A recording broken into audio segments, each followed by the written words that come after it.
falling into a cavern. Amidst the vastness of the world lies the Desolate Dragon Continent.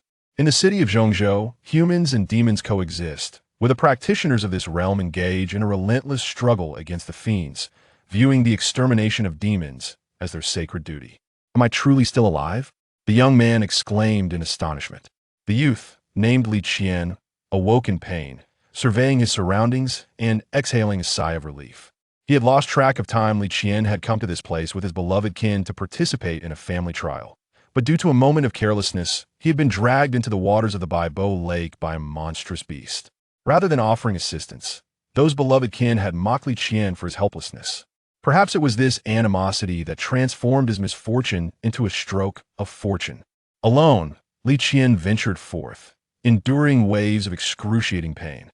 His expression was one of discomfort as he muttered, "To survive, the answer must lie deep within the cave." Leaning against the wall, he meticulously explored deeper into the cavern. The deeper he went, the more wondrous it became. Though he had no surplus energy to circulate his spiritual essence, he felt his dantian gradually filling with vitality. Qian was both elated and apprehensive. Whether I live or die hinges upon this fate. Even if it's a dragon, I shall tame it. As time passed, Qian found himself deep within the cave. The rock walls sparkled with brilliant crystals, and just by observing the light emanating from them, one could discern the immense purity and abundance of the spiritual energy contained within. These crystals were ensconced in vibrant flora, filling the entire cavern with life. The grass flourished and the orioles sang, while gentle breezes wafted through the air. Standing at the cavern's entrance, Qian's eyes widened in astonishment. What a hidden paradise this is! The cavern revealed itself as an expansive space. Before long, Qian's gaze fixated on a stone tablet at the center. This must be the tomb of an esteemed predecessor. To create such a space, the predecessor must have been a formidable practitioner. By the time Qian regained his composure, he found himself standing before the stone tablet, as if it were drawing him closer. Etched upon the tablet was a depiction reminiscent of an ancient divine beast, Tao Tai. Unable to resist, he reached out to touch it, and in the next moment, the previously gentle breeze turned tempestuous, knocking Qian to the ground. Dazed, he stared at the stone tablet, and to his astonishment, an elderly man clad in white appeared before him. The old man, with flowing hair, emanated an aura of authority without uttering a word. Qian instinctively swallowed hard.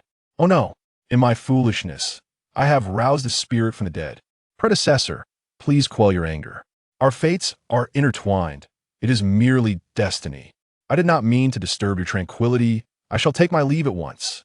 Before Qian could finish, he gathered his strength to flee. He understood that should the predecessor regain his wits, escape would be impossible. But surprisingly, the white-clad elder spoke gently. Child, what are your thoughts on the demons? I believe there's no distinction between humans and demons. They are merely beings living in this land, Qian blurted out. The elder paused, turning to face him once more. Have your parents never told you that demons are malevolent? After hearing Qian's words, the elder remained silent, pacing thoughtfully for a while. It seemed he was making some significant decision before finally speaking. Child, may I propose a matter for your consideration? Qian looked at the elder in confusion. Predecessor, as long as it lies within my capabilities, I shall assist you. The elder nodded and sighed deeply before slowly continuing. I was once a commander of the demon clan. However, due to differing ideologies, I was betrayed by my kin, resulting in the destruction of my physical body. What stands before you now is but a remnant of my soul. How tragic, Qian replied sorrowfully. Do you seek revenge, predecessor? Revenge? With this fragment of a soul? Qian's gaze hardened. Rest assured, if I manage to escape, I will seek vengeance on your behalf. Though my innate constitution is weak, I will not falter even if it costs me my life. I shall avenge you. Oh, truly? Qian's eloquence seemed to have won over the elder. Absolutely. Very well. Then I shall grant you this opportunity for fortune. The elder, seemingly having anticipated this, spoke calmly. I will first impart the first volume of this technique to you. You will soon grasp its profundity. Upon finishing his words, the elder gently touched Qian's forehead with his finger, and suddenly, Li Qian felt a surge of memories flooding his mind. Cross-legged in meditation. When Li Qian opened his eyes, the elder gazed at him with warmth. "How do you fare? You should now have inherited my powers." At that moment, the image of the ancient beast Tao Tai on the stone tablet vanished, leaving behind a demon core that resembled blood. Li Qian was no fool with such fortune. He was destined for an extraordinary cultivation journey. Recalling the method from his memories, Li Qian grasped the blood-red demon core in his hand. Then he sat down cross-legged, closing his eyes, and the faint spiritual energy within him began to gather towards the palm that held the blood-red demon core. Incredibly, the demon core slowly melded into his palm. As it fully integrated, a wave of intense pain surged through Li Qian's body. It felt as if every bone in his body was fracturing, and this excruciating agony nearly caused him to faint. The pain persisted for what felt like an eternity before gradually subsiding. Yet, as this occurred, Li Qian noticed that his numerous wounds were healing at a visible rate. After absorbing the blood-red demon core, Li Qian felt invigorated. Once he regained his composure, Li Qian knelt on one knee and proclaimed to the elder, "I, Li Qian, shall forever be grateful for your immense kindness. I swear to fulfill your wishes, even at the cost of my life." His eyes were resolute, devoid of any pretense. The elder remarked, "This fragment of my soul left in this tomb cannot be passed on to you.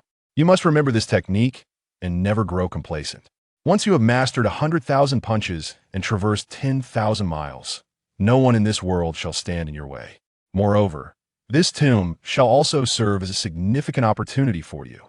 The 5 elemental wind eyes within the tomb have transformed into demon cores, suffusing it with vitality. In other words, I require you to consume the 5 elemental wind eyes within this tomb.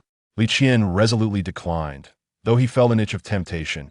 "This is your resting place. I have already disturbed your peace. To dismantle your tomb would be utterly disrespectful as your disciple."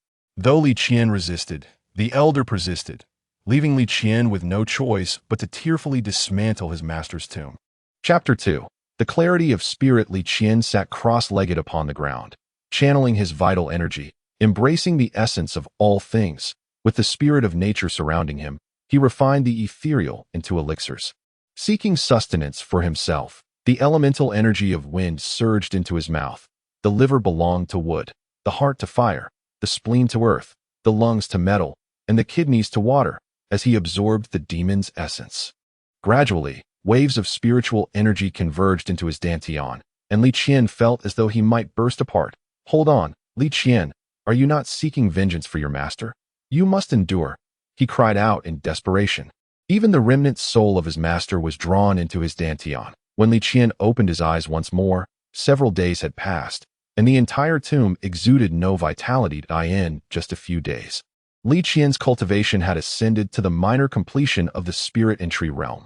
It is worth noting that he had previously been a mere waste of the spirit entry realm.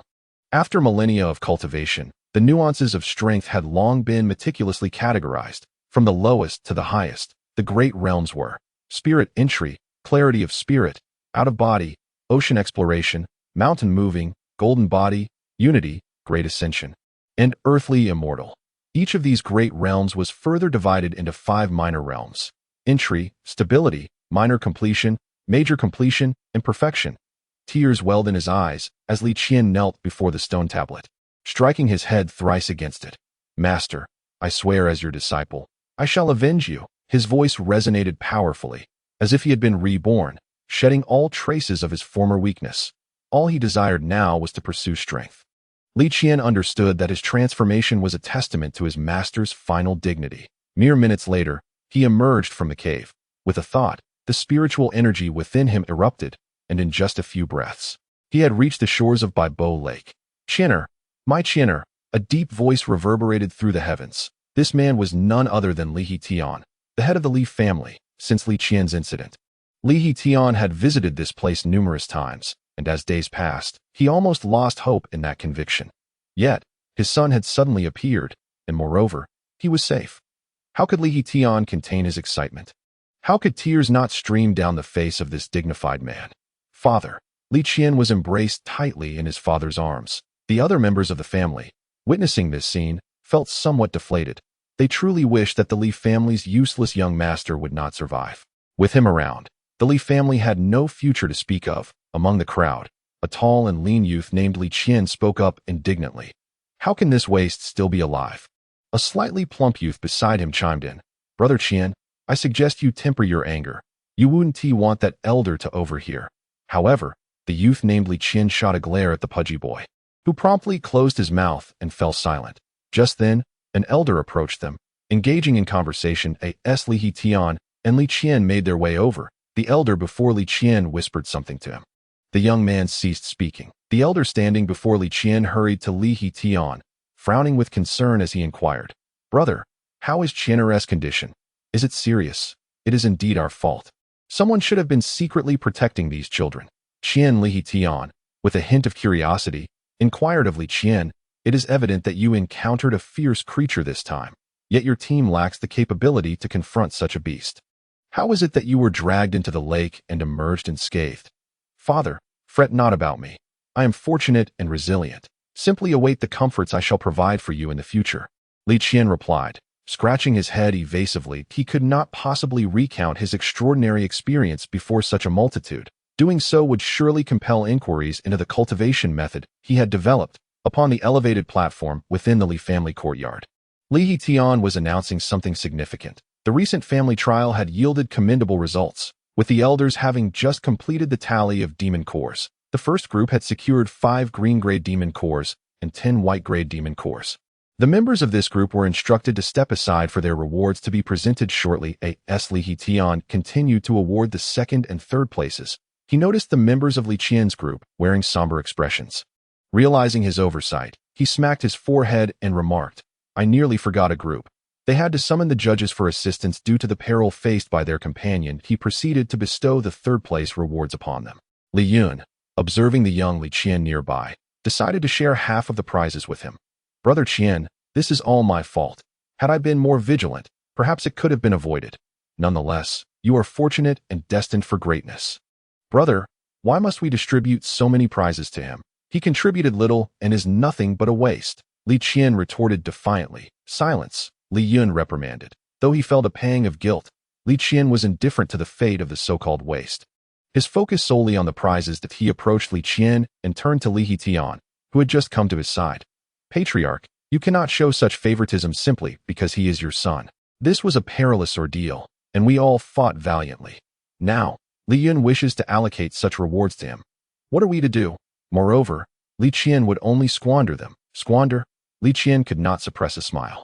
Do you dare to challenge me, the so-called waste? If you win, I shall relinquish all these prizes to you. But should you lose, you must henceforth address me with the utmost respect as young master whenever you see me in the Li family.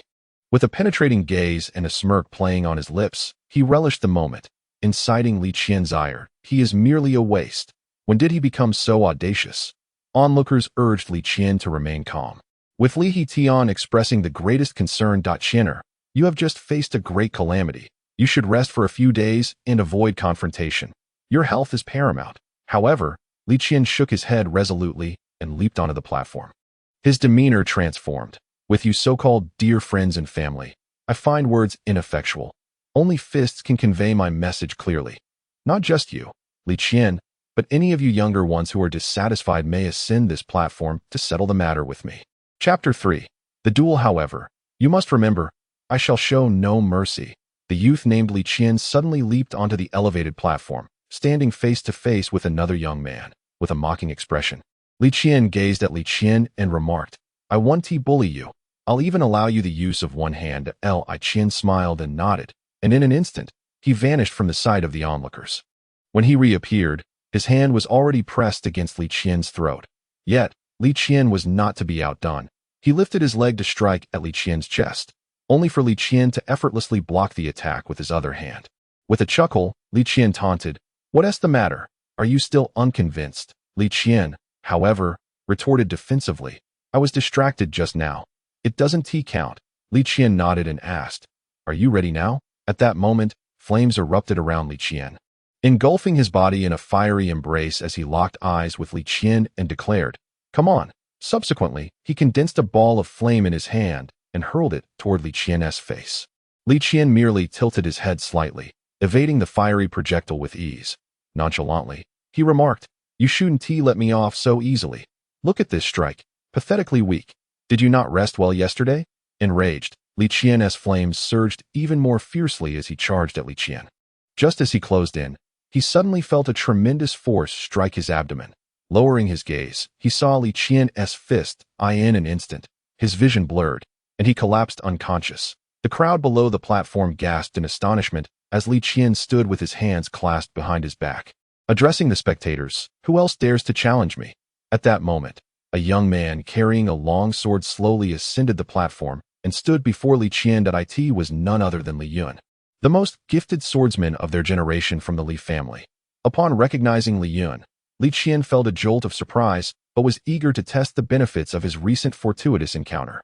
The two took their positions, and Li Yun reached into a small pouch, his arm disappearing into it as he began to rummage. Before long, he produced 2 wooden swords, one for himself and the other tossed to Li Qian.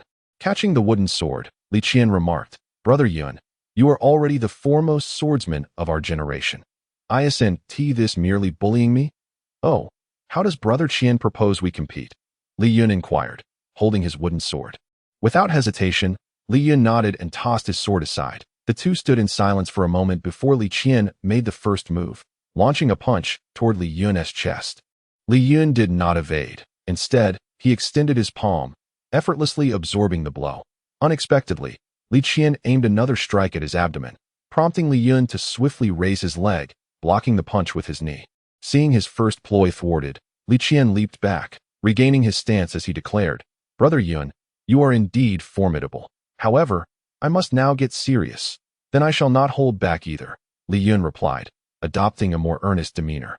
As the two engaged in their duel, an elderly man and a young boy entered the Li residence. "What a lively scene today," the elder exclaimed, standing at the entrance. Qian had been intently watching Li Qian on the platform. Utterly captivated, old Jean, reminded by the person beside him. Li Qian promptly stood up and exclaimed that as he spoke, he hurriedly made his way to the door. Upon standing before the two individuals, he inquired, "Has Xiao Yuer also arrived?" The young girl, who had originally been standing beside Lao Jin, was now staring intently at the youth on stage who was engaged in a fierce battle with Li Yun. After speaking, her gaze returned to the young man atop the platform. The two middle-aged men nearby exchanged glances, both smiling knowingly at that moment. The two youths on the platform were locked in a fierce struggle. Yet, the boy named Li Yun seemed increasingly exhilarated, reveling in the fight. After all, it had been quite some time since he had encountered a worthy opponent among his peers at home. He typically practiced only with the elders of his family.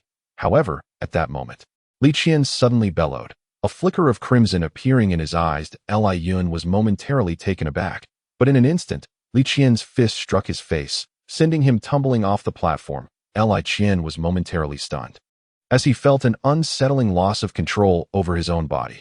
Upon witnessing Li Yun sprawled on the ground beneath the platform, Li Qian hastily leaped down, ready to assist him. Yet, Li Yun sat up, laughing heartily. That was exhilarating, truly exhilarating. He laughed boisterously as he sat on the ground. Li Qian quickly rushed to his side and helped him to his feet. Li Yun, standing upright, addressed Li Qian beside him, saying, "I will frequently seek you out for sparring. Do not refuse me." Li Qian nodded but suddenly felt a tug at the hem of his garment. Turning to look, he saw a young girl standing beside him. "Wan Yu, what brings you here?" Li Qian exclaimed with delight. The girl pouted, hands on her hips, and remarked, "Why do you look so annoyed upon seeing me?" As she spoke, she playfully pinched the boy's arm.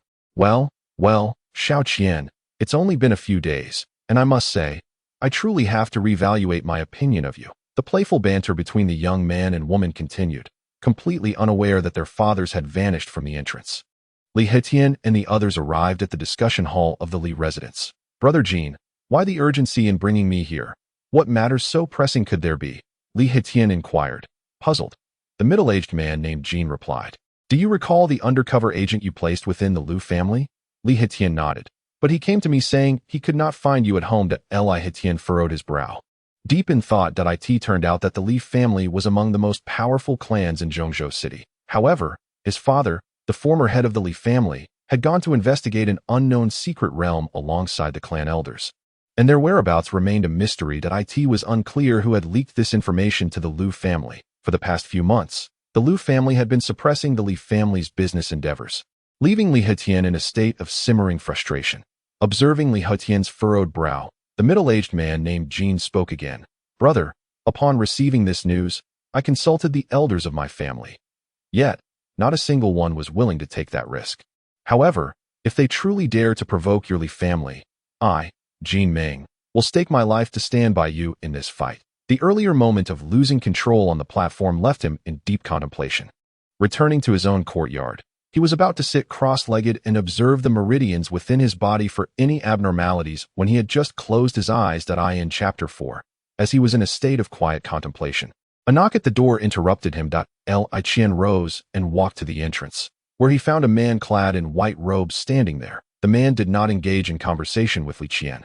Instead, he entered the room unceremoniously. With a pair of phoenix eyes surveying the furnishings within, he made a clicking sound with his tongue. Holding a landscape folding fan, he gently stirred the air, causing his long hair to sway gracefully. Li Qian performed a respectful fist salute and, standing upright, inquired with curiosity, "May I ask who you are, esteemed sir?" The man in white retracted his fan and, gazing at the young boy, replied, "I am Jing Guanhai, the leader of the Guanhai sect. Recently, an elder transmitted a message to me, indicating that I should expect a new disciple, and I presume that it must be you." Qian's eyes widened in disbelief as he exclaimed, "The leader of the Guanhai sect? Isn't that the demonic this?" Jing Guanhai's expression darkened slightly as he interjected, "Yes, I am indeed the leader of the demonic sect, and I intend to consume you to enhance my cultivation." As he spoke, Jing Guanhai approached Li Qian with an exaggerated, menacing demeanor, causing the boy to tremble in fear. However, Jing Guanhai suddenly burst into laughter, clutching his stomach, and added, "You truly possess a talent for amusement." Young one. Li Qian, taken aback by this unexpected turn of events, found himself at a loss for words. After a moment of laughter, Jing Guanhai continued, "The term demonic sect is merely a rumor circulating in the martial world. In truth, I, as the leader of this sect, still maintain the good habit of performing an act of kindness each year." At that moment, a cacophony of footsteps approached from outside the room, growing nearer as a group of individuals appeared at the threshold. It was Li Hetian, accompanied by several family guards. Upon reaching the entrance, Li Hetian summoned Li Qian to his side. The boy promptly dashed to his father's rear. Li Hetian scrutinized the man in white and inquired, "Might I ask what brings you to my residence?" Li Hetian's expression bore a hint of surprise as he silently mused, "I have not informed anyone about the Liu family matter." After a brief moment of contemplation, he finally responded, "What calamity? I do not comprehend what you are alluding to." Jing Guanhai, however, fixed his gaze intently upon Li Hetian and asked, "Are you truly unaware of what I am referring to?" Li Hetian's face betrayed a flicker of discomfort. Just then, a voice from the sky outside called out, "Hetian, old man, why don't you come out here this instant?" Hearing this, Li Hetian immediately stepped out of the door and looked up at the sky, where a dozen individuals hovered in the air, the leader brandishing a bulging black bundle. Upon seeing Li Hetian emerge, the individual hurled the black package down towards him. It landed at their feet, and from within it rolled out a severed head. Li Hetian focused intently, realizing it was the informant who had warned him the previous day. The person in the sky continued, "We just devised a plan to annihilate your Li family yesterday. And yet today, your women and children are fleeing towards the outskirts of the city. We inquired whether anyone had ventured out last night, and lo and behold, one indeed has on. You are quite the cunning one." As the person above continued to hurl insults, Jing Guanhai stepped out from the room. Standing beside Li Qian, he inquired of Li Qiandao, "These individuals cannot possibly be the ones posing a threat to your esteemed Li family, can they?" At this moment, Li Qian's small face had turned a deep shade of crimson. Upon hearing this, he turned to Jing Guanhai and said, "It is indeed this group that has come to stir trouble now that my grandfather and the others are not home." Jing Guanhai, standing nearby, leisurely remarked, "Then allow me, as the leader, to present you with a token of our meeting." With that, he took a few steps forward and raised his hand to halt Li Hetian, who was about to ascend and confront those individuals. Li Qianbei, please remain calm. Did I not mention that I am here to assist your family in overcoming this calamity? After speaking, Jing Guanhai abruptly vanished from Li Hetian's sight. only to reappear a mere 2 or 3 meters in front of the group of more than 10 individuals. Jing Guanhai coolly addressed them. You rabble dare to cause a commotion here. The leader among the group, who had been shouting curses with great fervor, was startled by the sudden appearance of this man. However, after a moment's pause, he regained his composure and inquired, May I ask who you are? At that moment, the man's mind raced as he sought to recall the figure before him. After a while, he concluded that this person was merely someone with a modicum of cultivation, seeking to make a name for himself and play the hero. With this realization, he relaxed considerably, lifted his chin, and addressed Jing Guanhai. Where does this rodent come from? Be gone at once, lest you find yourself in a predicament at my hands. Jing Guanhai let out a light laugh and merely raised his hand, causing the leader to be obliterated into a mist of blood. The crimson liquid rained down upon the nearby individuals like droplets. And before they could utter a plea for mercy, they were all transformed into streaks of sanguine fireworks. However, he spared one individual, instructing him, I want you to spread the word throughout this city that the Li family still has a guardian present. Those who dare to act recklessly should weigh their worthiness. The man, drenched in cold sweat, could not utter a single word for a long while and could only nod repeatedly. Jing Guanhai waved his hand, signaling him to depart. Just as the man turned, his body exploded instantaneously at this moment. The members of the Li family were already drenched in cold sweat, and a few of the more timid individuals had collapsed to the ground, their legs trembling. Only Li Qian feigned calmness and addressed Jing Guanhai. Immortal Lord, your assistance has allowed my Li family to weather this calamity. I am truly grateful, but I do not know what treasures you might desire. Please, allow me to escort you to the storeroom, where you may select a few artifacts that please you. Jing Guanhai raised his hand to halt him and replied, The artifacts in such a place do not appeal to me. However, I wish to discuss a matter with you. At this point, Jing Guanhai turned his gaze to Li Qian, who stood beside Li Qian, a faint smile gracing his lips, yet, in stark contrast to his earlier fierce demeanor. It appeared somewhat sinister. He spoke lightly. I wish for this child to accompany me to experience the world for a few years. Li Qian, alarmed, exclaimed, That cannot be. Immortal Lord, my son's talent for cultivation is rather mediocre and hardly suitable for great endeavors. Just as Li Qian was hurriedly expressing these concerns, Li Qian interjected, I am willing to follow this esteemed elder to gain experience in the world. Upon hearing the words, Li Qian intended to say something further. But a woman who had just approached tugged at his garment, leaning close to whisper something in his ear. With a resigned sigh, Li Qian spoke, Let the esteemed immortal rest at my residence for the night. We shall set forth tomorrow morning. This will afford us a brief moment to converse with Qianer. Jing Guanhai nodded in understanding. Chapter 5. Brother Qian and Brother Hai. That evening, the Li residence was ablaze with lights, hosting a grand banquet in honor of a distinguished guest. Li Qian, his face aglow, raised a cup of wine towards Jing Guanhai, seated to his left, and expressed, I extend my heartfelt gratitude to the immortal for aiding my family in overcoming this calamity. Allow me to toast to you. With that, Li Qian downed the contents of his cup in one go. Jing Guanhai rose as well, emptying his own cup before replying. Please refrain from calling me immortal. Simply refer to me as Xiao Hai. Li Qian chuckled. You flatter me, esteemed immortal. Let us dispense with formalities. I am merely a few years your senior. Henceforth, I shall call you Hai Di. Jing Guanhai nodded in agreement. That sounds splendid. Indeed. Brother Qian, let us not leave this gathering until we are thoroughly intoxicated. Thus, the two engaged in a merry exchange of cups. At another table, Li Qian observed the scene with a lighter heart.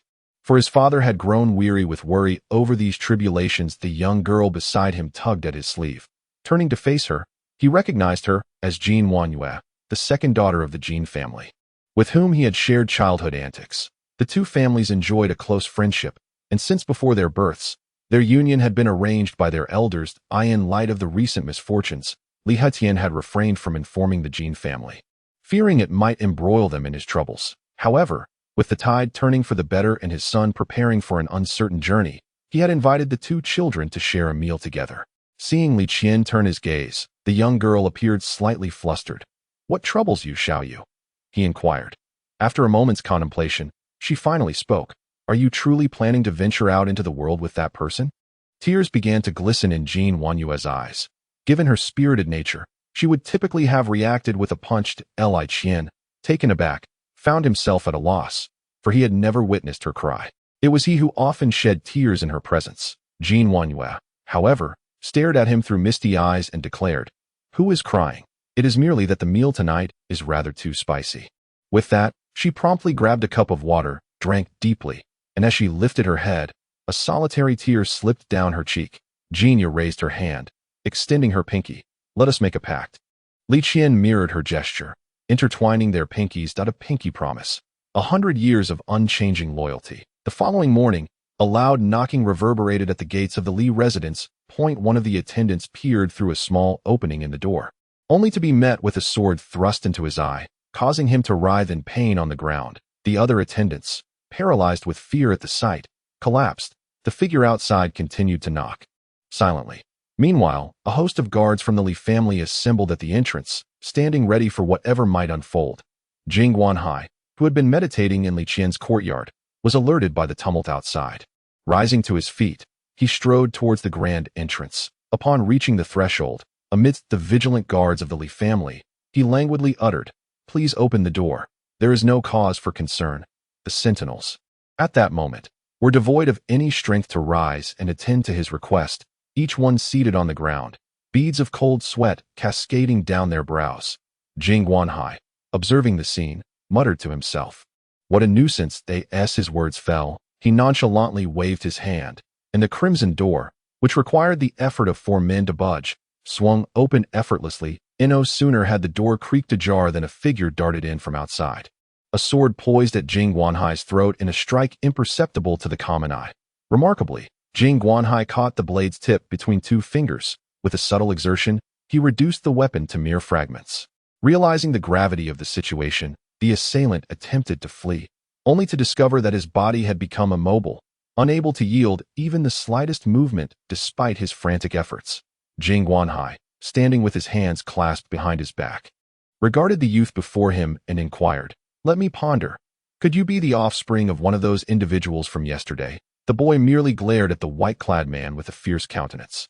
Observing the boy's expression, Jing Guanhai chuckled softly. "Do refrain from regarding me with such hostility. I might just succumb to the urge to reduce you to ashes."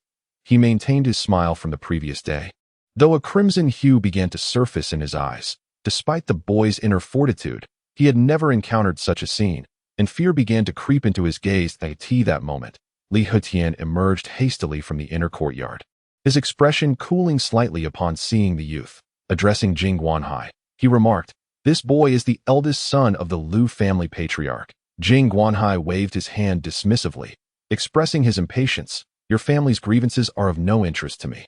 I suggest you eliminate this Lu family member directly, lest you sow further seeds of retribution for the Li family." With that, Jing Guanhai turned to leave. Li Hetian's demeanor, no longer as benevolent as customary, summoned the leader of his household guards and instructed, as per the immortal lord's wishes, leave no survivors. The man nodded in compliance, bowing to Li Hetian before proceeding to gather all the household protectors. Li Hetian then faced the immobilized youth, stating, "Initially, I had no desire to engage in further bloodshed and intended to spare your Lu family. However, since you are so intent on your demise, I shall ensure that your entire clan pays the price for your actions today." At this revelation, the boy's fear became palpable, and he cried out, "This matter is solely my doing. If you wish to kill or punish anyone, let it be me, but spare my family." Tears streamed down his face. Yet none paid heed to his desperate pleas. With a menacing glare, the guards approached the boy, one of them seizing his throat and bellowing, "If you wish to endanger your family, you must bear the consequences of your actions. If it is death you seek, I shall grant your wish." The guard tightened his grip. A youthful hand unexpectedly rested upon Jing Guanhai's arm. He glanced sideways to find Li Qian, who timidly addressed him. "Perhaps, esteemed elder, you might consider sparing him." As Jing Guanhai observed the sea with a newfound interest, he released his grip on the young man and turned to Li Qian, inquiring, "Oh, what are your thoughts?" Li Qian seemed to muster an immense amount of courage, taking a considerable moment before he finally spoke. "Although the attempt on your life is indeed a grievous offense, the fact that an entire family would suffer for it seems somewhat excessive." Jing Guanhai then asked, "Are you prepared for the consequences your Li family would face if you were to spare him?" However, Li Qian shook his head in response, saying, "I do not wish to pardon him. Rather, I seek an alternative method of punishment that I have heard my father mention a way within the martial world that allows two individuals to forge a master-servant contract that I wonder if you, esteemed elder, would possess such knowledge." Jing Guanhai laughed heartily, remarking, "You, young lad, harbor a rather malicious intent. Therefore, let us refrain from sending your family's guards to slaughter his entire household, lest you accumulate a burden of bloodshed." Chapter 6. The Demon Sect, the Guanhai Sect. Once Jing Guanhai finished speaking, he began to inscribe in the air, mimicking the technique of the elder residing within Qian. Before long, a golden contract manifested in the air, which he deftly guided toward Qian, instructing him, "First, draw a drop of blood from your fingertip. The rest I shall handle." After speaking, he handed Qian a small knife. Qian accepted the knife and made a slight incision on the tip of his middle finger, allowing a crimson droplet of blood to emerge, which gradually floated upward to rest upon the golden contract. Meanwhile, the boy who had been cast aside by Jing Guanhai suddenly contorted in agony, as if enduring unspeakable torment. After a prolonged moment, a drop of bright red blood erupted from his chest, merging with the two droplets and the golden contract, transforming into a luminous golden speck that penetrated the boy's forehead. Realizing the gravity of the situation, the boy struggled desperately, yet it was in vain as the speck entered his forehead. The clarity in his gaze dimmed perceptibly. Observing this, Jing Guanhai finally lifted the restrictions placed upon him, and the boy felt his body regain sensation, yet he sat in despair upon the ground, rendered speechless. Meanwhile, Qian heard a synchronized march of footsteps approaching from outside. Recognizing that the family guards had likely assembled and were preparing to head to the Liu family, he rushed out, only to find a battalion of over 100 individuals gathered outside, all clad in crimson armor and wielding fearsome ghost-headed blades, their faces radiating an aura of murderous intent. The atmosphere was thick with palpable malevolence. Noticing this, Qian hurried over to the leader of the group, addressing him, "Uncle Luo, esteemed Elder Jing just informed me that we need not go to the Liu family, as it would only lead to unnecessary bloodshed." The burly man known as Uncle Luo, upon hearing Qian's words, felt a pang of sympathy for the boy, recognizing his aversion to the brutal scenes of carnage. He contemplated disregarding the boy's plea and was about to depart when he noticed a man in white robes standing at the entrance of the Li residence, arms crossed, nodding in acknowledgement. Understanding the implication, Uncle Luo turned to his comrades and declared, "Brothers, today we shall abstain from bloodshed. I shall treat you all to drinks." Initially, those who had heard the first part of his statement wore expressions of disappointment, but the latter part ignited their excitement, prompting a unified cheer. "Thank you, big brother." Upon witnessing this, Qian felt a sense of relief wash over him. He turned and dashed to Jing Guanhai's side, only to find Jing Guanhai holding the Liu family youth they had just encountered. Qian looked on in confusion. Sensing his thoughts, Jing Guanhai addressed him, saying, "Let us first proceed to the Liu family, to thoroughly eradicate any potential seeds of discord that your Li family may have sown." Having spoken, he wrapped an arm around Qian's waist, and with one hand grasping the other youth, the two ascended into the air, soaring toward the Liu family residence. In but a short while, the trio arrived at the Liu family estate, where they found a young maiden anxiously awaiting something at the entrance. Completely oblivious to the three who had just landed at the foot of the steps, upon seeing the maiden, the youth Jing Guanhai had just set down exclaimed, "Sister." Jing Guanhai observed this scene, momentarily lost in thought, as the image of a young girl flashed through his mind, but it was only for an instant before he regained his composure and spoke to the maiden. "Your brother will be accompanying us for a few years of training, so please say your goodbyes swiftly." While waiting for the siblings to converse, Qian turned to Jing Guanhai and asked, "Senior, how many members does our demonic sect currently have?" Jing Guanhai awkwardly replied, "Our sect is known as Guanhai Sect, and we have countless allies in the martial world. As for the mightiest among us, that would be me, and soon, it will be you." Qian, puzzled, inquired, "Is that all?" Jing Guanhai scratched his head and admitted, "At present, for now, it is just the two of you." Qian, taken aback, exclaimed, "Our demonic sect consists of only 2 individuals. What shall we do when those prestigious righteous sects come to bully us?" Jing Guanhai corrected him, "Guanhai Sect. Guanhai Sect. Moreover, let me assure you, no faction capable of bullying us has even been established yet." Qian felt a slight reassurance and remarked, "So, our demonic sect is rather formidable after all." Jing Guanhai retorted. Oh, you young one. Just then, the youth completed his conversation with the maiden and approached them. Upon reaching Jing Guanhai, he bowed respectfully and said, "Thank you, senior." Jing Guanhai replied nonchalantly, "Have you clarified everything? Do not attempt to deceive me. But with your Liu family's current strength, you shall not stir much trouble." The youth quickly responded, "I would never dream of such a thing. That I was merely discussing with my sister the possibility of collaborating our family's enterprise with the Li family's endeavors." Jing Guanhai nodded approvingly. A promising lad indeed. Thus, the trio departed from the Liu family estate. The once quiet courtyard was now filled with numerous elders who seldom engaged in conversation with him.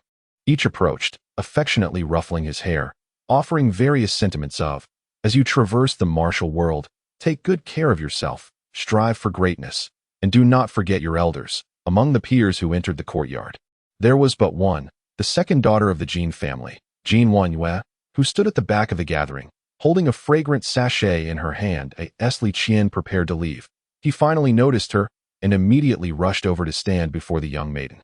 The elders, witnessing this, chuckled softly and exited the courtyard. In the courtyard stood a pair of youths, a young man and woman, enveloped in a long silence, their eyes reflecting a hint of melancholy.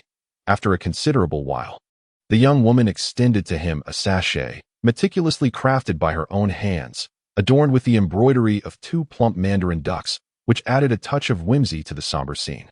The young man accepted the sachet, his cheeks flushed with a deep crimson, for it was a token of affection spoken of by their parents.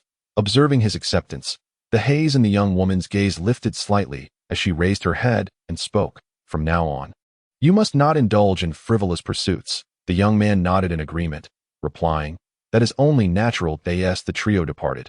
Li Qian's mother was already in tears, and even the usually composed Li Qian had shed a few crystalline droplets. Upon the city wall stood another young woman, weeping alone. Jing Guanhai, having concluded his discourse, began to inscribe in the air, his method mirroring that of the elder residing within Li Qian.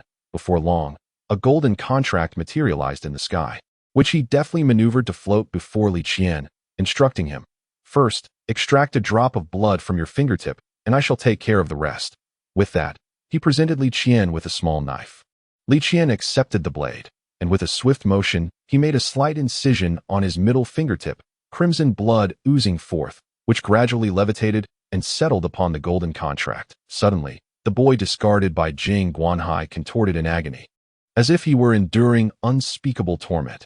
After a prolonged struggle, a drop of scarlet blood erupted from his chest, merging with the two droplets and the golden contract, forming a luminous golden point that penetrated his forehead. Aware that a grave misfortune loomed, the boy fought desperately against his restraints, yet his efforts were in vain. As the light entered his brow, the clarity in his gaze dimmed perceptibly. Observing this, Jing Guanhai finally lifted the restrictions placed upon him, and the boy, regaining sensation, sat despondently on the ground, rendered speechless. Meanwhile, Li Qian heard the sound of synchronized footsteps approaching from outside, realizing that the family guards had gathered and were preparing to head to the Liu residence. He dashed out, discovering a multitude of over 100 individuals, all clad in crimson armor and wielding ghostly-headed blades, their faces radiating an aura of lethal intent. The entire assembly bore a palpable atmosphere of menace that hung heavily in the air. Seeing this, Li Qian rushed forward to address the leader among them, exclaiming, "Uncle Luo, just now, Senior Jing informed me that we need not proceed to the Liu family. It would be a futile act of bloodshed." The robust man known as Uncle Luo, upon hearing these words, perceived the youth's softness of character. Unable to bear the sight of such carnage, he considered dismissing the boy's plea until he noticed a man in white robes standing at the entrance of the Li residence, poised with his hands clasped behind his back, nodding toward him. Understanding the implication, Uncle Luo turned to the assembled group and declared, "Brothers, today we shall refrain from indulging in violence. I shall take you all to drink instead." Initially, those who heard the first half of his statement wore expressions of disappointment, but the latter part ignited their enthusiasm, and they chorused, "Thank you, big brother," with a sense of relief washing over him. Li Qian rushed to Jing Guanhai's side, only to find him holding the young man from the Liu family. Li Qian regarded him with a mixture of confusion and curiosity. Jing Guanhai seemed to fathom his thoughts. He addressed him, Let us first visit the Lu residence to thoroughly eradicate any potential seeds of discord that your Li family may have sown. Upon finishing his words, he reached out and encircled Li Qian's waist. And with a single elegant motion, this white-clad figure lifted both youths and soared through the air towards the location of the Lu family. In but a moment, the trio arrived at the Lu estate, where they were met by a young maiden anxiously awaiting something, entirely oblivious to the three individuals who had landed at the foot of the steps. The youth, having just been set down by Jing Guanhai, spotted the maiden and called out, "Sister." Jing Guanhai observed this scene, momentarily lost in thought, as the image of a young girl flashed through his mind. Yet, in an instant, he regained his composure and addressed the maiden, saying, "Your brother will be accompanying us for a few years of training, so if you have anything to say, I urge you to speak quickly." While Jing Guanhai waited for the siblings to converse, Li Qian inquired, "Senior, how many members do we currently have in our demon sect?" Jing Guanhai awkwardly replied, "Our sect is called Guanhai Sect, and we have countless allies throughout the martial world. The most formidable among us is I, followed closely by you in the future." Li Qian, perplexed, asked, "Is that all?" Jing Guanhai scratched his head and admitted, "As of now, well, temporarily, it is just the two of us." Li Qian expressed his astonishment. "Only two people in our demon sect? What will we do when those prominent righteous sects come to bully us?" Jing Guanhai reassured him. "Guanhai Sect. Guanhai Sect. Moreover, let it be known, no sect capable of bullying us has even been established yet." Li Qian felt somewhat reassured and remarked, "So our demon sect is rather impressive after all." Jing Guanhai replied, "Tut, you child." Just then, the youth approached them. After finishing his conversation with the maiden, he bowed respectfully and said, "Thank you, senior." Jing Guanhai replied nonchalantly, "Have all matters been clarified? Do not attempt any tricks on me. Though with the Lu family's current strength, they cannot stir much trouble." The youth promptly responded, "I would not dare. I was merely discussing with my sister the possibility of collaborating our family business with the Li family's endeavors." Jing Guanhai nodded approvingly, a teachable child indeed. Thus, the trio departed the Lu residence. The once desolate courtyard, now filled with numerous relatives who seldom conversed with him, came alive. Each approached to pat his head, offering various words of advice. "As you traverse the martial world, take care of yourself and strive to achieve great accomplishments in the future. Do not forget your elders." Among his peers, however, there was only one, Miss Jean Wanyue of the Jean family, who stood at the back of the crowd, clutching a fragrant sachet. Just as Li Qian was tidying his belongings to leave, he finally noticed her and dashed over to stand before the young maiden. The surrounding elders, witnessing this, chuckled and shook their heads as they exited the courtyard. In the courtyard, the pair of youths stood in silence, their gazes exchanging a hint of sorrow. After a considerable pause, the young maiden finally presented the sachet she had crafted with her own hands. Embroidered upon the sachet were two plump mandarin ducks, which added a touch of whimsy to the melancholic scene. The young man accepted the sachet from her, his face already flushed, for this sachet was the token of love that his parents had once spoken of. Upon witnessing him take it, the haze in the maiden's eyes lifted slightly as she raised her gaze and spoke. "You must not indulge in flirtations when you go out." The young man nodded and replied, "That is only natural." The three departed. Li Qian's mother was already in tears, and even the usually composed Li Qian had shed a few crystalline drops. Upon the city wall stood another young maiden, weeping alone. Chapter 8. My name is Qian. Amidst the heavens and clouds, the sky and the clouds seemed to transcend the boundaries of mere vocabulary. At this moment, Jing Guanhai and his two companions were soaring swiftly through the air. He stood atop a long sword while holding the two boys with both hands. To the left, Li Qian had his eyes tightly shut, daring not to gaze upon the scenery below, while the boy to his right wore a similar expression. Jing Guanhai remarked to the two young lads, "You two little rascals lack even the slightest bit of courage, don't you?" With his eyes still closed, Li Qian spoke up, "Senior, where exactly are we headed? We've been flying for so long that my legs feel weak. I can scarcely sense them anymore." Jing Guanhai laughed heartily and replied, "Of course, we are here to help you two little rascals enhance your cultivation. Being my little apprentices is no easy task." With that, Jing Guanhai seemed to pick up his speed. Gradually, a forest emerged in Li Qian's vision. Jing Guanhai located a clear patch of land and gently descended. The two boys touched solid ground, and their sense of unease began to dissipate. Li Qian, supporting himself on his knees, turned to Jing Guanhai, who was surveying the surroundings, and asked, "Senior, where should we begin our training here?" Jing Guanhai, rummaging through his sleeves, eventually produced a green orb and handed it to Li Qian, saying, "This is a green-grade demon core. Although you possess a commendable gold spiritual root, you have not trained diligently since childhood. Swallow this demon core to enhance your spiritual root attributes." Li Qian and the boy beside him exchanged puzzled glances, both thinking the same thing. Can spiritual root attributes truly be enhanced? Observing their bewildered faces, Jing Guanhai suddenly slapped his forehead and said to Li Qian, "I almost forgot. You have only just begun to learn this method and are unaware of its marvels. Firstly, this technique allows one to absorb a small amount of spiritual energy from the demon core, a practice employed by many powerful cultivators. However, its true marvel lies in enhancing various aspects of the body through the demon core. Yet, due to the limited spiritual energy, as we cultivate further, those of the same realm will increasingly fall behind us." Li Qian grasped some of this concept, yet the boy beside him appeared ever more perplexed as he observed the exchange. Suddenly, the boy sensed a dangerous aura surrounding them. He swiftly drew his sword from his side, standing ready, as cold sweat began to bead upon his brow. Li Qian, upon witnessing the youth's demeanor, found himself equally flustered, casting his gaze around the surrounding woods. However, Jing Guanhai displayed no sign of trepidation. Instead, he called out to the trees, "Come forth, for these two children are my disciples and pose no threat." At that moment, a rustling sound erupted from the circle of trees encircling the trio, and numerous creatures with single horns atop their heads, adorned with fleshy protrusions at the tips, emerged from the foliage. Li Qian immediately recalled what his teacher had instructed in the demon-slaying class. These beings resembled the Qian clan. The eldest among them, appearing somewhat mature, dashed towards the three, exclaiming as he ran, "Xiaohai, I've missed you dearly." Jing Guanhai responded, "Rhino brother, must you be so exuberant?" The one referred to as Rhino brother rushed forward and enveloped Jing Guanhai in a warm embrace. As Jing Guanhai was lifted off the ground, the two young men beside him seemed to hear the distinct sound of snapping branches. After holding Jing Guanhai for a considerable time, Rhino brother finally set him down and remarked, "Xiaohai, how many times must I remind you? Our clan is that of the Qian. Could you refrain from incessantly calling me Rhino brother?" Jing Guanhai nodded and replied, "I understand, Rhino brother. I merely wish to express a sense of familiarity." Rhino brother appeared speechless at that moment.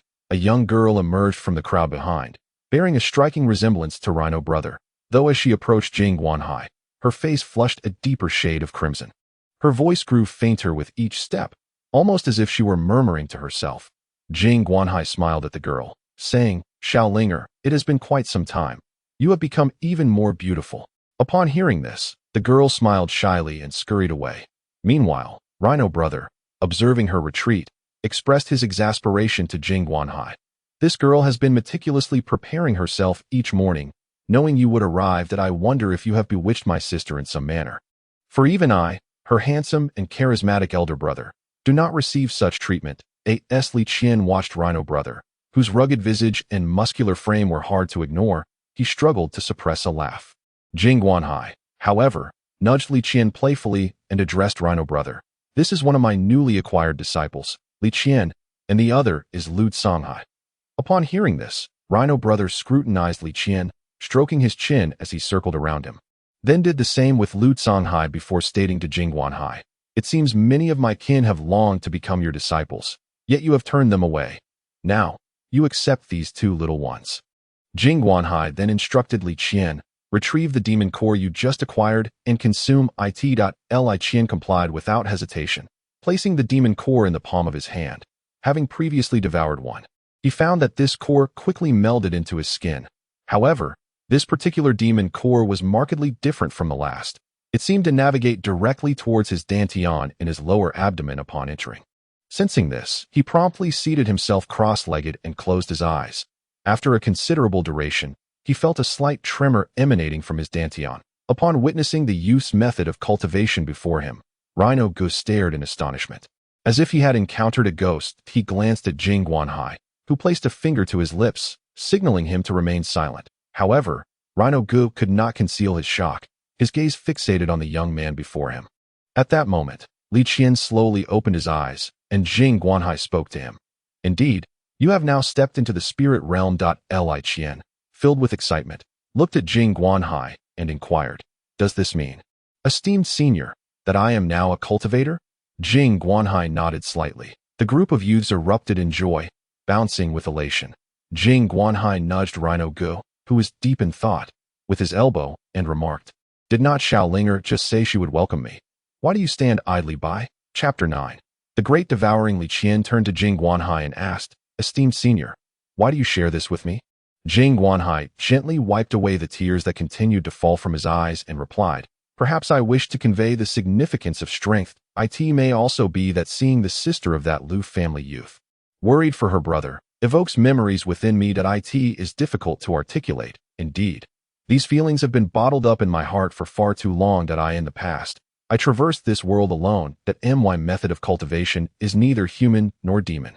Otherwise, my sect would not have been labeled as a heretical cult. Humanity regards me with reverence yet maintains a distance, while the demons, perceiving me as human, harbor a sense of estrangement. Fortunately, you, my kindred spirit, have emerged, and I need no longer walk this path alone.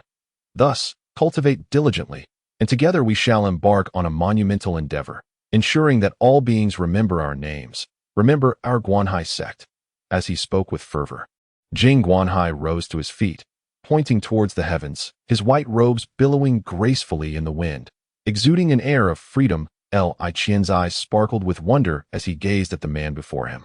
Suddenly, behind them, a faint sound of pebbles rolling echoed. Li Qian remained unperturbed, yet Jing Guanhai swiftly turned to see a young girl with a small horn atop her head, standing timidly and gazing at him, her eyes glistening with unshed tears. Upon seeing her, Jing Guanhai hurried over and, upon reaching her, inquired, "Xiaolinger, when did you arrive?" While speaking, he scratched his head in embarrassment. Li Qian, sensing the moment, discreetly stepped away toward the edge of the cliff. After Li Qian disappeared from their view, the young girl finally spoke. "I came when you mentioned your family's poverty." Normally jovial and carefree in front of Xiaolinger, Jing Guanhai now appeared utterly awkward. Pacing in place, struggling to find his voice, Xiaolinger continued, "Gu, I always believed I understood you. Yet now I realize that my understanding was merely superficial, akin to a jest. Is it truly so difficult for you to perceive my feelings? Have you never once opened your heart to me?" Jing Guanhai's expression turned solemn as he gazed at the girl and replied, "Linger, you know that humans and demons are destined to remain apart." Xiaolinger was struck by these words as if by a thunderbolt. Her body softened, collapsing to the ground, tears streaming down her cheeks in heavy drops. Jing Guanhai, however, merely sat before her in silence, uttering no further words. The following morning, Li Qian was summoned by Jing Guanhai, who called him from his slumber. Li Qian sat up in bed. Jing Guanhai tossed him a bag, rubbing his bleary eyes. Li Qian opened the bag to find it filled with vibrant green monster pills. Jing Guanhai instructed him, "First, I shall assist you in regulating your breath from behind. You must carefully memorize the path the energy takes as it flows." Li Qian nodded and shifted to make space for Jing Guanhai to sit. He then inquired, "Senior, what did Sister Linger seek you for yesterday?" Li Qian immediately straightened, falling silent as he picked a monster pill from the bag and placed it in his palm. Jing Guanhai's hand gradually rested upon him from behind as he spoke. "Your previous method of absorbing monster pills was excessively wasteful. In fact, you were only absorbing half a pill each time. I will now teach you a method that will allow you to fully utilize the effects of an entire monster pill." Li Qian nodded and closed his eyes as the monster pill melted into his palm. He felt a new surge of power awaken within him. The essence of the pill, now coursing through his body, wandered through various parts, guided by this newfound strength. The time taken to absorb this single monster pill was considerably longer than before. And when Li Qian finally opened his eyes, he found that a meal had been prepared. Jing Guanhai had vanished without a trace. Li Qian devoured his meal hungrily and retrieved another monster pill from the bag. He slowly guided the energy it generated along the path Jing Guanhai had previously shown him. Engaging in this practice alone consumed a significant amount of his time, and when he opened his eyes again, darkness had enveloped the world outside. Rising to stretch his limbs, he felt a qualitative change in his physique after consuming the 2 monster pills. Clenching his fist, he threw a punch that moment. He suddenly sensed a veil of darkness before him, and upon reopening his eyes, he found himself once more in that ethereal white space. Gazing at the elder before him, Li Qian bowed respectfully and asked, "Senior, may I inquire as to the purpose of your summoning?" The elder stroked his beard and raised a hand, at which point the space began to transform. What had been an empty void gradually filled with scenery. Towering mountains erupted from the ground, sprouting like bamboo shoots after rain. The sky transitioned to a deep azure. Li Qian watched in awe as the surroundings solidified into view. The elder stood, inviting Li Qian to walk alongside him, and said, "My child, I imagine you have many questions you wish to pose." Li Qian nodded, contemplating for a moment before speaking. "Senior, I wish to learn about the relationship between the leader and yourself." He recalled a winter's day when he was traversing through a snow-laden forest alone. Not far off, he spotted a young man resting against a large tree, his breath faint and barely discernible. Without hesitation, he rushed over, discovering that the boy still exhibited a weak pulse. Contemplating a few methods, I managed to save him. When he awoke, his body trembled uncontrollably. After all, as a mere mortal, he had no knowledge of how long he had endured the frigid conditions in that desolate, icy expanse that it took him quite some time to regain his composure. As the old man's words unfolded, the surrounding scenery began to shift. Once there had been a place with a temperate climate. But soon snowflakes began to descend. In a short while, the verdant ground was transformed into a blanket of white, and not far off stood a small cottage. The old man led Li Qian toward the abode. But as Li Qian reached for the door, his hand passed right through it. With a gentle smile, the old man guided him directly through the wall, entering the cottage where they beheld a young boy and an elderly man seated within. The boy's face was cold, his features tinged with a bluish hue, as he trembled, clutching his knees. The elder, who bore an uncanny resemblance to the old man beside Li Qian, was adding wood to the fire. The crackling flames seemed to warm the room, and Li Qian could feel the temperature rising as the boy's pallor gradually faded. Though the boy's visage still bore traces of youth, it was evident that he bore a striking resemblance to Jing Guanhai. After a considerable duration, the boy finally regained sensation. He hastily rose and knelt before the elderly man, bowing repeatedly and expressing his heartfelt gratitude. "Thank you for saving my life, esteemed elder." The old man regarded the boy with curiosity and inquired, "Have you become separated from your family?" With a hint of surprise, the elder observed the frail boy and remarked, "At your age and in such a condition, what transgressions could you have committed?" The boy, with a cold glint in his eyes, replied, "I merely killed a few dogs that had slain my kin. One of them belonged to a well-off family, and their relatives colluded with local officials to imprison me." A flicker of interest crossed the elder's face as he asked, "What do you intend to do next?" With a hearty laugh, he continued, "Looking at you now, it remains uncertain whether you will survive this harsh winter." Gradually, the scene before Li Qian began to blur, and he found himself once again amidst the earlier tableau. There was no snow-laden landscape or cottage, only the breathtaking beauty of mountains and rivers. Li Qian queried the old man, "Why did you suddenly vanish?" What transpired afterward? It was I who taught him the technique of devouring demon orbs. He practiced diligently and eventually slaughtered the entire household. The elder explained. Li Qian then asked, "So, esteemed elder, was the leader exceptionally gifted?" "Indeed, you must strive even harder to surpass your leader in your studies of this technique." The elder replied. Li Qian nodded, eager to convey more. Yet darkness enveloped his vision once again. Suddenly, the door swung open, revealing none other than Jing Guanhai.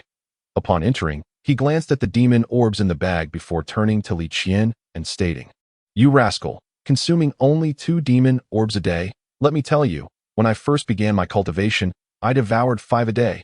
Li Qian could barely contain his laughter at this remark. Jing Guanhai playfully tapped Li Qian's head and urged, "Hurry and cultivate. Stop daydreaming." With that, Li Qian resumed his practice, taking another demon orb to continue his training. Thus, Li Qian remained in that chamber, diligently cultivating. Every day, meals were delivered punctually, and after consuming the demon cores, Jing Guanhai would promptly replenish his supply. After 2 months had elapsed, Li Qian, who initially could only devour 2 demon cores a day, had now progressed to devouring 10. His cultivation had reached the pinnacle of the entry spirit realm, merely a step away from breaking into the divine clarity realm. One morning, as was his custom, Li Qian picked up a demon core, preparing to consume it, when he was halted by the figure of Jing Guanhai entering the room. Jing Guanhai addressed him, stating, "Your current strength is barely adequate. It is time to assess the results of your training over these past days." Subsequently, Li Qian followed Jing Guanhai out of the chamber. The youth, who had not ventured outside for an extended period, squinted against the glaring sunlight overhead. At the entrance stood 3 individuals. Qian, Qian, and Lu Songhai. Qian was the first to speak. Addressing Li Qian, I never expected you to have broken through to the pinnacle of the entry spirit realm in just 2 months. Quite remarkable. Li Qian scratched his head and replied, Senior Qi. You flatter me. Qian then turned and pulled Jing Guanhai aside to converse about something. Meanwhile, Lu Songhai stepped forward, bowing to Li Qian and saying, Congratulations on your breakthrough, Master. Li Qian waved his hand dismissively, saying, Please refrain from calling me that. Just refer to me as young Master Li. Qian then said to Qi Linger, Sister, your brother Hai has agreed.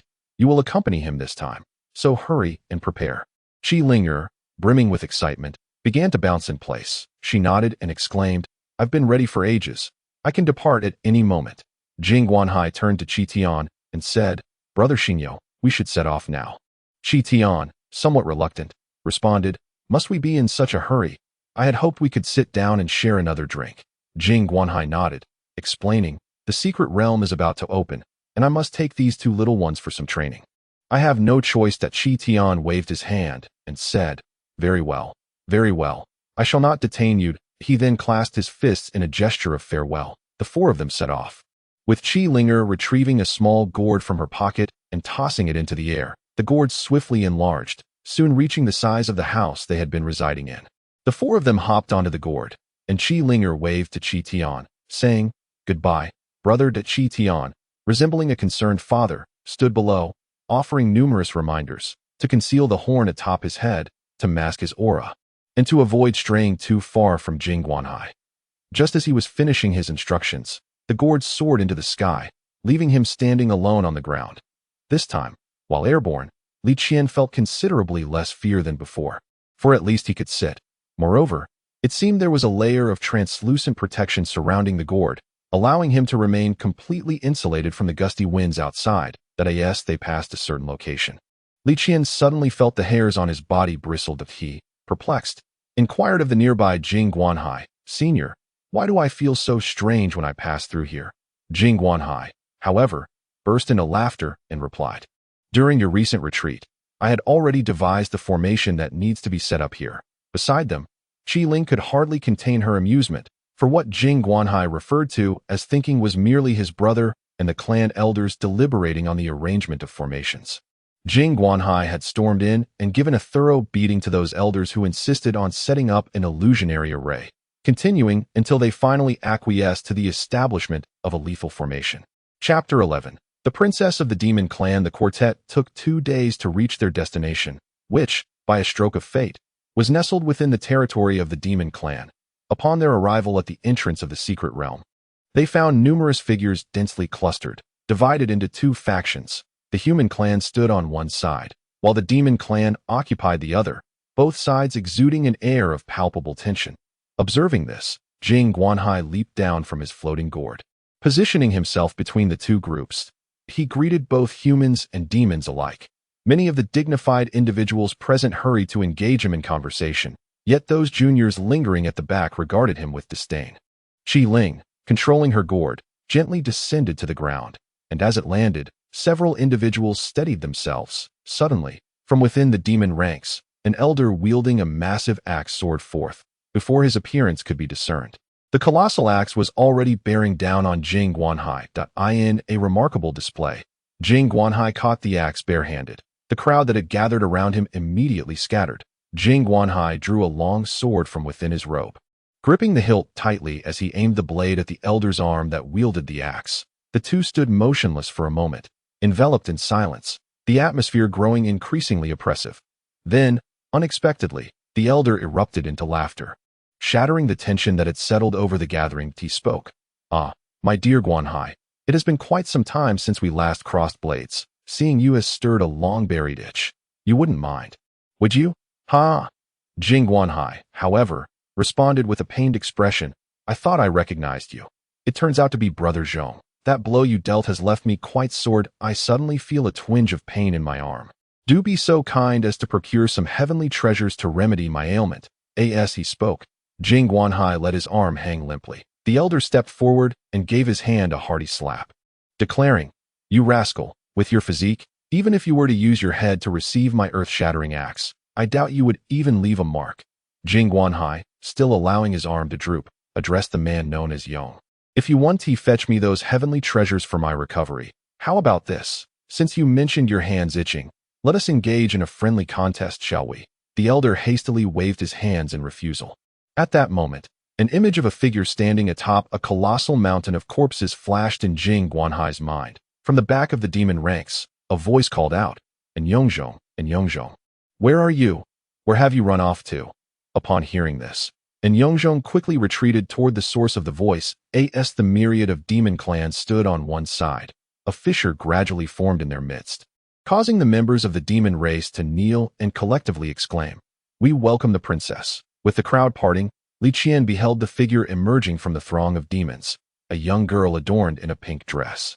He seemed to discern faint crimson scales gracing her visage. However, her originally neatly arranged bun had become somewhat disheveled, obscuring much of her beautiful countenance. At that moment, Qian slowly approached Jing Guanhai and inquired, "Senior, who is this girl?" That elderly man seemed formidable. Upon hearing her voice, he hastily fled. Meanwhile, and Yongzhong had already knelt before the princess. Jing Guanhai led Qian to the princess's side and cheerfully greeted her. "Ah, is that not little Shui? It has been ages. Do you still recognize your elder brother Jing?" Upon spotting Jing Guanhai, the girl immediately dashed over and playfully swung her hand at him. Jing Guanhai swiftly sidestepped. When she missed, the girl, puffing with indignation, exclaimed, "Jing Guanhai, you still owe me from our last wager." She then extended a petite hand, demanding, "Hand it over." At that moment, Jing Guanhai rummaged through his sleeve and produced a dark wooden box. Placing it in the girl's hand, as she opened the box, her demeanor underwent a complete transformation, and she handed it to Yongzhong before eagerly approaching Jing Guanhai, saying, "Brother Hai, it has been so long. Have you missed little Shui? I have been thinking of you dearly." Jing Guanhai quickly waved his hands and stepped back, saying, "Little Shui, please behave normally. I am not accustomed to this." Yet, the girl named Shui was unfazed. Upon noticing the young man beside Jing Guanhai, she inquired, "Who is this lad? He looks quite decent. Why not give him to me as a servant?" Jing Guanhai tapped her on the head and replied, "You are of similar age. Stop calling him a child. Besides, he is my disciple. Do not covet him." Little Shui, clutching her head, took a few steps back and remarked, "Disciple, I remember your sect had only you. Have you now taken in disciples? Time indeed changes perspectives. Brother Hai." Jing Guanhai, feeling a bit embarrassed, cleared his throat and glanced around, as though he had spotted someone familiar, and promptly made his exit. Qian, however, stood frozen in place, while little Shui circled around him curiously. Unable to restrain himself any longer, Qian finally spoke, "Miss, please do not stare at me so intently." Yet, little Shui continued to gaze at his face, prompting Qian to avert his eyes, ultimately shutting them completely. She giggled softly, "Why do you act like a shy maiden? Must one not be allowed to look?" Qian kept his eyes closed. Remaining silent, finding the encounter dull, little Shui decided to leave. Only then did Qian exhale in relief and begin to survey his surroundings, acutely aware that he was within the territory of the demon clan.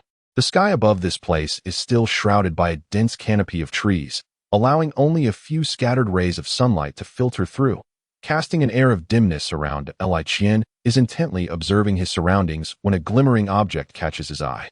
Upon closer inspection, he discovers that it is a crystal resembling a skull. The skull gradually approaches him, causing a few beads of cold sweat to trickle down his forehead. As it draws nearer, he realizes that a woman is cradling the skull in her hands, gently stroking it with her other hand, a faint smile playing on her lips. Chapter 12. Entering the secret realm. The woman, holding the crystal skull, steps in front of Qian and speaks, "What is this? Do you fancy my crystal skull?" As she speaks, she extends the skull towards him.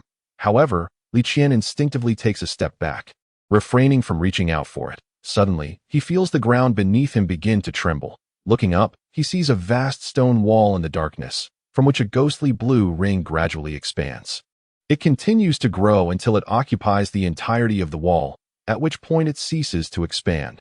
The young men and women present, under the guidance of the elders from their clan, stand at the entrance of the secret realm. At this moment, Jing Guanhai, having appeared beside Qian, takes his hand and walks toward the entrance, with Lu Songhai following closely behind them. Meanwhile, Yongzhong is at the entrance, advising Xiao Shui on something. Upon noticing Jing Guanhai approaching with the two youths, he greets him. Hi Di, why not let the three of them enter the secret realm together? It is fraught with peril. And having companions will be beneficial. Jing Guanhai nods in agreement, replying, that sounds good, but you must promise me some treasures when it's over. An Yongzhong, slightly impatient, nods and retorts, all right, look at your greedy demeanor, and yet you call yourself a leader. Jing Guanhai smiles and affirms, it's settled then. Turning to Li Qian, Jing Guanhai instructs, when faced with magical artifacts, if you encounter someone stronger than yourself, flee. If you meet someone weaker, seize the opportunity. He then leans closer to Li Qian's ear and whispers, engage with your physical strength. This statement leaves Li Qian even more puzzled.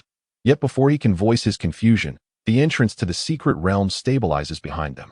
As Li Qian turns around, a force propels him forward, sending him flying into the ghostly blue void. The surrounding environment gradually fades to black, and his consciousness begins to blur. When he opens his eyes again, he finds himself lying on a patch of grass, flanked by two others, Lu Songhai and Xiao Xue. As Li Qian sits up, the other two awaken in succession. The three of them rise and gaze around in bewilderment. Xiao Shui speaks first. It seems our luck is rather poor. We've ended up on the outskirts. Li Qian and Lu Songhai exchange puzzled glances. Noticing their expressions, Xiao Shui tentatively asks, you two aren't first-timers to the secret realm, are you? Both shake their heads in unison. With a look of exasperation, Xiao Shui gazed at the two individuals and remarked, allow me to elucidate the matter. Secret realms are typically numerous small worlds that exist in the vicinity of our original grand world. To put it more simply, the place we inhabit resembles a vast bubble. These smaller worlds can be likened to smaller bubbles that float around the larger one. Some may even be drawn into the larger bubble due to their proximity. This leads to an unstable environment within the secret realms. When a passage appears in our original world, it signifies that this smaller world has drawn too close to our grand realm, akin to smaller bubbles being absorbed by the larger one. Consequently, the duration of our stay within this secret realm is limited, generally ranging from half a month to a month. Now, let me further explain the fundamental distribution of these smaller worlds. The danger level within these realms can be categorized into three rings. The outermost ring, where we currently reside, possesses the fewest treasures and is, however, the safest location. Moving inward, one encounters areas inhabited by magical creatures that thrive on the spiritual energy of the secret realm. Although one may stumble upon opportunities or treasures there, such prospects are typically minimal, and the treasures are usually weak. At the core of the smaller world lies a crystal of energy, which sustains the functioning of this realm. The closer one gets to that core, the greater the abundance of treasures and opportunities. Upon hearing this, Li Qian and the others began to grasp the concept. Although Xiao Shui noticed that the two remained somewhat perplexed, she chose not to elaborate further, as she had only retained this information from her lessons. Xiao Shui then stated, our next step is to gradually navigate towards the core of this secret realm, which lies over there. As she spoke, she pointed to a towering red beam of light in the sky. Li Qian interjected, that's not too far. With our stamina, we could reach it in 2 days. Xiao Shui approached him, lightly tapping his head with her finger, and replied, are you unaware of the adage that looking at a mountain can tire a horse? Even if we were to journey without rest or sustenance, it would still take us 5 days to arrive, and that does not account for any dangers we may encounter or the time required to seize treasures. Li Qian covered his head and retorted, you could simply say that. Why tap my head? Xiao Shui smiled as she moved closer and said, because not a thick-headed person deserves a few taps. She then playfully tapped Li Qian's head once more. The three of them hurried towards the source of the sound. As they traversed the overgrown forest, they arrived at the location, where they beheld two teams, humans and demons, locked in confrontation. Xiao Shui placed her finger to her lips, signaling for Li Qian and the other to remain silent. Among the humans, one spoke up, have you demons lost your minds? There is a covenant in place that prohibits our two races from engaging in combat for 500 years. One of the 5 demons, however, let out a hearty laugh and replied, that covenant pertains to the outside grand world. Have you forgotten that we are currently situated within a secret realm? Thus, you shall comply and meet your demise. As soon as the human finished speaking, he brandished his large blade and charged forward. The individuals opposite immediately drew forth their long swords from behind, their fingers forming intricate gestures of incantation. At that moment, the petite figure of Xiao Xue, who had been standing beside Li Qian and his companion, unexpectedly stepped forward as she emerged. She exclaimed, "Have you all lost your minds?" The leader among them promptly lowered his weapon and, along with the others, rushed to kneel before Xiao Xue, bowing their heads in reverence as they proclaimed, "Your Highness." Li Qian and his companion, being in close proximity, could even discern the beads of cold sweat trickling down the faces of those men. With a grave expression, Xiao Xue addressed the leader. "If I recall correctly, you belong to the Shanxiao clan. Pray tell, have you strayed so far from our royal family that you no longer grasp even the simplest of decorum?" Chapter 13. The black creature among those kneeling before Xiao Xue, the foremost individual, spoke with a trembling voice. "Your Highness, it is not as you perceive. We had merely entered this secret realm to familiarize ourselves with our surroundings when that individual over there," he gestured towards one of the youths standing aside, suddenly leapt forth from the thicket. "Fortunately, I managed to evade in time. Otherwise, I fear I would have had a tea that moment." The person he pointed to began to approach them. First bowing deeply to Xiao Xue before speaking, "Your Highness, he speaks falsely. It was he who initiated the attack upon us."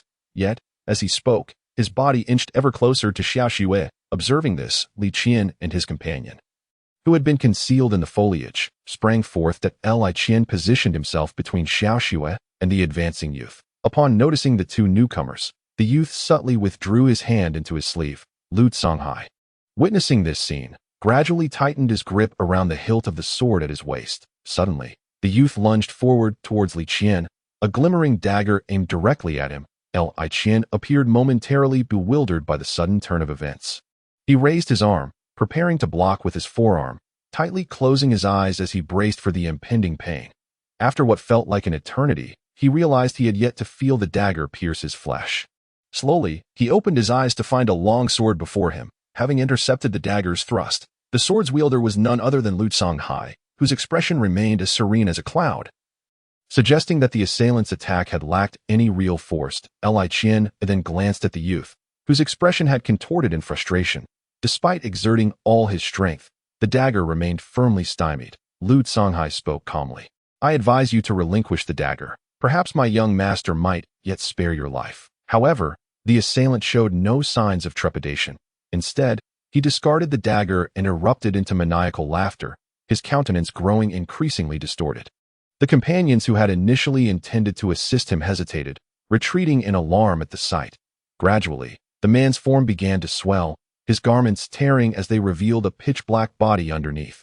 Witnessing this transformation, Li Qian urgently shouted to the others, "Run!" The three fled without a moment's hesitation, sprinting into the depths of the forest. Lu Songhai led the way, wielding his sword to carve a path through the trees for his companions.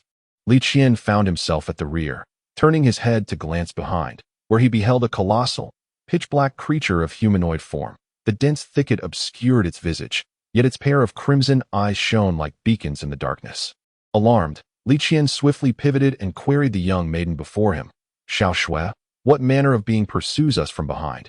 Xiao Xue, positioned ahead, responded, "That creature is a denizen of this secret realm, commonly referred to as a demon. We are indeed unfortunate to encounter such a formidable entity at the very outset of our journey." As the two conversed, Lu Songhai, who led the group, abruptly halted. The two behind collided into his back. Rubbing her forehead, Xiao Xue exclaimed, "You, of all people, could have warned us before suddenly stopping." Yet before she could finish her complaint, the trio beheld a vast chasm stretching before them, its sheer walls extending for miles, reminiscent of a celestial sword cleaving the heavens. While the three contemplated their next move, the sound of splintering wood echoed ominously from the woods behind them. Growing ever nearer, Li Qian turned to Lu Songhai and said, "Xiao Hai, take Xiao Xue and flee along the chasm. I shall devise a means to hold it at bay." Lu Songhai shook his head, replying, "My lord, our fates are intertwined. Should you meet with peril, I would be unable to survive as well. That it is wiser for us to remain together, as our chances of survival would be greater." As the dark creature drew closer, Li Qian had no time to further debate with Lu Songhai. He turned to Xiao Xue and urged, "My lady, you must go ahead. We shall delay it for now." Without a moment's hesitation, Xiao Xue darted towards the left side of the chasm. Lu Songhai gripped his sword tightly, thrusting it towards the creature's throat. However, the creature executed a remarkably agile maneuver, evading the strike and leaping to a distance of 10 meters. Only then did they fully discern its form. Covered in black scales with numerous spines protruding from its back, to their astonishment, the creature spoke. I suggest you conserve your strength. Should I injure you, your flesh will not be so delectable. Seemingly incensed by its own words, the black creature lunged at them, snarling, Die. Li Qian was momentarily taken aback. He had merely intended to intimidate the creature, for he lacked any martial prowess, and a real confrontation would spell doom for them both. Lu Songhai, however, brandished his sword and charged into battle with the creature. The demon, emboldened, taunted Li Qian, Do you prefer to suffer first before becoming my meal, or shall I devour you outright? Before Li Qian could respond, he vanished from the creature's sight, only to be met with a sudden force striking his chest, propelling him several steps back. Both he and the black creature stared incredulously at one another, each assessing the other. Following his recent training, Li Qian had yet to engage in actual combat, thus was uncertain of his own capabilities. That last blow allowed him to keenly perceive the transformation within his own body. The dark creature, undeterred, charged at Li Qian once more, who stood resolute in the face of the onslaught. The two engaged in a fierce exchange of blows, their fists colliding with such force that it seemed to stir the very air around them. The surrounding trees swayed in response. It was evident that the creature's scales began to shatter one by one. Not alarmed by this unexpected turn of events, the creature realized that its formidable armor, which had withstood the test of time since its inception, was now being cracked by this seemingly delicate youth before it. With a voice laden with menace, it declared, I shall grant you a fleeting chance at survival. But should I encounter you again within this secret realm, it will not end well for you. Having issued its warning, the dark being leapt into the thicket, vanishing from sight. Chapter 14. The spirits spring as the creature departed. Li Qian collapsed onto the ground. During the fierce clash, he had concentrated most of his spiritual energy into his hands, relying solely on his willpower to endure the confrontation. Yet, drawing upon the last remnants of his strength, he rose and made his way toward Lu Songhai. Lu Songhai, having just sustained a blow to his chest from the creature, was now seated cross-legged, attempting to stabilize the tumultuous energy within him. At that moment, Li Qian heard a rustling sound emanating from the forest. He quickly regained his footing, his gaze fixed anxiously on the source of the noise, for his spiritual energy had yet to recover. Should a creature of similar might reappear, their fates would be sealed. The sound grew nearer, and suddenly, a figure burst forth from the underbrush. None other than the recently departed Xiao Shui. Xiao Shui looked at the two and exclaimed, I have just witnessed a tremendous opportunity. You must follow me at once. Li Qian pointed to Lu Songhai, who was seated in meditation, and replied, Miss, we cannot. That he has just been injured and is currently recuperating his energy. Perhaps we should rest a while before setting out? Xiao Shui could only nod in acquiescence. In that moment, Li Qian reached into a small pouch at his waist and retrieved a green demon core. Cradling it in his palm, he found that he no longer needed to meditate to absorb low-grade cores. As the core entered his body, he soon felt the previously waning energy within him surge back to life, alleviating some of his earlier fatigue. After a while, Lu Songhai finally opened his eyes. Noticing this, Li Qian approached him and produced a small black pill from his pouch, offering it to him. Lu Songhai accepted the pill and swallowed it, instantly feeling a warmth spread through his abdomen. Moments later, he stood and addressed Li Qian. Thank you, my friend. Seeing that he was unharmed, Xiao Shui immediately urged, Once you have rested, we must hurry and follow me. With that, she took the lead. As the three traversed the edge of the canyon, Li Qian sensed the spiritual energy in the air gradually intensifying with each step they took.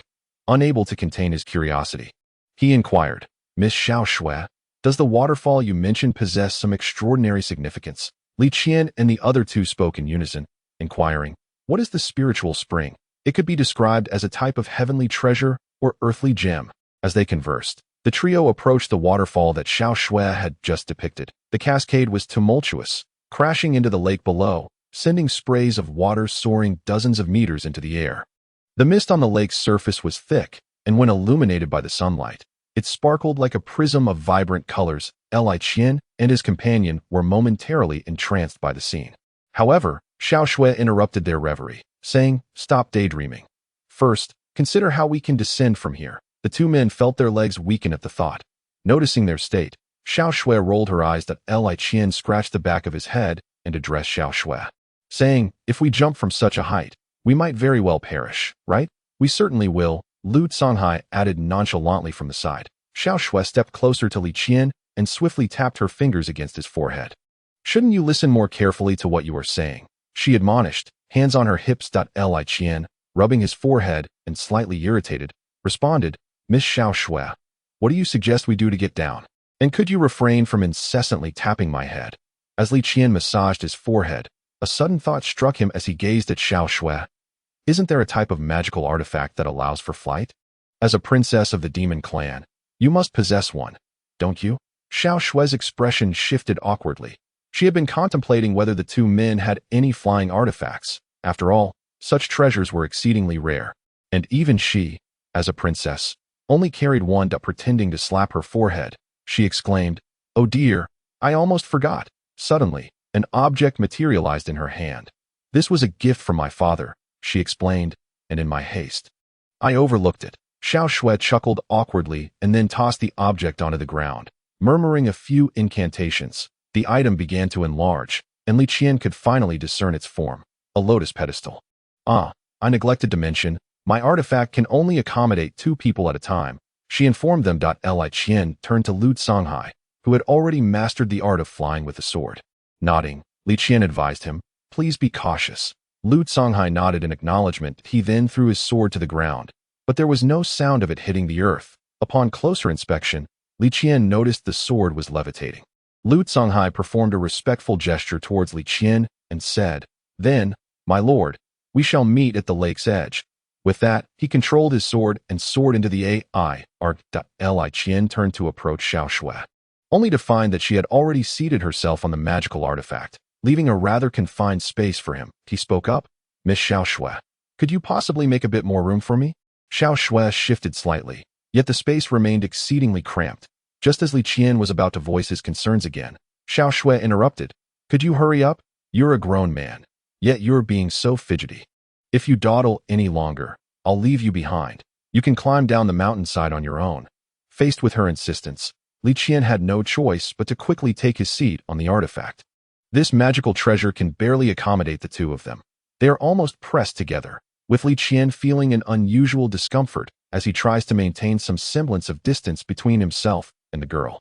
Fortunately, the girl sitting in front, Xiao Shui, appears unperturbed. However, as the treasure gradually ascends, Li Qian's acrophobia resurfaces, causing his body to unconsciously gravitate toward the center of the lotus pedestal. Xiao Shui nearly topples off due to his movement and chides him. "Be careful, don't push me off." Trembling, Li Qian apologizes, "My apologies, Xiao Shui, I have a bit of a fear of heights." Chapter 15, Spirit Spring, Part 2. As Li Qian and Xiao Shui slowly approached the lakeshore, Lu Songhai was already waiting below. Xiao Shui skillfully controlled the lotus seat, allowing it to gently descend to the ground. Lu Songhai hurried over to them, exclaiming, "Young master, I just took a stroll around the area. There are signs of someone having traversed this vicinity. It seems we may not be the first to arrive." Xiao Shui, however, remained unfazed. "Do not worry. Although there may be numerous celestial materials and earthly treasures in this area, the most significant treasure is ultimately this spirit spring behind us," she declared. Li Qian, perplexed, inquired, "So how do we take this spirit spring with us?" Xiao Shui raised her hand, and in it appeared 3 exquisite bottles. Resembling white jade, she addressed Li Qian and the others. "We 3 are witnesses to this discovery. Thus, I shall share these 3 bottles with you. They are called sealing spirit vessels, and their sole purpose is to contain the spirit spring. These were gifted to me by the elders of my clan before my journey. Since we have all discovered this spirit spring together, it is only fair that we each receive one." With that, she distributed the bottles to them. The greatest use of this spirit spring is to bathe in it, which possesses the remarkable ability to refine one's essence. "Let us first indulge in its waters before collecting the spirit spring," she suggested. Both Li Qian and the other person displayed expressions of confusion. Li Qian questioned Xiao Shui. "Xiao Shui, I can understand bathing in it, but is it truly appropriate for us to do so?" Xiao Shui seemed to grasp his implication and, in a fit of anger, dashed over to him, ready to strike. Li Qian quickly raised his hands to shield his forehead, closing his eyes. Suddenly, he felt a sharp pain at his side. Prompting him to open his eyes, he saw Xiao Shui pinching a soft spot on his side and twisting it. "Ouch!" Li Qian exclaimed. Xiao Shui, gritting her teeth, remarked, "This lake water is not ordinary. There is no need to remove your clothes." "Understood. Understood. I get it," Li Qian shouted, hopping in place. Just then, a loud commotion erupted behind them. A massive python leaped from the spirit spring, and atop its head stood a figure, confronting it. The person appeared to have blood seeping from their body. Though it vanished almost immediately, the giant serpent soared above the water.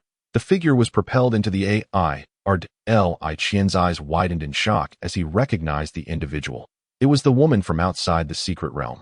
Playing with the skull, under her control, began to enlarge gradually, until the skull grew as immense as the head of a giant python. She finally shouted, "Drop!" The colossal skull plummeted like a kite severed from its string, crashing down onto the head of the giant serpent. The python lifted its serpentine head, bracing to receive the blow. As the skull made contact with the serpent's head, the creature's body shattered from top to bottom. The skull, seemingly unimpeded, struck the surface of the lake, sending up a spray of water that soared several dozen meters high. The three individuals were taken aback, yet they could only feign composure. "Isn't this the princess of the demon clan? How did you find your way into this secret realm without even a protector?" The woman alighted and caressed the skull, addressing Xiao Shui. Before Xiao Shui could respond, the woman turned her gaze to Li Qian.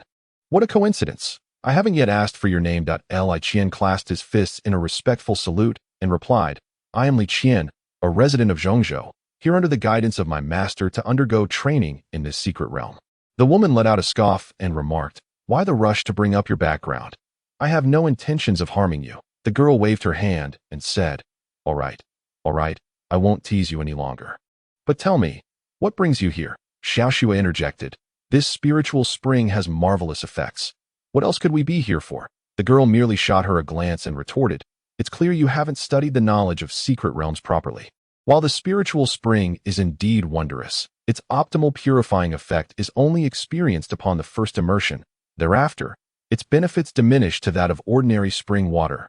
Xiao Shui's cheeks flushed as she raised her chin and countered, "If that's the case, what are you doing here?" The girl turned to look at the lake of the spiritual spring and replied, "I wonder if you are aware of a renowned brew from Zhongzhou called Wangyou wine.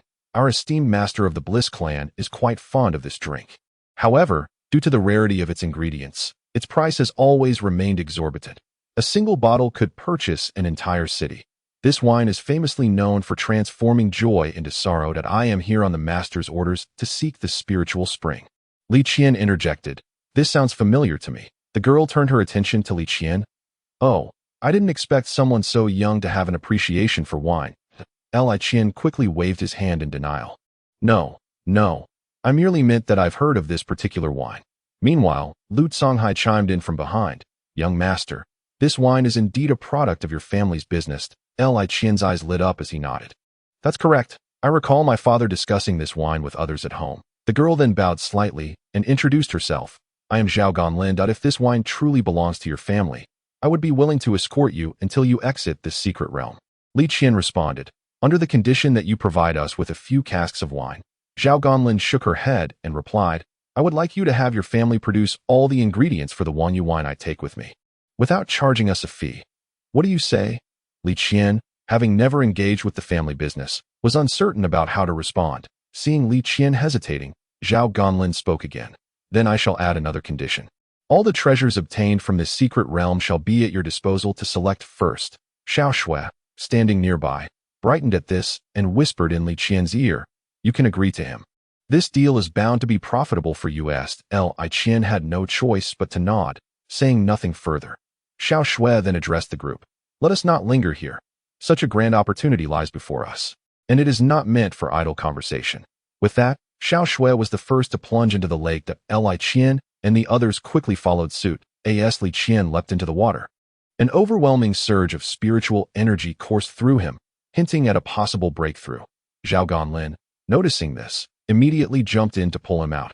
Emerging from the water, Li Qian wore a puzzled expression and looked at Zhao Ganlin, asking, "Why did you pull me out, Miss Zhao?" Chapter 16. The Master of Ultimate Bliss, Zhao Ganlin hastily replied, "This secret realm only permits those of the spirit realm to enter.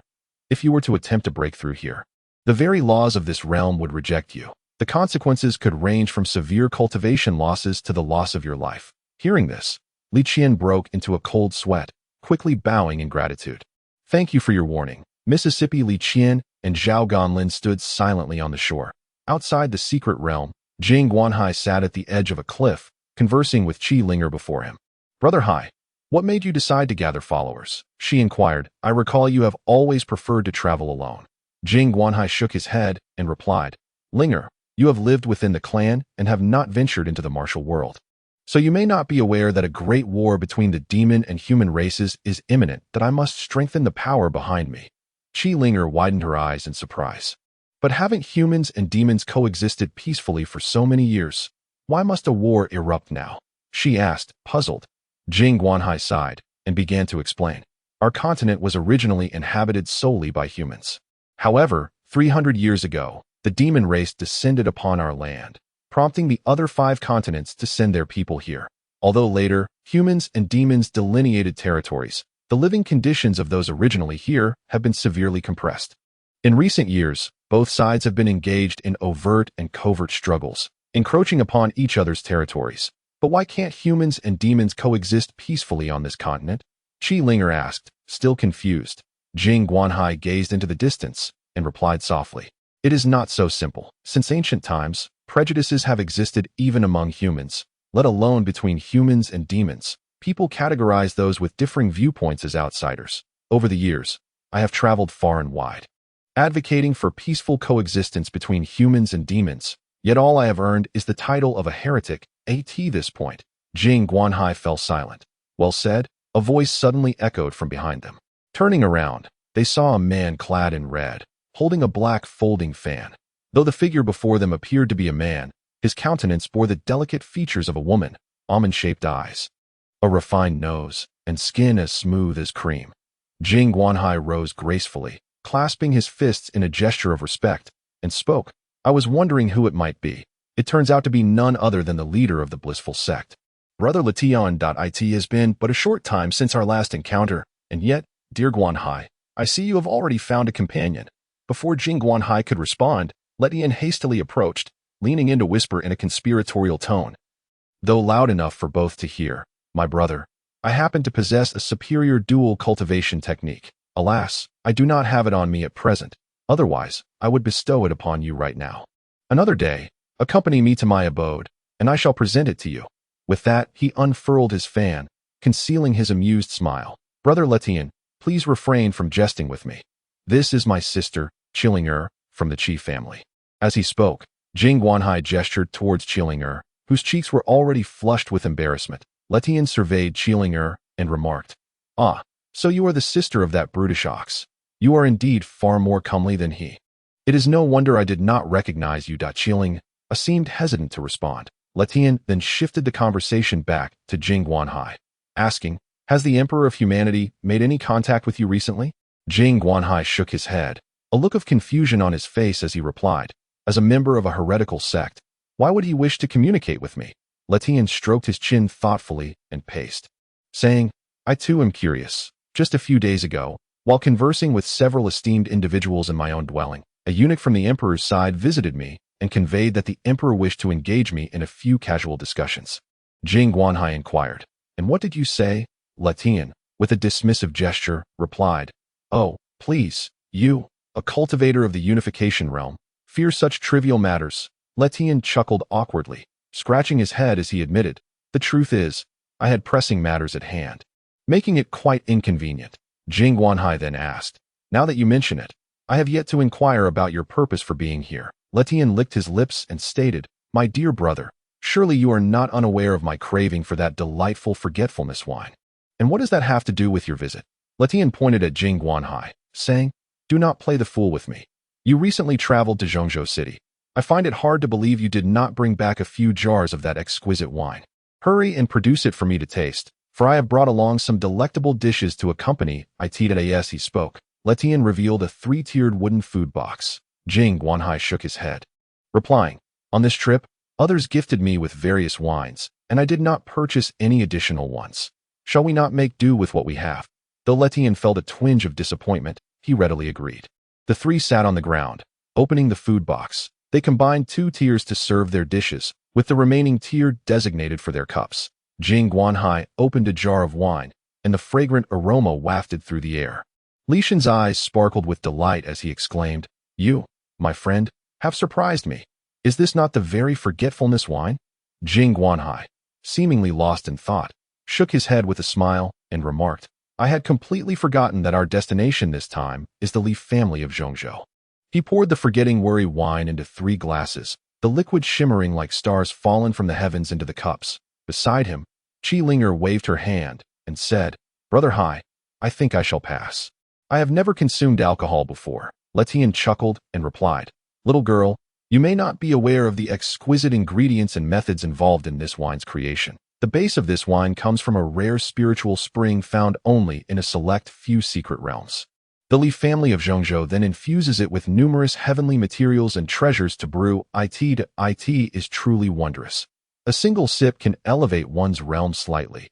Jing Guanhai added with a smile. "Linger, take a sip, and you will understand the wine's marvels." Unable to resist the persuasion of the 2, Qi Linger raised her glass. The other 2 followed suit, and the 3 gently clinked their glasses. While the other 2 downed their drinks in one go, Qi Linger merely brought the cup to her lips and took a delicate sip. Upon tasting it, she felt as if the speed at which she absorbed spiritual energy had significantly increased. Chapter 17. Divine Water. With her eyes closed, Qi Linger savored the experience. Upon opening her eyes, she gazed intently at the glass in her hand, marveling at its wonders. Jing Guanhai teased her, saying, "Don't just stare. Mere observation won't unveil this opportunity." Nodding, Qi Linger drank the entire glass in one gulp. As the wine slid down, a subtle tremor coursed through her dantian, and she unexpectedly broke through to a small realm.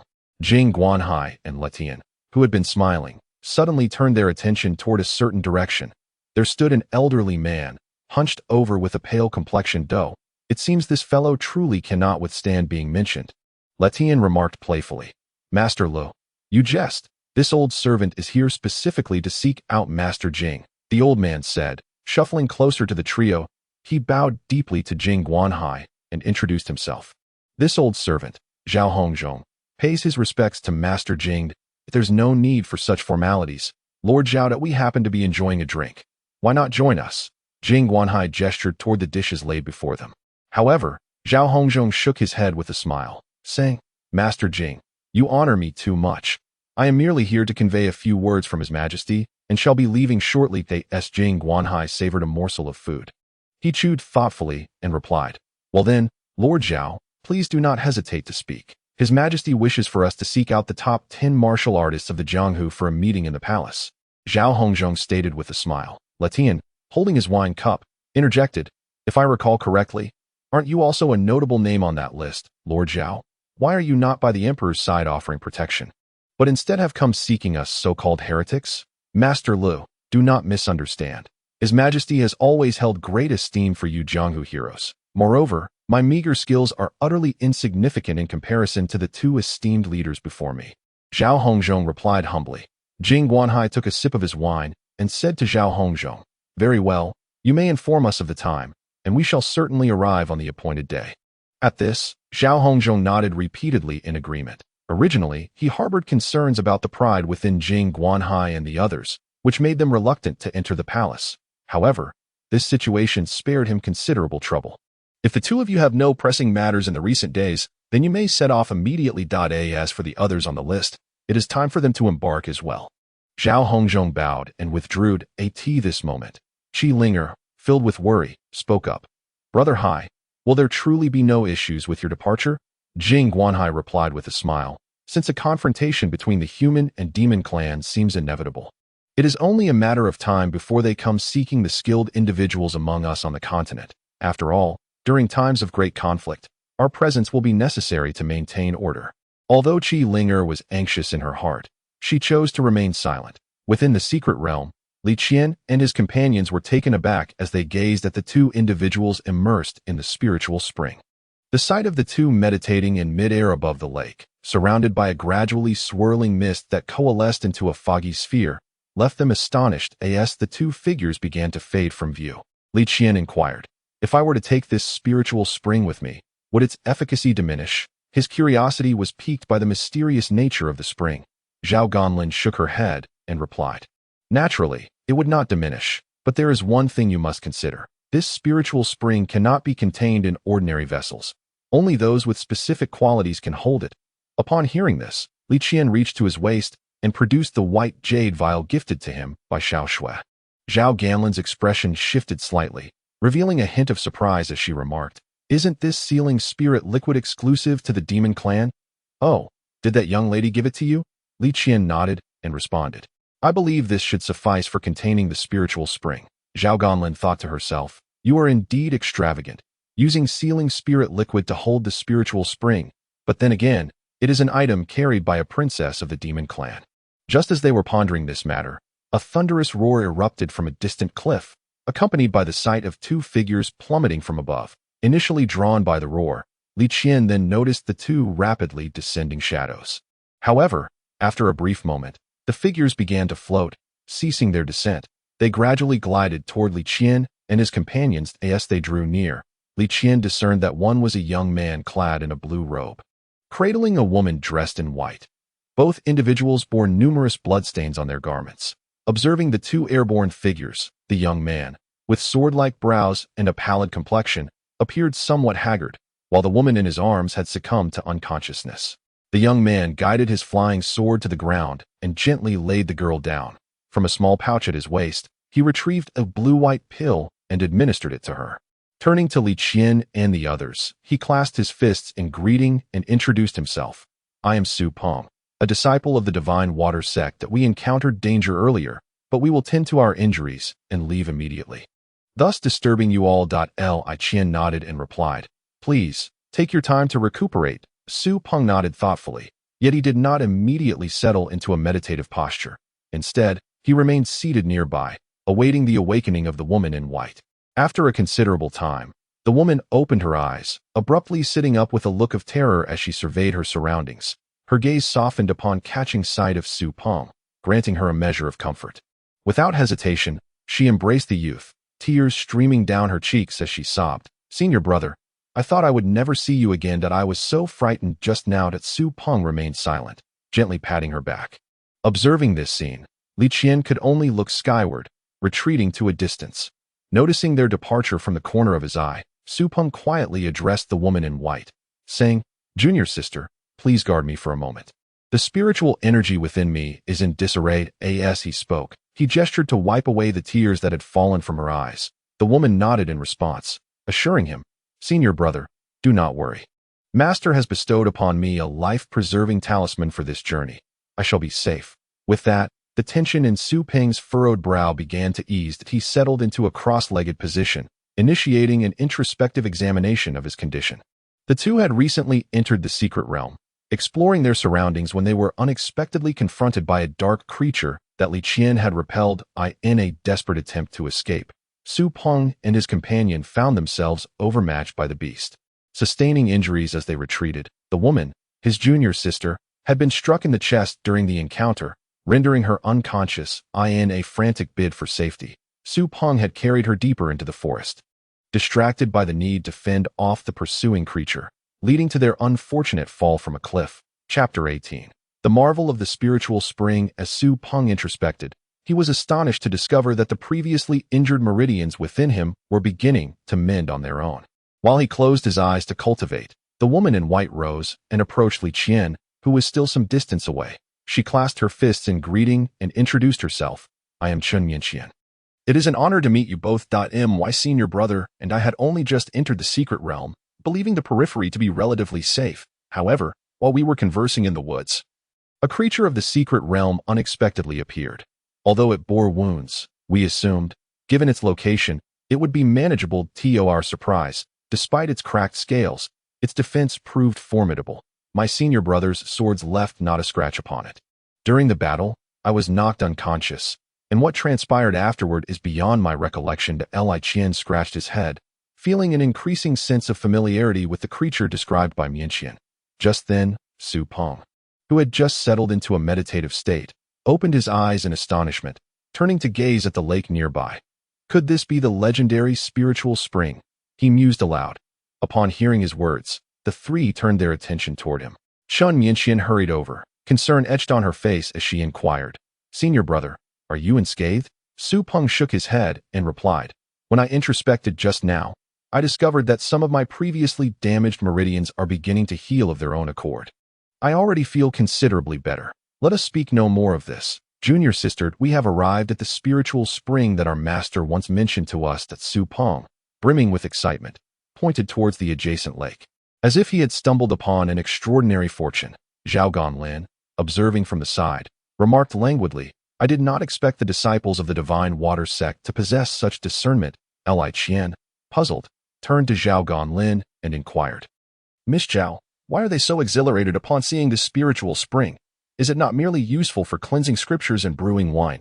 Upon hearing his question, Zhao Ganlin shook her head and replied, "To us, ordinary folk, the spring's benefits are limited to those. However, for the disciples of the Divine Water sect, whose cultivation methods emphasize the water element, this spiritual spring serves as an unparalleled shortcut to amplifying their powers." Though Su Peng could hardly conceal his elation, he nonetheless rose to bow respectfully to Li Qian and his companion. "Gentlemen, you must surely understand the immense advantages this spiritual spring offers to the disciples of our Divine Water sect. If you could permit us entry for cultivation, I would be willing to offer some form of compensation." Li Qian was initially prepared to dismiss the request with a wave of his hand. But beside him, Chen Mianxian suddenly interjected, "The treasures of heaven and earth within this secret realm rightfully belong to those who encounter them. Senior brother, you need not be so deferential." Upon hearing her words, both Li Qian and his companion furrowed their brows. That Su Peng, noticing the shift in their expressions, promptly pulled his junior sister behind him. "My junior sister is rather forthright. I apologize on her behalf." Although Li Qian and his companions felt a twinge of displeasure, they chose to remain silent out of respect for Su Peng. Li Qian then addressed him, "What your junior sister states holds merit. It is implausible for just a few of us to absorb the entirety of this spiritual spring. You are welcome to cultivate here as you wish." Su Peng nodded in agreement. "Since you two are already engaged in cultivation here, we shall move a little further away. Otherwise, the spiritual mist of the spring may become too dispersed, thereby diminishing its efficacy." Li Qian nodded in acknowledgement as Su Peng led his junior sister a short distance away. Once they had moved aside, Zhao Ganlin turned to Li Qian and commented, "Their cultivation levels do not seem to surpass yours. Why the excessive courtesy?"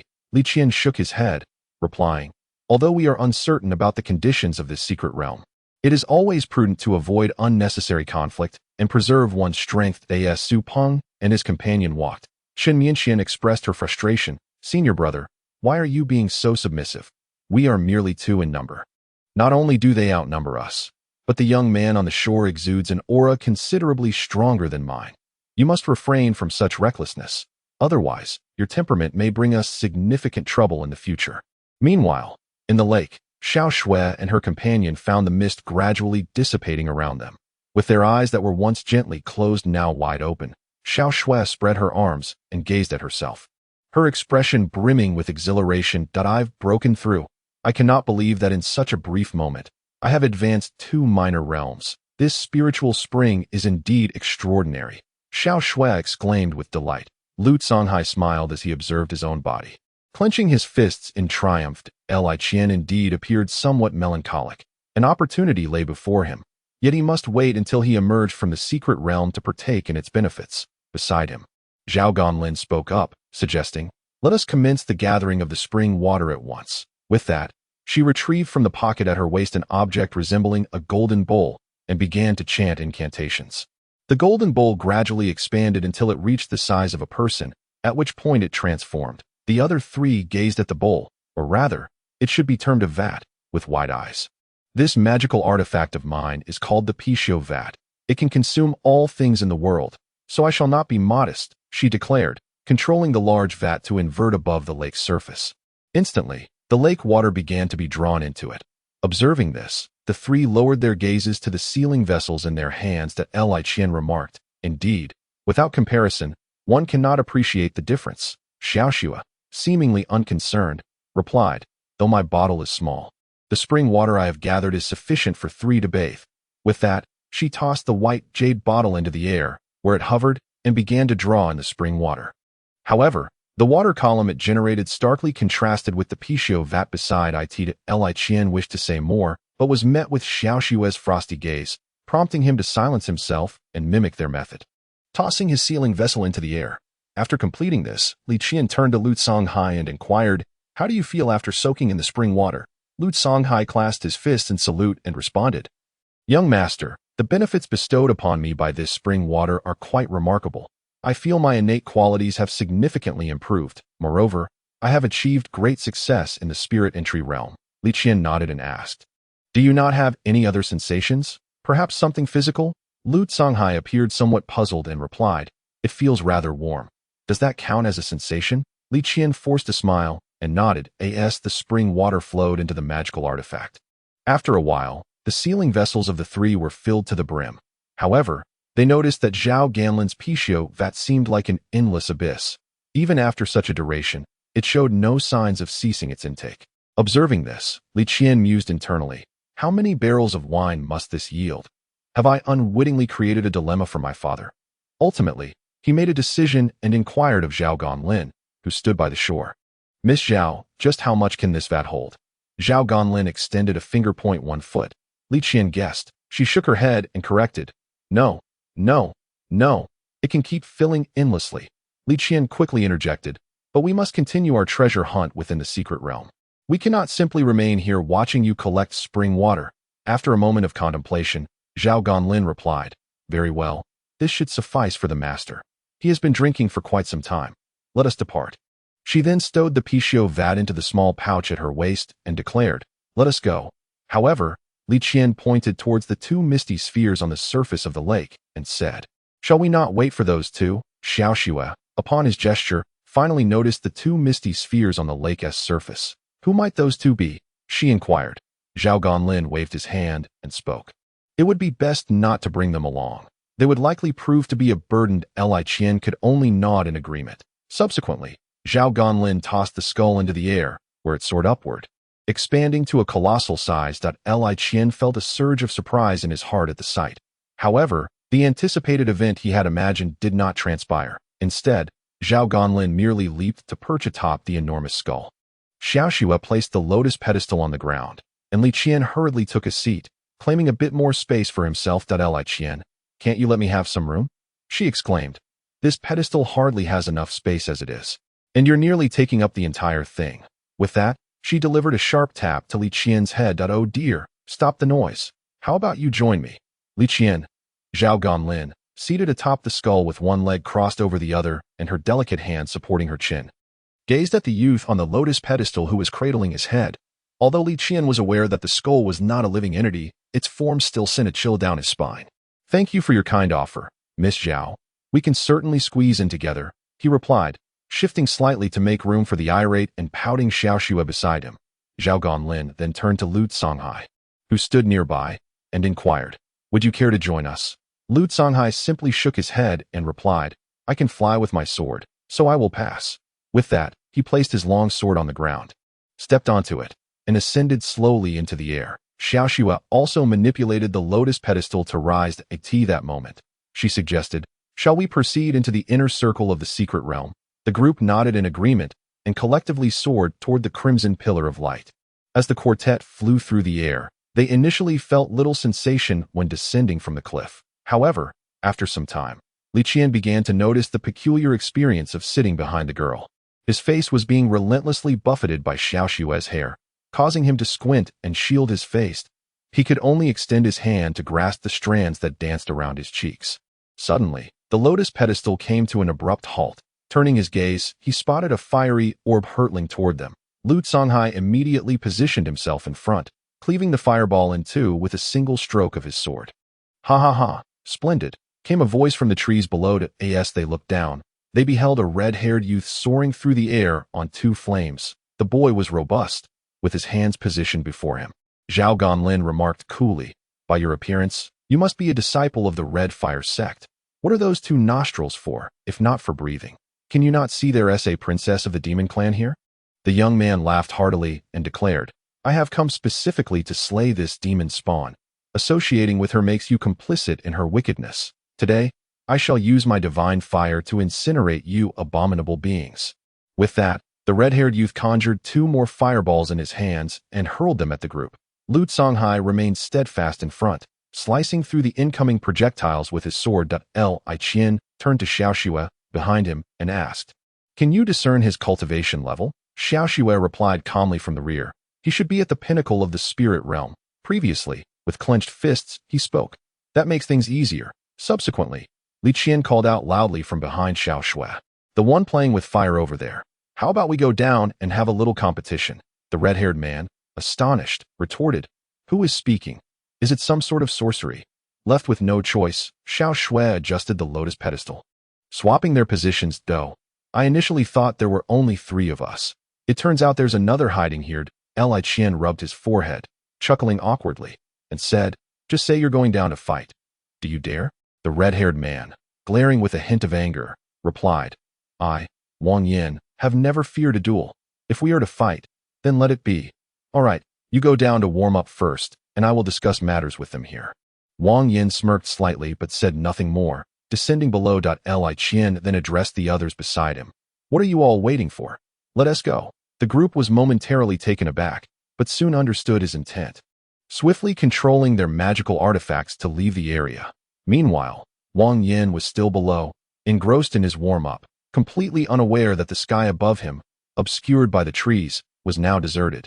The fleeing group could only find the situation amusing.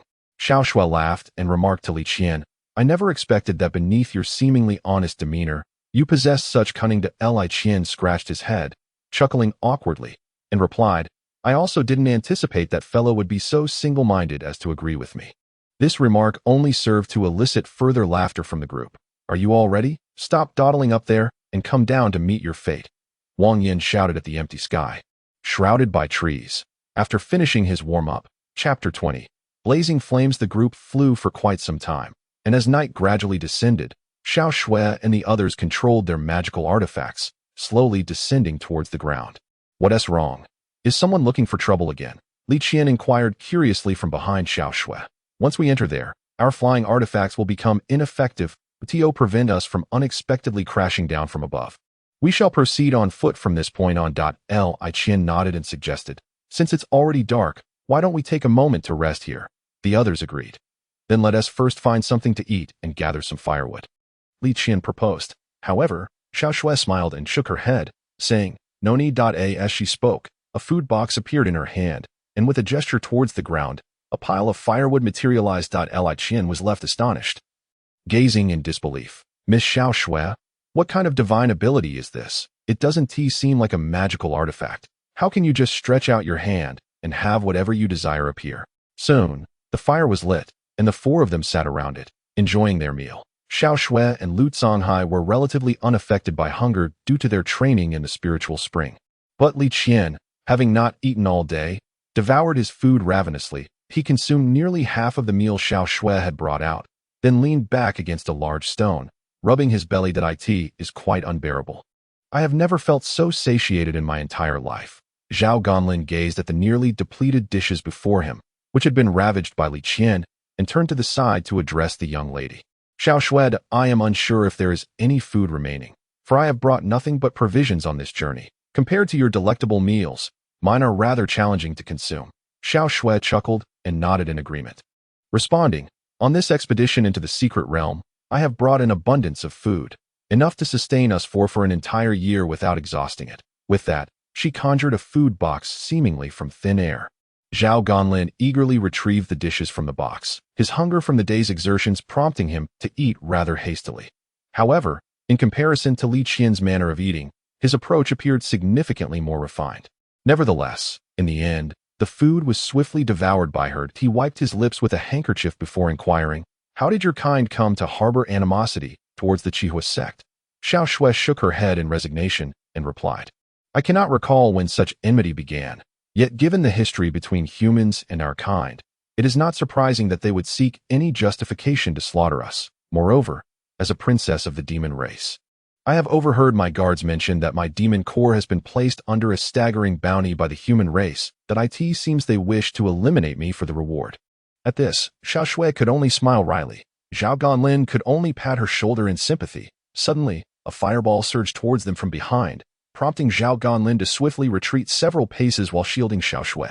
However, Li Qian and Lu Songhai, who were comfortably resting against a nearby rock, were caught off guard and struck directly by the fireball, enveloping them in a cloud of ash. Run! Why have you stopped running?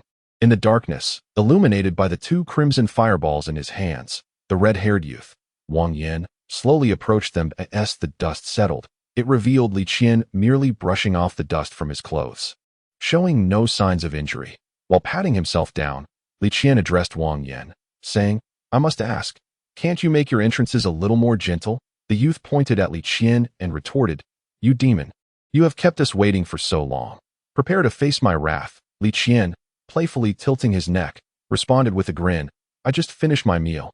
I'm happy to indulge you in some exercise. However, as soon as he spoke, Wang Yan's stomach let out a loud growl. The youth, feeling embarrassed, realized that in his anger, while pursuing Li Qian and the others, he had neglected to eat for quite some time. Li Qian, suppressing a laugh, suggested, Shall I wait for you to have a bite to eat first? Wang Yan nodded in agreement, saying, That would be acceptable. He then sat down, pulled out a sesame cake from his cloak, and began to eat. Perhaps the sesame cake was too dry, for he subsequently took a hefty swig from a gourd at his waist, pounding his chest for a while until he finally swallowed the morsel lodged in his throat. This spectacle left Li Qian and his companions utterly astonished. Li Qian was momentarily speechless, while Xiao Shui broke the silence, saying, Hey, big guy, you actually ate when I offered. We still have dishes here. Would you care for some? Before them stood a figure named Wang Yan, feigning an air of sophistication. You are a demon. I shall not consume your offerings. The four individuals present fell into a profound silence. The youth swiftly devoured the sesame cake he had produced. Rising to his feet, he declared, I have finished. Let us begin. Upon hearing this, Xiao Shui and her companions hurriedly retreated. Li Qian nodded and, with a mere tiptoe, advanced towards Wang Yan. Wang Yan, quick to react, unleashed the flames that enveloped him in an instant. Yet, undeterred, Li Qian propelled his fist towards Wang Yan's chest. Wang Yan, with no choice but to raise his hands, braced himself for the impending blow. However, the moment Li Qian's fist made contact with his forearm, a jolt of pain surged through him, as if his arm had shattered. He swiftly withdrew several paces, shaking his now tingling arm vigorously. How does that feel? Li Qian inquired with a smile. Suddenly, the flames surrounding Wang Yan surged dramatically as he roared in fury. Blazing inferno, the flames erupted outward, yet Li Qian felt no heat from the blaze. The others, however, scrambled back in haste. Li Qian found himself engulfed in flames. Yet amid this fiery tempest, he raised his palm. Feeling a gentle warmth coalesce within, a slender flame leaped forth from his hand, directed towards Wang Yan, who was bellowing in the heart of the inferno. A fire column, as wide as a bowl, surged forth, crashing into Wang Yan's chest and sending him hurtling backwards, extinguishing the surrounding flames. Wang Yan, momentarily stunned, soon erupted in greater rage. You dare to duel me with fire? He bellowed, his flames shifting from crimson to a fierce gold, the temperature escalating sharply. Chapter 21. The Dragon of Fire. Li Qian gazed incredulously at his hand, yet Wang Yan wasted no time, unleashing another roar.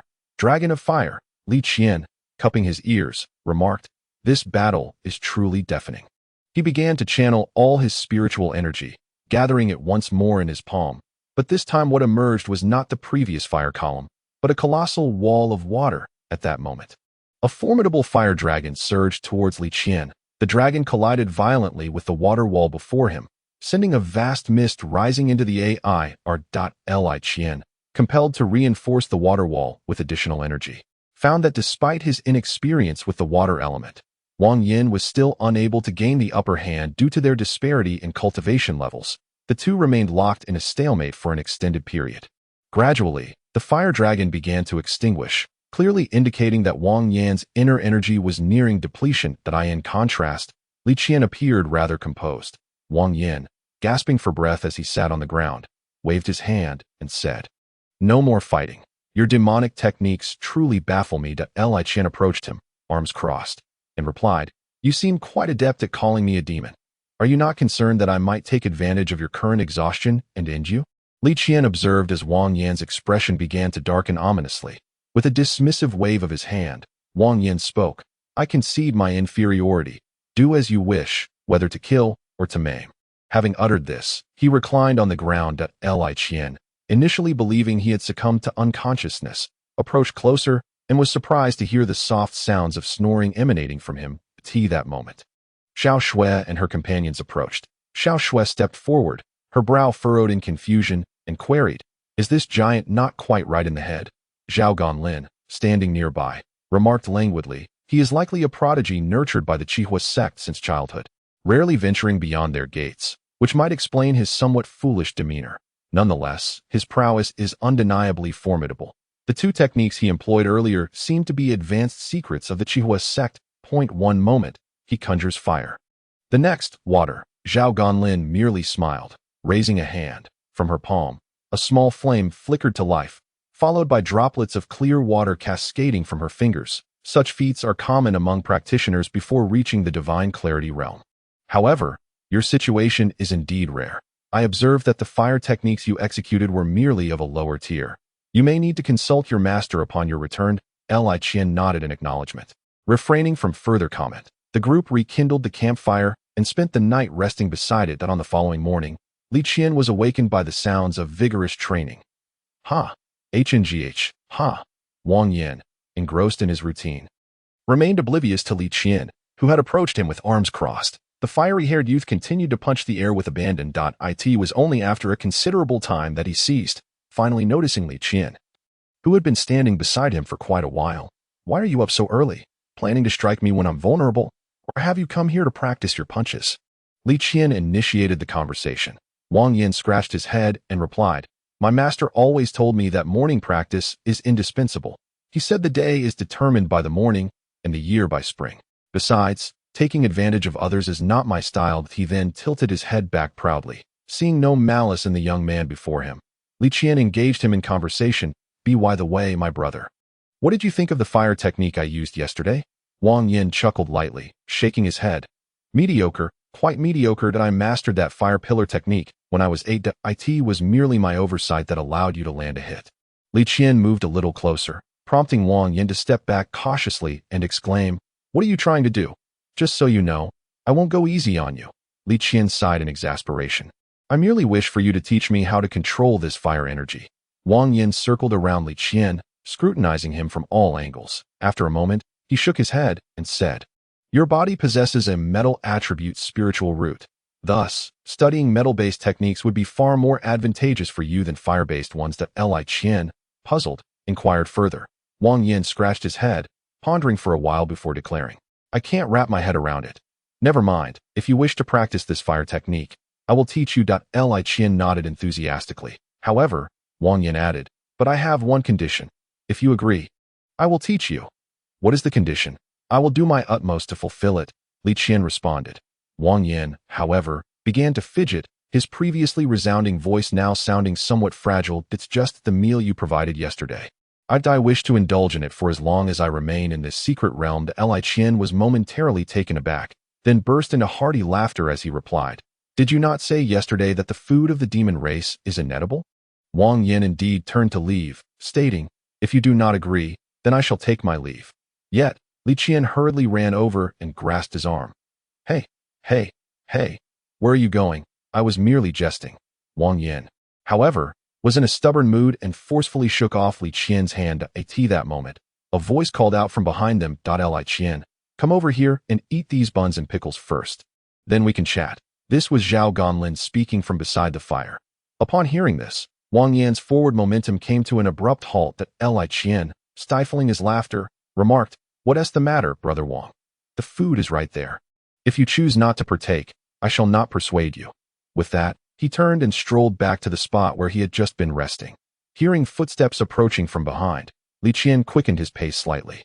At this moment, Xiao Shui looked at Wang Yin, who was walking over with Li Qian, her expression darkening. However, she felt a reassuring pat on her shoulder from Zhao Ganlin, prompting her to turn and look. Zhao Ganlin leaned in and whispered, "Let us first probe his background.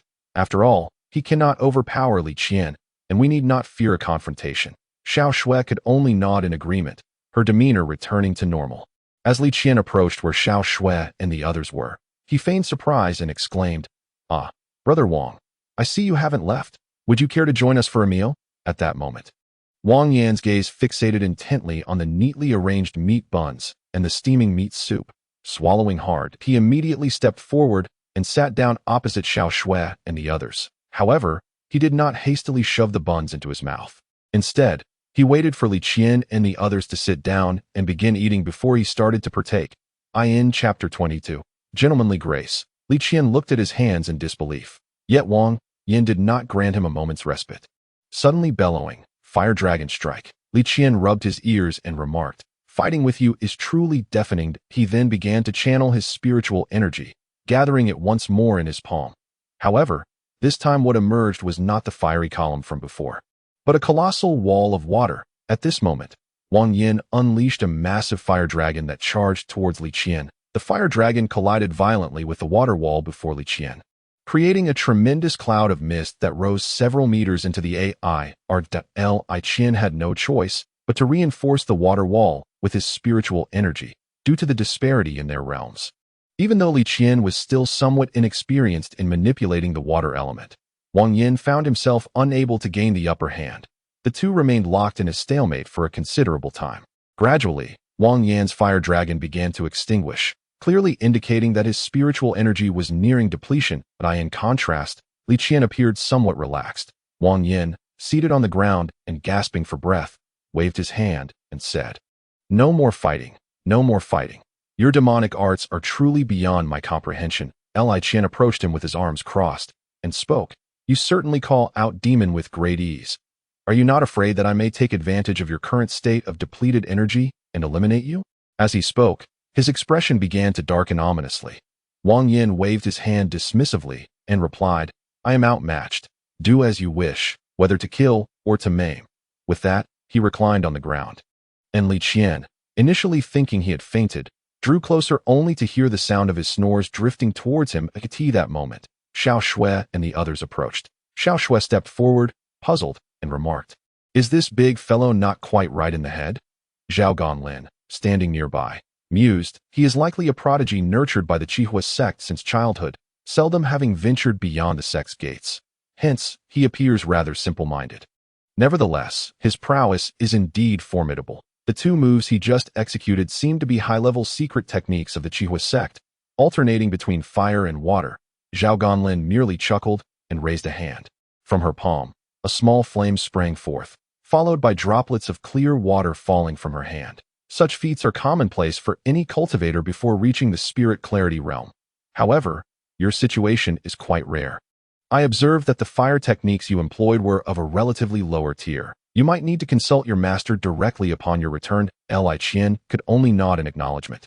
Choosing not to elaborate further, Li Qian and his companions rekindled the campfire. They spent the night beside it. The following morning, however, Li Qian was roused by the sounds of someone practicing martial arts. Wang Yan, fully engrossed in his training, remained oblivious to Li Qian standing beside him. Observing with arms folded, the fiery-haired youth continued to throw punches into the air. After a considerable time, he finally ceased his movements.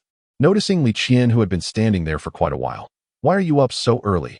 Are you not going to strike me down, but instead come here to practice?" Li Qian initiated the conversation. Wang Yan scratched his head and replied, "My master has always told me that morning exercises must not be neglected, claiming that the day depends on the morning and the year on spring. Besides, preying on others' weaknesses is not my style." He lifted his chin proudly as he spoke. Seeing no malice in the person before him, Li Qian engaged him in conversation. By the way, brother, what did you think of the fire technique I used yesterday?" Wang Yan chuckled lightly and shook his head, saying, "Mediocre, quite mediocre. I mastered your fire pillar technique when I was 8. It was merely my momentary carelessness that led to me being struck." Li Qian leaned in a bit closer. But Wang Yan, noticing his proximity, took a step back and asked, "What are you trying to do? I warn you, I am not as easy to deal with as you might think." With a helpless expression, Li Qian replied, "I simply wish for you to teach me how to control this fire energy." Wang Yan circled around Li Qian, inspecting him from various angles before finally shaking his head and stating, "Your body possesses a golden elemental root. It would be far more advantageous for you to learn techniques of the metal type rather than those of fire." Li Qian, perplexed, inquired further. Wang Yan scratched his head, pondering for a moment before exclaiming, "I cannot comprehend it. I cannot. I shall not dwell on it any longer. If you wish to practice this fire technique, I shall teach you. Li Qian nodded excitedly. However, Wang Yin spoke up again, saying, but I have a condition. As long as you agree, I will teach you. What condition do you propose? I shall do my utmost to fulfill it, replied Li Qian. Yet, Wang Yin became hesitant. His previously resonant voice now sounding somewhat subdued. It's the food you had yesterday. I wish to have it while I'm in this secret realm. Li Qian was momentarily taken aback, then burst into laughter, saying, did you not say yesterday that the food of the demon clan is inedible? Wang Yin, indeed, turned to leave, stating, if you do not agree, then I shall take my leave. Li Qian quickly rushed over to grasp his arm. Hey, where are you going? I was only joking. Yet, Wang Yin, feeling stubborn, shook off Li Qian's hand. At that moment, a voice called out from behind, Li Qian, come here quickly and eat these buns and pickles before we continue our conversation. The words came from Zhao Ganlin, who was by the fire. Upon hearing this, Wang Yan's steps halted abruptly. Li Qian, stifling a laugh, remarked, what's the matter, brother Wang? The food is right there. If you choose not to eat, I shall not persuade you further. With that, he turned and walked back to where he had been resting. Hearing footsteps approaching from behind, Li Qian quickened his pace slightly. At this moment, Xiao Shui, observing Wang Yin approaching alongside Li Qian, wore a displeased expression. Her shoulder was gently patted by Zhao Ganlin, prompting her to turn and look at him. Zhao Ganlin leaned in close to whisper in her ear, let us first probe his intentions. After all, he cannot defeat Li Qian, and we need not fear a confrontation. Xiao Shui could only nod, her expression returning to normal. As Li Qian neared Xiao Shui and the others, he pretended to be startled, glancing back at Wang Yin, and said, oh, brother Wang, you have not left after all. Would you care to join us for a bite? Wang Yan's gaze, however, was fixated intently on the freshly prepared meat buns and the steaming meat soup. Swallowing hard, he promptly stepped forward to sit across from Xiao Shui and her companions. Yet, he did not hastily shove the buns into his mouth. Instead, he waited for Li Qian and the others to sit down and begin eating before he started. Chapter 23. The Tianzi list. At this moment, Li Qian sat on the ground, breathing heavily, clearly feeling a depletion of spiritual energy within him. Wang Yin, beside him, remarked, it's normal for the first time to be like this. Li Qian responded to Wang Yin, let me recover my spiritual energy first. We can discuss matters shortly. Wang Yin could only shake his head and move aside. Subsequently, Li Qian discreetly reached into the pouch at his waist and retrieved a green demon core. As he grasped the core, it seamlessly disappeared into his palm. Although his spiritual energy was already replenished, he still pretended to sit cross-legged, feigning meditation. Meanwhile, outside the secret realm, half a month had already passed. Outside the palace of Zhongzhou City, several individuals were standing. It has been half a month already, yet not everyone has arrived. I must say, these experts are truly arrogant, remarked the speaker, who was none other than Letian, the leader of the Giles sect. Quietly observing the sea, Jing Guanhai smiled and remarked, Letian, why don't we visit the Li residence for a while? Waiting here is quite tedious. Letian nodded eagerly, and the two companions strolled away. As they departed, a rugged man disdainfully interjected, the Emperor has summoned the top 10 from the Tian list. How could these two cultists be included? Beside him, an elderly man, his eyes clouded and seemingly blind, cautioned, Qi Lian, perhaps you should refrain from speaking so freely. If they overhear you, consider the implications for your Qihua sect. The old man, having said his piece, chose to remain silent thereafter. Meanwhile, within the grand courtyard of the Li residence in Zhongzhou City, Li Hetian was leisurely sipping tea, his eyes closed as he savored the gentle breeze stirred by a nearby maid. Suddenly, a gatekeeper rushed in, breathless, exclaiming, Master, Master, there are guests at the door. Li Hetian, reclining on a bamboo chair, replied nonchalantly, what's the rush? Who is it? Upon hearing this, he immediately sprang to his feet. Why didn't you say so sooner? Quickly, bring the immortal lord inside. Brother Tian, we have arrived on our own. No need to trouble yourself, came the voice of Jing Guanhai as he strolled in with an air of ease. Hi, you could have informed me in advance of your arrival, Li Hetian said, hastily approaching Jing Guanhai. Come, sit here. At that moment, he noticed Letian entering and inquired about him. Who might this be? Jing Guanhai, unconcerned, replied, this is Letian, accompanying me to taste your family's forgetfulness wine. Letian, observing the middle-aged man before him, despite only possessing the cultivation of a mountain-moving mirror, felt a sense of courtesy towards him and cupped his hands in greeting. I am Lu Tian. Li Hetian nodded in acknowledgement. I am Li Hetian. There's no need for such formality, brother. This scene would likely astonish some onlookers, for the two individuals before Li Hetian were notorious figures in the martial world. Li Hetian then invited them to a nearby pavilion where he had just been enjoying tea. As the three settled, Li Hetian cast another glance toward the entrance. Upon hearing this, his expression dimmed. Li Qian has been sent into a secret realm to seek treasures. By my calculations, he has likely only spent a day there. Thus, Li Hetian then inquired, might I ask, immortal lord, what brings you to Zhongzhou? I find it hard to believe that someone of your caliber would come merely to see me. Jing Guanhai smiled and responded, Brother Tian, what a question. Besides visiting you, we indeed have another matter to discuss. Li Hetian asked, is it a summons from the palace? Jing Guanhai, somewhat perplexed, inquired, Brother Tian, how did you come to know that? Recently, rumors had circulated that a conflict between humans and demons was imminent, yet the palace had also leaked information suggesting it was merely a fabrication. Lu Tian, intrigued, interjected, oh, Brother Tian, does the emperor truly engage in such actions that would render the common folk destitute? Li Hetian sighed and remarked, who could deny it? One wonders what the emperor's intention is in compelling the common folk to endure such relentless hardships each day. Enough of that. Let us not dwell on it any longer. You two shall rest at our home for the night, and we shall indulge in a drink together. Letian, with a head as sturdy as a hammer's handle, nodded incessantly. As dusk approached, a frail, hunched old man entered the Li family residence. Jing Guanhai and Letian were not unfamiliar with this visitor. It was none other than Zhao Hongzhong. He extended a withered hand and rapped on the vermilion door of the Li estate. A gatekeeper opened a small aperture in the door, startled at the sight before him. However, as he regained his composure and recognized the man's attire, which clearly marked him as a palace envoy, he hastily swung the door wide open. Might I inquire what brings you, esteemed sir, to seek our master? Zhao Hongzhong, who had initially appeared somewhat stooped, now straightened his posture. There should be two distinguished individuals within your residence. I trust they have not departed. Perhaps I should enter and announce my presence. Meanwhile, in the inner courtyard, Li Hetian and the others were thoroughly enjoying their libations. Longshire busily refilled their cups, while all three of them bore flushed faces. Despite Letian and his companion's adeptness at avoiding inebriation, the exquisite wine known as Wanyo was simply too enticing. Just as their merriment reached its peak, a series of knocks echoed from outside the door. Li Hetian immediately called out, come in. The gatekeeper rushed in and reported to Li Hetian, sir, a palace envoy has arrived and is currently awaiting at the main entrance. Both Jing Guanhai and his companion exchanged sharp glances. Li Hetian turned to them and suggested, it seems he has come in search of you too. Shall I welcome him in?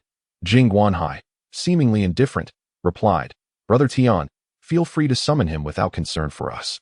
Li Hetian glanced at the gatekeeper, who understood the cue and hurried back outside. Before long, Zhao Hongzhong appeared at the threshold. Li Hetian set down his cup and trotted over to the entrance. What brings you to our humble abode, esteemed sir? Zhao Hongzhong smiled and responded, I merely have a few minor matters to discuss with the two esteemed leaders. As he spoke, he approached the positions occupied by Jing Guanhai and his companion. Li Hetian, taken aback by the title of leaders, found himself at a loss. He had always believed that these two were merely formidable cultivators. He never anticipated they were masters of a sect. Zhao Hongzhong, standing beside Jing Guanhai and his companion, addressed them, honorable leaders. The other 7 cultivators on the Tianzi list have already arrived in the city. His Majesty has instructed that you may visit the palace tomorrow afternoon. I shall arrange for someone to escort you. Jing Guanhai nodded and inquired, how did you come to know we were here, Lord Zhao? I trust you are not employing spies to monitor us? Zhao Hongzhong smiled and replied, Leader Jing, you underestimate your own prowess. With your skills, would you not detect any followers? I merely inquired along the way. Observing the sea in tranquility, Jing Guanhai expressed his disinterest in further entanglement with the matter at hand. He lifted his wine cup and inquired, is there anything else, Duke Zhao? If not, would it not be more agreeable to sit and share a drink? Zhao Hongzhong shook his head and replied, I would not wish to disturb the refined enjoyment of the two masters. I shall take my leave. With that, he clasped his fists in salute and slowly exited the room. Li Hetian wished to see him off, but was gently halted by a raised hand.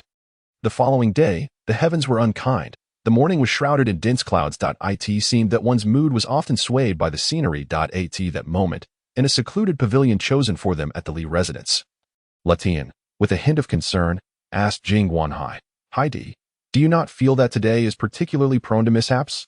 I cannot shake this uneasy feeling. Jing Guanhai poured himself a cup of tea, took a couple of sips, and replied, with me here, why would you feel anxious? I do not mean to boast, but how many in this world could truly threaten my life? Upon hearing this, Letian felt somewhat reassured. Yet a lingering unease remained that moment. A figure clad in black leapt over the courtyard wall, startling Letian into an upright position. Who goes there? The figure responded with a melodious laugh, removing the black hat that obscured her face. It was none other than Qilinger, who should have been in the secret realm. This revelation caused Jing Guanhai to spring to his feet, rushing over with urgency. Qilinger, what brings you here? I specifically told you to stay in the secret realm. I'm no longer a child. Hi good, I wish to accompany you. Besides, the entrance to the secret realm is dreadfully dull, filled only with a bunch of old folks, with not a soul to converse with. Jing Guanhai shook his head, at a loss for words, while Letian observed the scene with a sense of helplessness. That I say, you too. Before he could finish, a knock echoed at the gate. Li Hitian's voice called from outside. Heidi, someone from the palace has arrived. Upon hearing someone call for Jing Guanhai, Qilinger, intrigued, dashed to the door and opened it. Li Hitian was momentarily taken aback to find a woman at the threshold.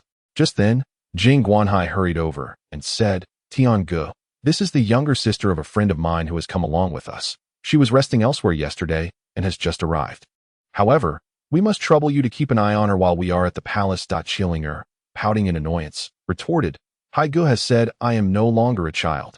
Jing Guanhai pulled her aside, advising, Qilinger, you know full well the dangers of your demon heritage in the human realm. Though Qilinger initially intended to sulk, the seriousness of Jing Guanhai's expression quelled her defiance. Understood, Haigu. You go on. I will behave myself here. Jing Guanhai affectionately ruffled her hair. Blushing, Qilinger nodded, saying nothing further. Having said this, Jing Guanhai left with Li Hitian. The three of them arrived at the Li residence's entrance, where a carriage awaited.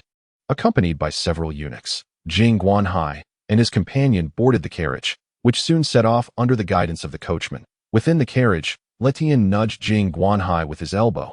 Then he exclaimed with an exaggerated expression, I too wish to indulge in delectable treats shortly. However, Jing Guanhai revealed a swirl of golden spiritual energy in his hand, smiling as he addressed Letian, indeed, no need to wait.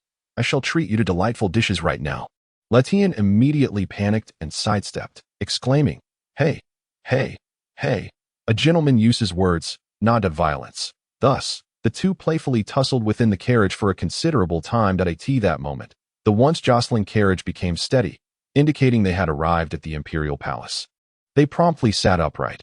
Upon entering the palace, the coachman halted the carriage and addressed Jing Guanhai and Letian. Esteemed immortals, you may disembark. Letian was the first to leap down, while Jing Guanhai took his time. Once he alighted, he noticed that there were 7 carriages like theirs stationed at the palace entrance. Subsequently, 7 individuals emerged from the carriages, among them some haughty figures who, upon seeing Jing Guanhai and Letian, barely cast a glance in their direction. Oh, is that not sect leader Jing and sect leader Lu? At that moment, a scholarly-looking gentleman approached them. Letian, recognizing the man, quickly cupped his fist in greeting and said, Is that not the esteemed Su Dejiangxian? What brings you here this time? Jing Guanhai, perplexed, queried Letian. Who might this be? Letian hurriedly whispered, He is the head of the Su family. I am Su Lingshi. The man approached Jing Guanhai, cupping his fists in a salute. I am Jing Guanhai. I have long heard of the Su family's renown, yet I did not expect you to appear so unassuming. Su Lingshi replied with a smile. I have been preoccupied with family matters, lacking the leisure to tend to my appearance. After our audience with His Majesty, might you both accompany me to my residence for a drink? Letian nodded eagerly, saying, Certainly, we would be delighted. Then let us converse later. Su Lingshi said, bowing once more before engaging in conversation with the approaching group. Is this truly the head of the Su family? He hardly seems so. Jing Guanhai whispered to Letian beside him. Letian jested. Look at you. After years of wandering the martial world, you still cannot recognize all those on the Tianzi list.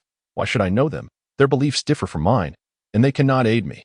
Letian, hearing this, helplessly replied, Fine, sect leader Jing, You are indeed the foremost in the world. Your reasoning is sound. Just as Jing Guanhai prepared to counter, Zhao Hongzhong, accompanied by a group of eunuchs carrying trays, approached them. Gentlemen, as you enter the palace to meet the sovereign, I must request that you surrender any weapons and personal items you carry. We shall ensure their safekeeping. The assembly had already been informed of these regulations prior to their arrival, so none objected. Proceeding to place their weapons on the trays held by Zhao Hongzhong's accompanying eunuchs, A.S. the rugged warrior, Qian, who had mocked Jing Guanhai and his companions the previous day, placed his formidable sword upon the small eunuch's tray before him.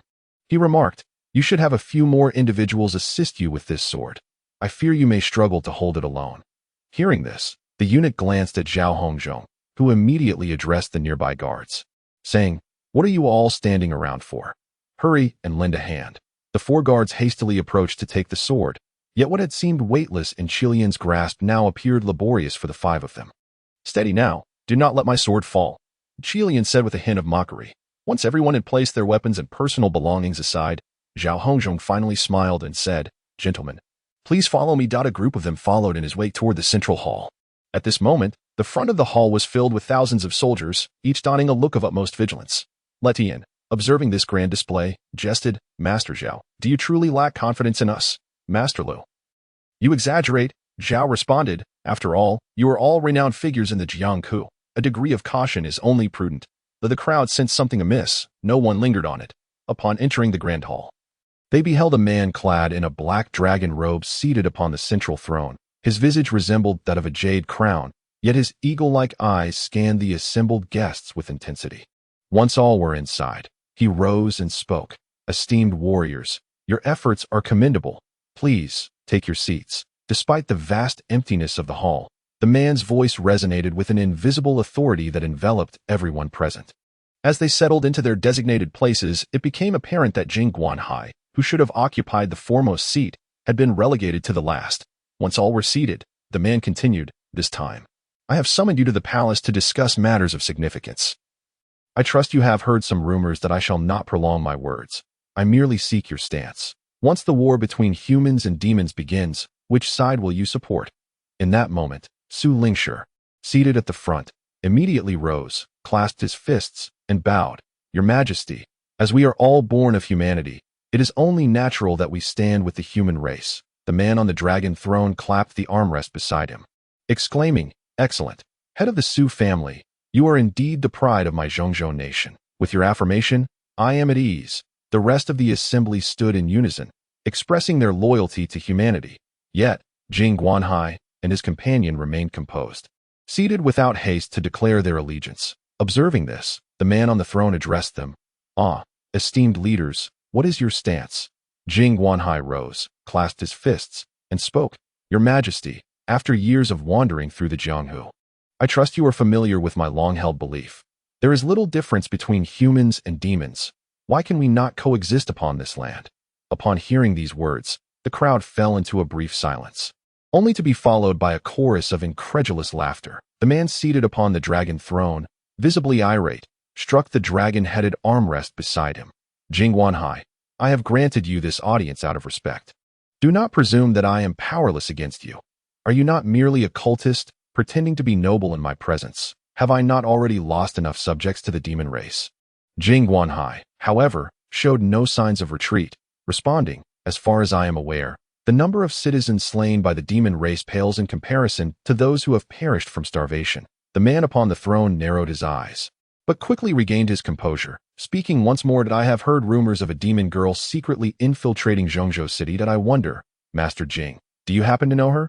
Jing Guanhai's previously calm visage suddenly darkened with a hint of malice. "I have already sent people to capture her. It should not be long before she stands before me." Upon uttering these words, the man smiled at Jing Guanhai, whose face now bore the countenance of someone harboring murderous intent. At this proclamation, the guards in the hall, along with the cultivators who had entered with them, all rose to their feet. "She is coming! She is coming! Master Jing, remain calm. Let us first ascertain her identity before you allow your anger to take hold." The atmosphere was now as tense as ice, with everyone present aware that even their combined strength would not match that of a single individual. Just days prior to this banquet, an elderly man, his hands withered, stroked his silver beard, inquiring, Dare I ask, Master Xianshi, does this tall tower truly possess the capability to slay those at the Great Ascension stage? Zhang Yuan, with a hint of skepticism, responded, within this box lie 8 flying swords. Any cultivator of the Great Perfection stage or below can be slain by a single sword. Zhang Yuan clasped his hands behind his back, laughing. That is excellent news, truly excellent. Ah! The sound of footsteps echoed in the ears of the gathered crowd, each step resonating as though it were upon their very hearts. Inside the palace, one could hear a pin drop that a burly man entered, dragging a woman clad in black robes behind him, blood still dripping from her form. Chapter 26. The return of Qian. The young man entered, holding the woman's hair aloft. The moment Letian caught a glimpse of her face, he instinctively reached out to halt Jing Guanhai, only to find him already vanished from his position. In an instant, the young man's arm was severed. Before he could utter a sound, his waist was also cleaved. The woman collapsed to the ground but was caught by a large hand. Brother Hai. I did not run away. I did not run away, she murmured, lifting her battered face to gaze at Jing Guanhai. Her voice so faint it was nearly inaudible unless one drew close. After uttering these words, she fainted. This entire series of events transpired in the blink of an eye, and only after she lost consciousness did the others in the hall react, rising to charge at Jing Guanhai. Yet, upon seeing his fierce gaze, even the esteemed experts of the Tianzi list were struck with trepidation, halting in their tracks. You, Jing Guanhai, are courting death. At that moment, Jing Guanhai felt a sudden surge of danger from outside the door. A black flying sword hurtled directly towards his brow. I gazed quietly at the sea. A mere lift of my hand shattered the approaching sword. Subsequently, I entrusted Qilinger to Letian, who stood beside me at that moment. You dare to provoke my ire? Very well, I shall demonstrate my displeasure. Yet, suddenly, 4 figures descended from the palace's apex, obstructing my path. Despite their formidable abilities, a bead of cold sweat betrayed their composure. The man wielding a great sword took the lead in addressing me. Master Jing, my brothers and I have no desire to engage you in battle. It would be wise for you to acknowledge your mistake. Mistake? What wrong have I committed? Today, I am keen to witness the true prowess of the 4 tigers of the Yu family. With that, I raised my hand, and to my astonishment, 8 flying swords soared in from outside, hovering before me. Dog Emperor, I presume you are employing the obsidian box. I wonder how my 8 flying swords measure against yours in strength and prowess. Upon witnessing this scene, those ranked in the heavenly list, who had initially prepared to confront me for some merit, hesitated. For in the Dragon Continent, who could be unaware of the legends surrounding Master Guanhai and his 8 swords that cleave the heavens? The thousands of soldiers stationed outside had long since taken their positions at the entrance. Just as I was about to make my move, another flying sword zipped in from outside, hurtling towards me with immense force. Yet, it failed to breach the barrier formed by my surrounding swords, which intercepted it and cleaved it in twain. A fierce battle was imminent as the Yu brothers charged towards me recklessly, their suicidal fervor rendering the masters of the heavenly list uneasy. I summoned 4 of my flying swords to engage them in combat. Observing this unfolding spectacle, Zhang Yuan felt a rising panic within him. I slowly approached him and remarked, do you still possess that unparalleled divine skill? If you do not unleash it swiftly, I fear for your very life. Ha! After years of seclusion, who would have thought that the heretical sect I once subdued would now be so audacious? Zhang Yuan, seeing a glimmer of hope, rushed towards me. Father, your son is powerless against this demon. I beseech you to take action and vanquish him. With a narrowed gaze, I regarded the individual before me. You old relic, I had thought you had long since perished. I spoke coolly. Zhang Qingxian, stroking his beard, replied nonchalantly, Master Jing, surely you are not unaware of our royal family's greatest trump card. It merely involves sacrificing one's lifespan to summon the might of the mountains and rivers. I hardly regard it with any trepidation. The onlookers were left perplexed by his audacity. Yet, before long, a massive stone crashed through the roof of the hall, plummeting directly towards me. I merely raised my hand, effortlessly halting the boulder. With a hint of mockery in my tone, I remarked, your royal family's summoning of the mountains and rivers is merely a sacrifice of your own lifespan to the heavenly Tao. Yet, look at this stone you have summoned. How impressively large it is. Upon hearing my words, the golden aura surrounding Zhang Yuan began to wane. Following Zhang Qingshuan's declaration, he lunged at me, a golden blade manifesting in his grasp. With a direct strike aimed at Jing Guanhai, The calm demeanor of Jing Guanhai was inevitably affected by this blow, rendering his expression serious. Jing Guanhai casually grasped one of the weapons nearby. The two engaged in a fierce battle, neither side willing to yield. Jing Guanhai found himself momentarily delayed. The soldiers at the entrance began to converge around Lutian and Kati that moment. Letian, cradling Qilinger, could not help but display a look of panic on his face. Suddenly, he heard a thunderous explosion from the sky outside the door. A massive shadow swept over, and the thousands of soldiers that had been congested at the entrance were crushed, resulting in the deaths of hundreds in an instant. Letian, filled with confusion, gazed at the shadow and the swirling dust it stirred. As the dust gradually settled, he exclaimed, "Man Yo, what brings you here?" Indeed, it was none other than Qian, the chieftain of the Qian clan. Qian quickly surveyed the scene before rushing to Li Shan's side, his gaze falling upon the nearly lifeless Qilinger in Li Shan's arms. Without hesitation, he administered a pure white medicinal pill into Qilinger's mouth, then turned to Letian to inquire about the situation. Letian, with a resigned expression, replied, "This matter is rather convoluted. Let us first resolve our current predicament." Chapter 27. The death of Letian. Qian could only nod in agreement and turned to face the pressing figures from the Tianzi list.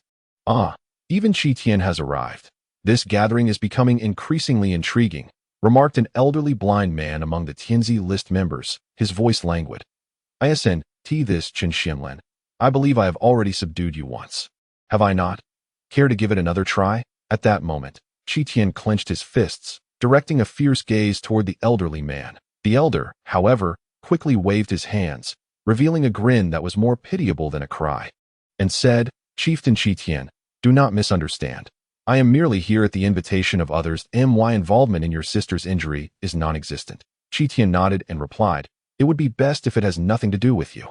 I advise you to leave now. Otherwise, the bloodshed that ensues may not be a pleasant sight for you." The man known as Chen Xianlin promptly nodded in agreement, that I have always believed in heeding wise counsel. "So I shall take my leave." He then attempted to drag along a burly man named Qian beside him, but was easily shrugged off. The elder could only shake his head helplessly as he placed his hands behind his back and exited the palace doors. Some young soldiers considered obstructing his departure, but were halted by their older counterparts. After all, this elder was the only one among the Tianzi list who had achieved greatness through martial prowess. Once Chen Xianlin departed, Qian addressed the remaining members of the Tianzi list. "So, are you all prepared to meet your demise?" No sooner had he spoken than Qian, the burly man, hurled a massive fireball toward Qian. Qian looked at the incoming fireball and chuckled, saying, "You dare to wield the power of the 5 elements before our Qian clan?" He then raised one arm, and astonishingly, the fireball vanished into his palm. At that moment, Lian clasped his fists in salute and addressed Qian, saying, "Leader of the Qi clan, I have long heard of the Qian clan's adeptness in wielding the power of the 5 elements. I have always yearned to ascertain whether this fierce fire could indeed harm you. Having gauged my abilities, I see it has no effect on you. Thus I shall take my leave." With that, he promptly exited through the grand doors. The 2 formidable masters of the Tian ranking left in an instant, causing the previously confident soldiers stationed at the entrance to involuntarily retreat. What champions of the Tian ranking were they, that upon encountering a formidable creature, they chose to flee? Turning back, he addressed the remaining masters of the Tian ranking. "Esteemed colleagues, should you vanquish these few demons, treasures from the royal treasury shall be yours for the taking." The few who had contemplated withdrawing were instantly invigorated by this declaration. Suddenly, Su Lingshi darted forth, charging at Qian. However, standing nearby, Lu Tian observed Su Lingshi wink at Qian. Understanding the unspoken cue, Qian unleashed a punch, while Su Lingshi, undeterred, collided head-on and promptly fainted. The 4 remaining individuals were left dumbfounded. Although they had heard of Qian's renown in the martial world, they never anticipated that the esteemed head of the Su family would be rendered unconscious by a single blow. Just then, a flying sword soared in from outside, aimed directly at Jing Guanhai. Qian, noticing this, leaped forth and shattered the sword with a single punch. He then turned to engage the 4 tigers of the Yu family, who were still battling against Jing Guanhai's 4 flying swords. At this moment, the 4 members of the Yu family were being driven back by the relentless assault of the swords. Flames erupted from Qian's palm, not in the ordinary crimson hue, but in a striking yellow-white. That a pillar of fire erupted from his hand, instantly incinerating one of the Yu family's tigers into charred remains.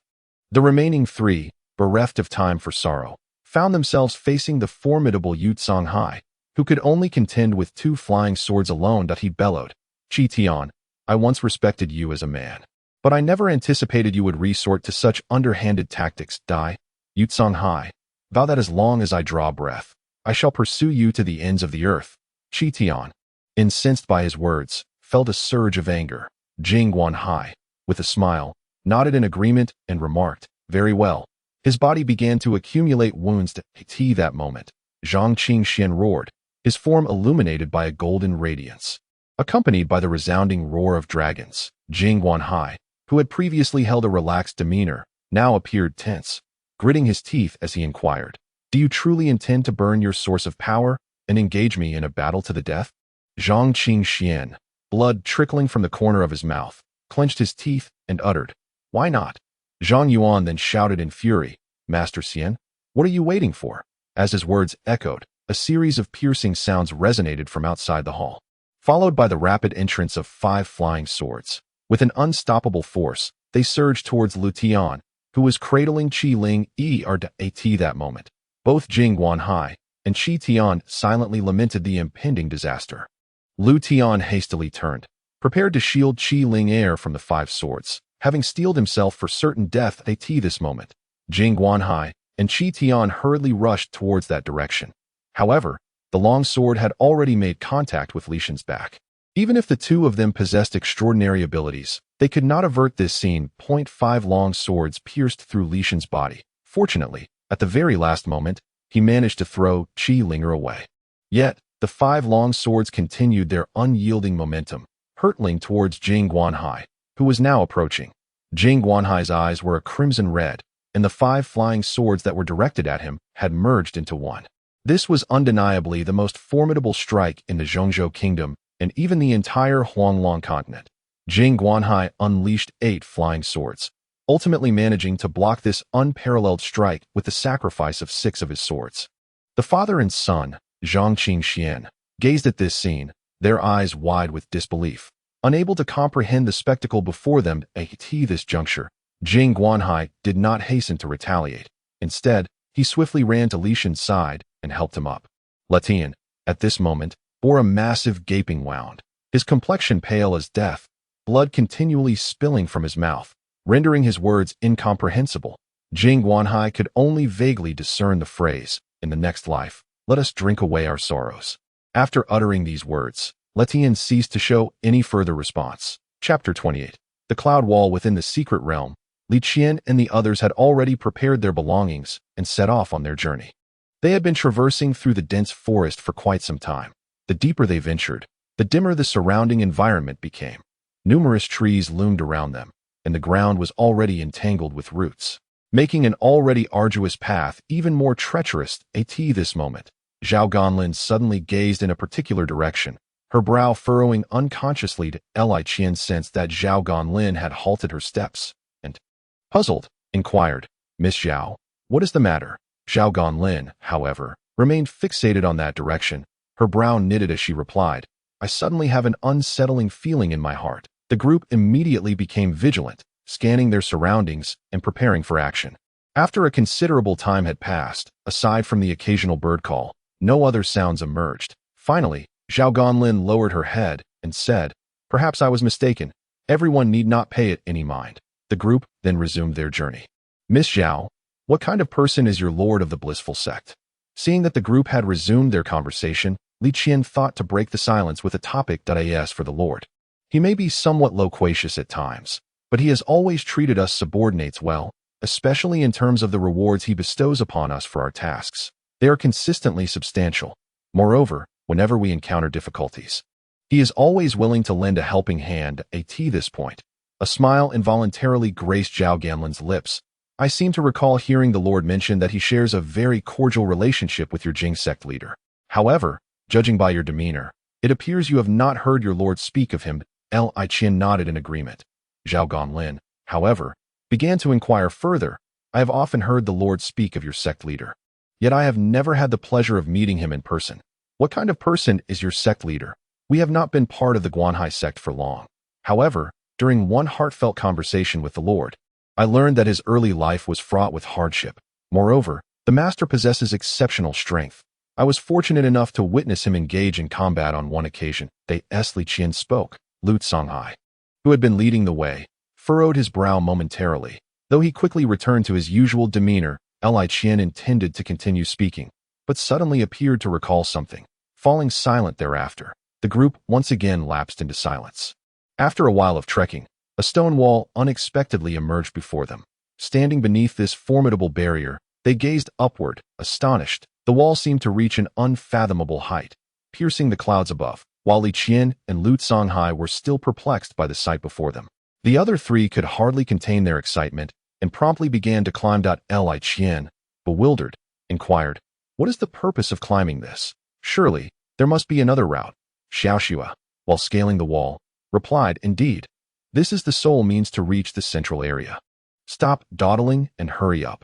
Although Li Qian and Lu Songhai felt a lingering confusion, they grasped the protrusions of the stone wall and ascended. The group continued their climb along the precipice.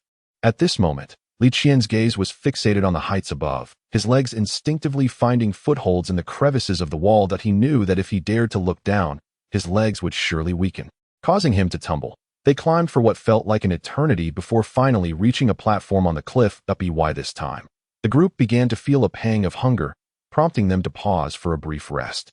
Xiaoxua, with a flick of her wrist, conjured an array of delectable dishes. Zhao Ganlin and the others appeared unfazed, showing no signs of fatigue from their recent ascent of several hundred meters. In stark contrast, Li Qian and Lu Songhai trembled as they grasped their chopsticks, uncertain of how such a towering stone wall could exist within the secret realm. Unable to contain his grievances, Li Qian voiced his frustration. Xiaoxua, with a light huff, interjected, "Take solace in the fact that this stone wall is a blessing. It is rare for even a spiritual spring to manifest in ordinary secret realms. As for this cloud wall, the odds are infinitesimal." Li Qian, perplexed, asked, "Xiaoxua, what leads you to such a conclusion?" As she savored her dish, Xiaoxua explained, "The cloud wall is said to have been constructed by a powerful earth spirit from the celestial realm. Even now, one can sense the profound earth spirit energy contained within it." Li Qian, skeptical yet intrigued, extended his hand to touch the surface of the platform. Upon contact, he suddenly felt a peculiar force coursing through his body. Slowly, a stone armor began to envelop his fingers, spreading upward until it covered his entire arm. Both Li Qian and the others gaped in astonishment at this spectacle. He examined the stone armor, turning his arm to inspect it, and reached out with his other hand to feel its texture. Realizing it was merely a thin layer, Zhao Ganlin, holding his head in exasperation, remarked, "Sometimes I truly question whether you are human or of the Qian race." Li Qian, with a puzzled expression, replied, "What of the Qian? It is widely acknowledged that the Qian clan excels in harnessing the power of the 5 elements. Surely, you cannot be so lacking in common knowledge?" Li Qian scratched his head and replied, "I have visited the Qian clan before, yet I have never witnessed their prowess." Wang Yin and the others wore expressions of utter confusion. Suddenly, they spotted an individual scaling the nearby cliff. With a single hand, he soared effortlessly along the rock face, leaving Li Qian and his companions in a state of bewilderment. Truly, one cannot appreciate the extraordinary without a point of comparison. This person's abilities seemed almost exaggerated. Li Qian gazed at the individual in astonishment and remarked, "It is evident that he is a martial artist. Such physical prowess is indeed remarkable and should not be underestimated."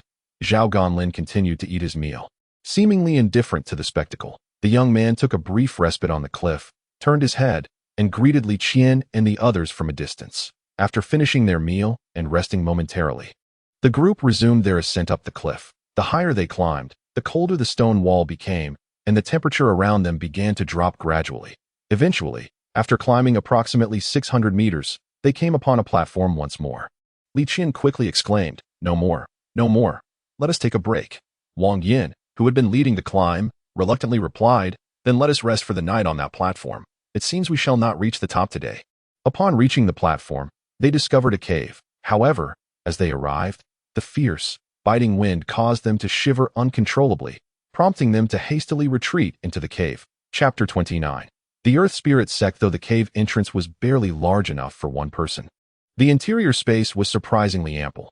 All of Li Qian's companions managed to enter, and it still felt spacious. Wang Yin raised his hand and placed a moderately sized fireball upon the wood that Xiao Shui had arranged on the ground. The warmth of the flames enveloped the group, providing a sense of inexplicable comfort amidst the cold. Sitting by the campfire always instilled a certain lethargy. Let us simply rest here for the night. Li Qian said wearily, extending his hand toward the fire. After a day of climbing, I feel my spiritual energy waning. Xiao Shui shook her head disapprovingly while producing some food from seemingly nowhere. It's clear that you need to exercise more. Neither of us girls have complained of fatigue. Li Qian, having been accustomed to Xiao Shui's peculiar talent, pouted and retorted, if it weren't for my acrophobia, I could easily climb for 3 days and nights without issue. Xiao Shui mimicked his words in a teasing tone. 3 days and nights without tiring. You should eat instead of boasting. Li Qian was about to respond when Xiao Shui shoved a bun into his mouth. Silencing him at that moment, Xiao Shui produced a copper pot, bubbling with a savory broth. Li Qian stared at the copper pot, utterly astonished. This is a hot pot. Xiao Shui, we are in a secret realm. This is simply too extravagant. Wang Yin swallowed hard and chimed in.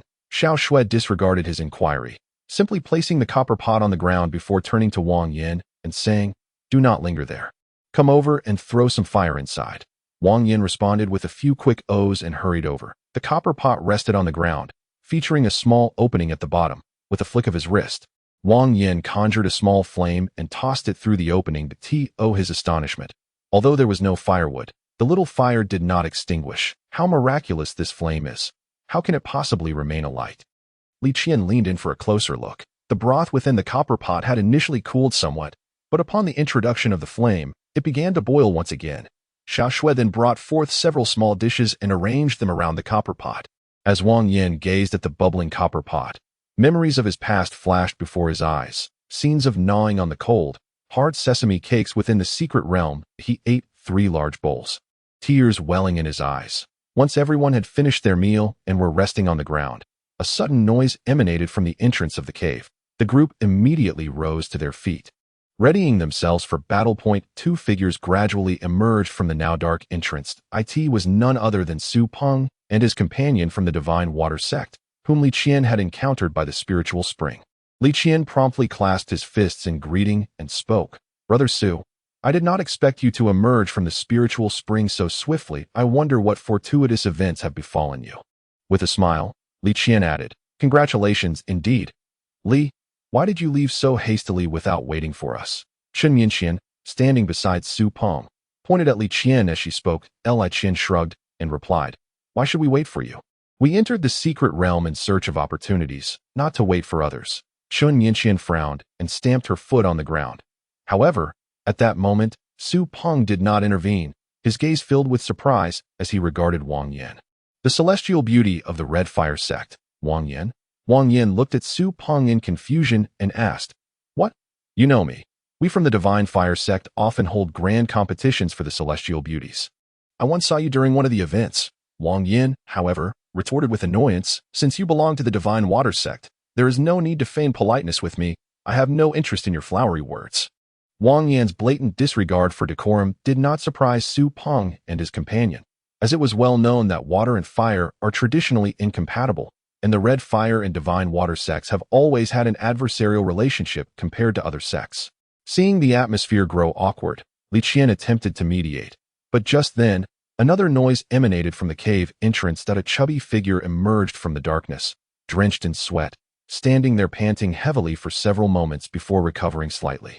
Finally, he straightened up, clasped his fists in greeting, and said, hello everyone, my name is Qian Miao, a disciple of the Earth Spirit sect. Climbing this cloud wall has been quite exhausting. May I rest here for a while? I can offer payment. Li Qian, pleased that someone had broken the stalemate, immediately nodded and replied, no problem. I am Li Qian. There is no need for any payment.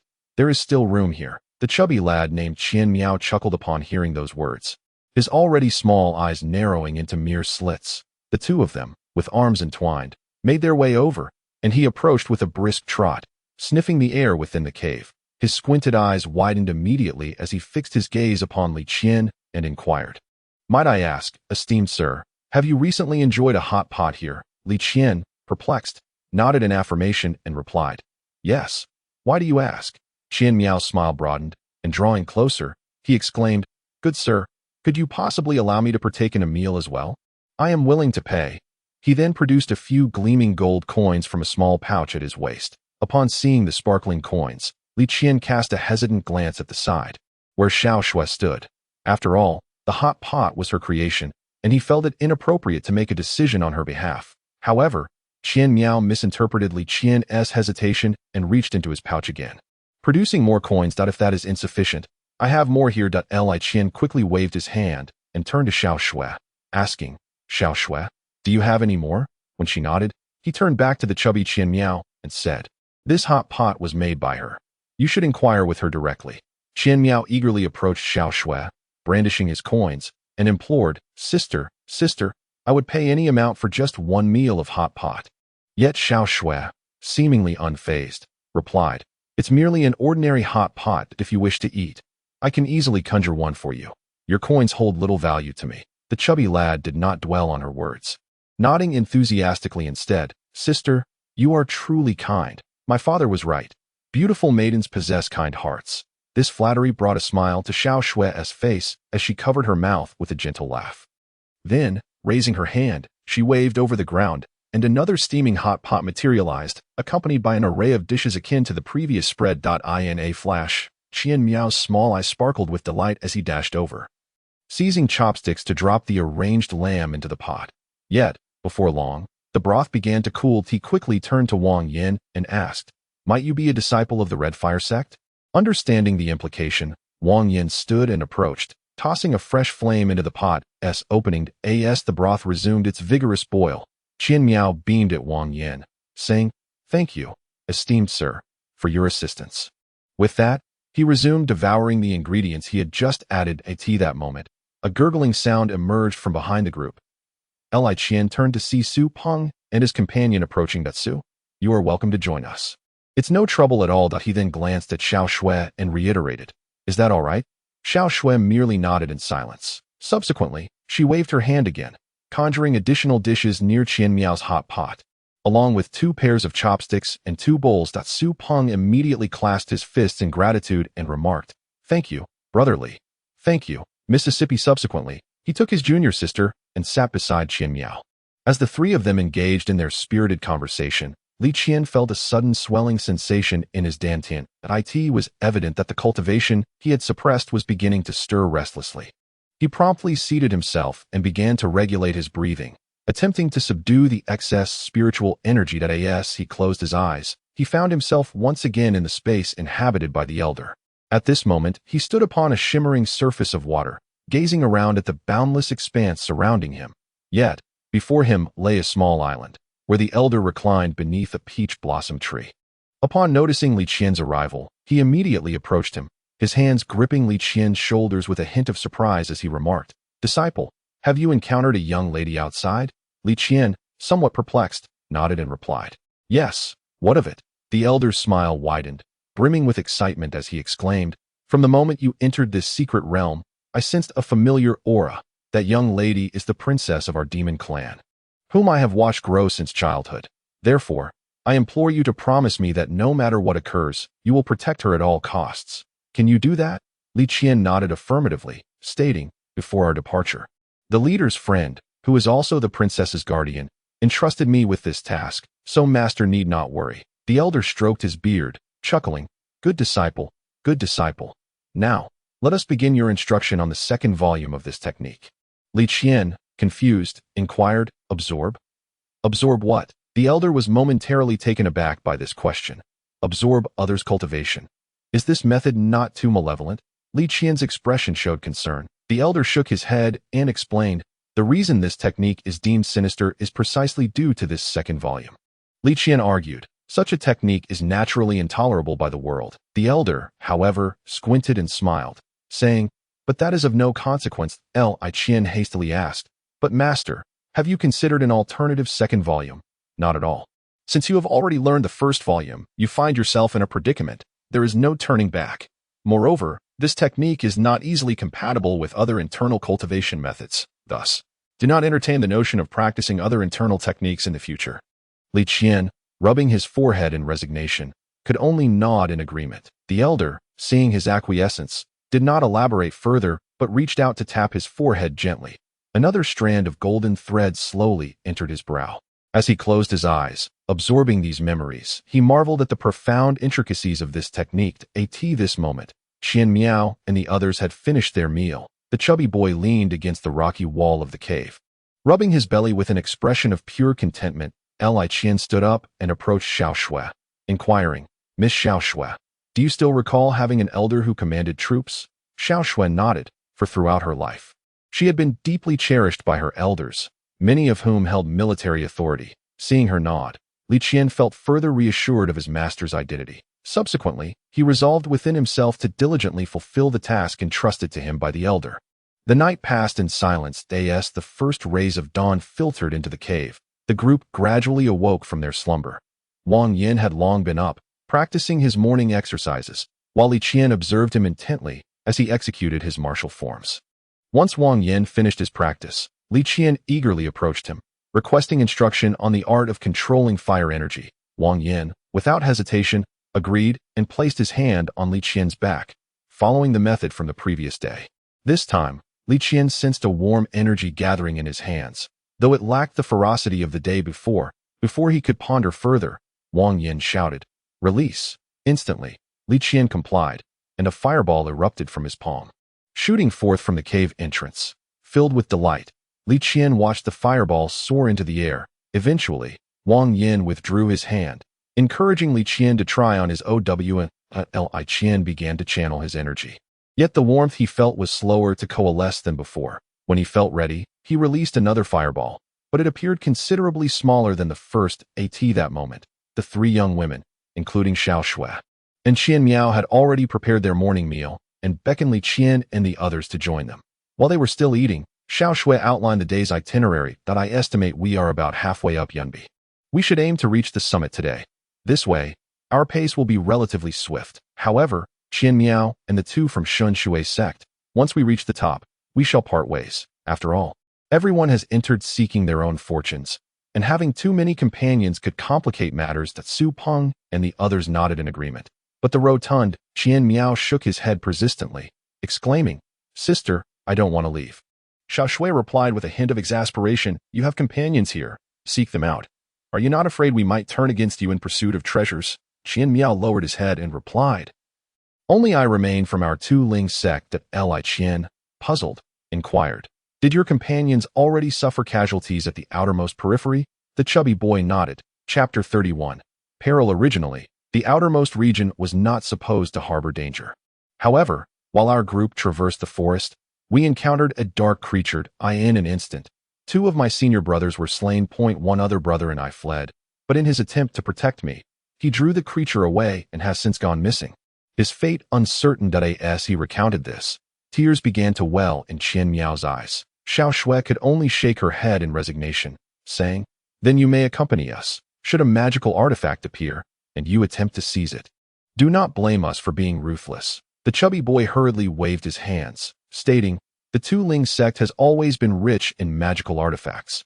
Our disciples come here primarily for training, with fortune as a secondary pursuit.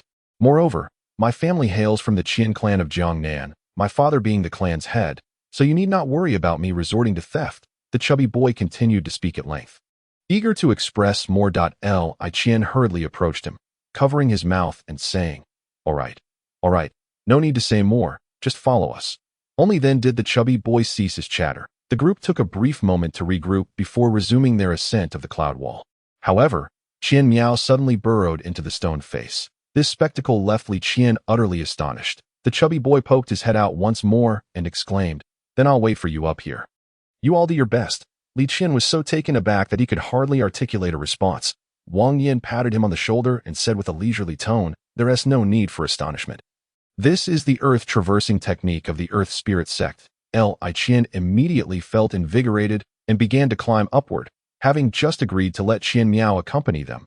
He was also wary of revealing his family background, fearing that some among them might harbor ill intentions, while simultaneously hoping that Qian Miao could impart the techniques of the Earth Spirit sect to him.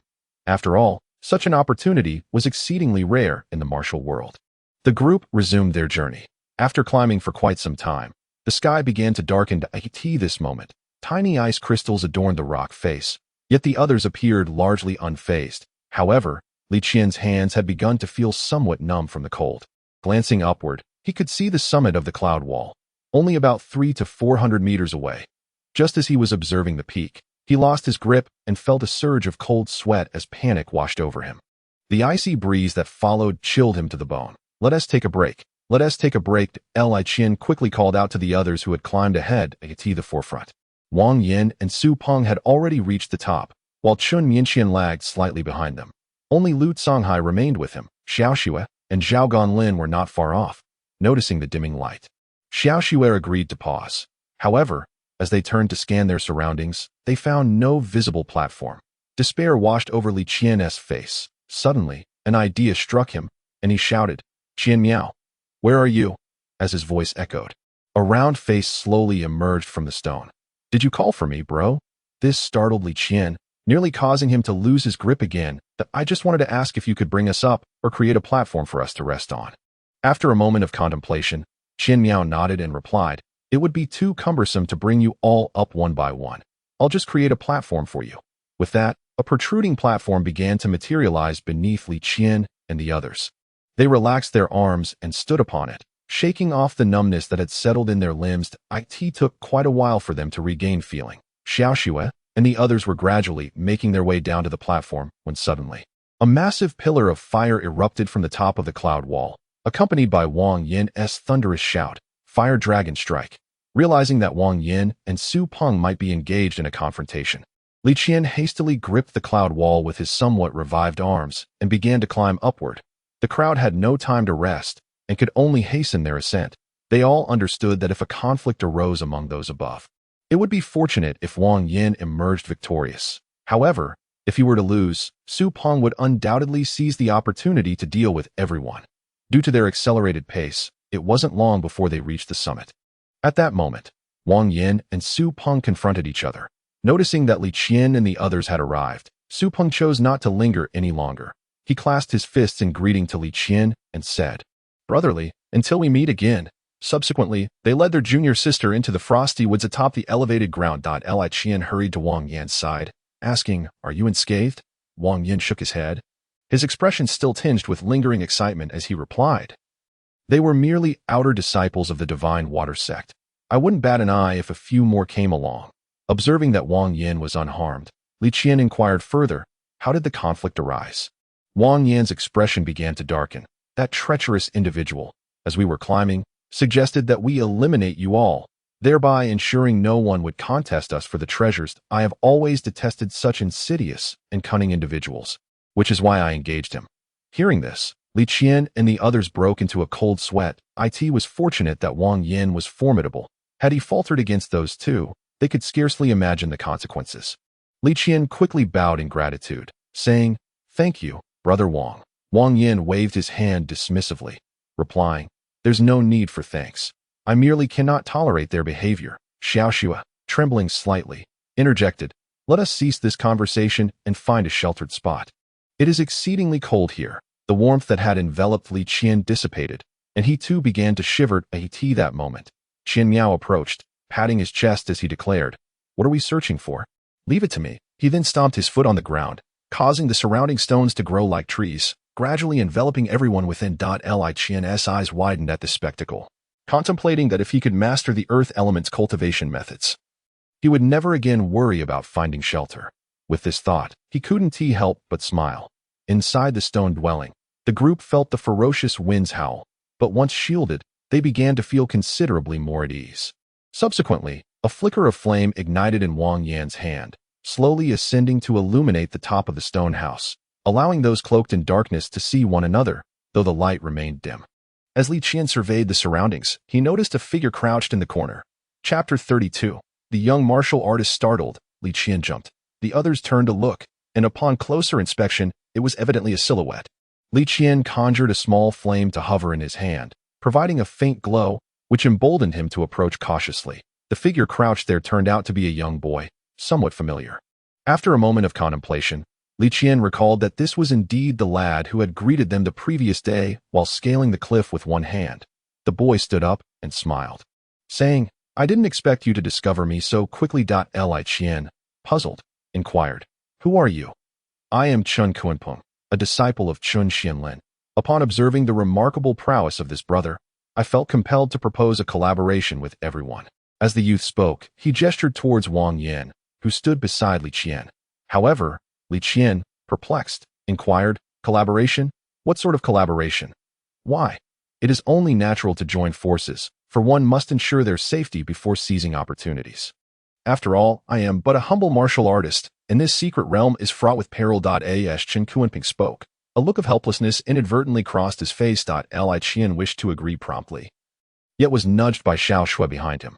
Then, a soft voice reached his ears, Do not hastily accept someone into our ranks. Human hearts are inscrutable. Zhao Ganlin, standing beside Xiao Shui, then queried, May I ask, what rank of martial artist do you hold? Chen Kuanping scratched his head, feeling somewhat bashful as he replied, My talent is not particularly exceptional. I'm still a bit short of attaining the second rank. Who would have thought that a martial artist could display such humility? At your tender age, nearing the second rank, it would not be an exaggeration to call you a genius. Chen Kuanping cupped his hands in a modest gesture and chuckled awkwardly. You flatter me, Mississippi. After all, my master possesses such profound skills. I am merely a block of wood.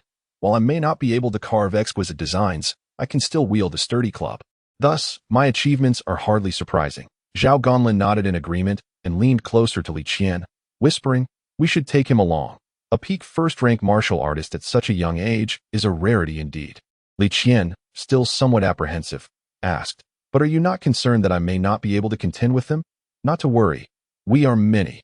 With that reassurance, Li Qian ceased to voice further objections. He turned to Chen Kuanping and said, You shall accompany us. Chen Kuanping smiled and nodded in agreement. Soon, the group set up a pot, and when Chen Kuanping beheld the copper pot they had produced, a hint of astonishment flickered across his previously calm demeanor. You are boiling food in this secret realm.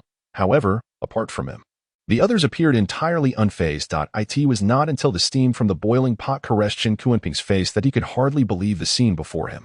He picked up chopsticks and retrieved a piece of lamb from the pot. Compared to the dry rations he had consumed for the past 2 days, this lamb felt like a celestial delicacy, leaving him utterly entranced. Once the meal was finished and the group sat resting together, Li Qian turned to Xiao Shui and inquired, Miss Xiao Shui, it is quite chilly here. I find it rather unbearable. Do you happen to have any warm clothing? We are presently at a high altitude, so the cold is to be expected. I do have some clothing with me, though I am uncertain if it aligns with your tastes. As Xiao Shui spoke, a thick bundle of garments appeared in her hands, along with a wind-resistant cotton cloak. Zhao Ganlin casually borrowed a piece, as she had not anticipated encountering such cloud walls within this secret realm. Typically, the weather in ordinary secret realms does not differ significantly from the outside. However, in realms where cloud walls manifest, the weather tends to be unpredictable. Yet, just as she stood up and turned to change, the glances from Li Qian and the others halted her in her tracks. Afterward, she turned to Qian Miao, who was leaning against the wall, and said, Qian Miao, could you create a partition for us?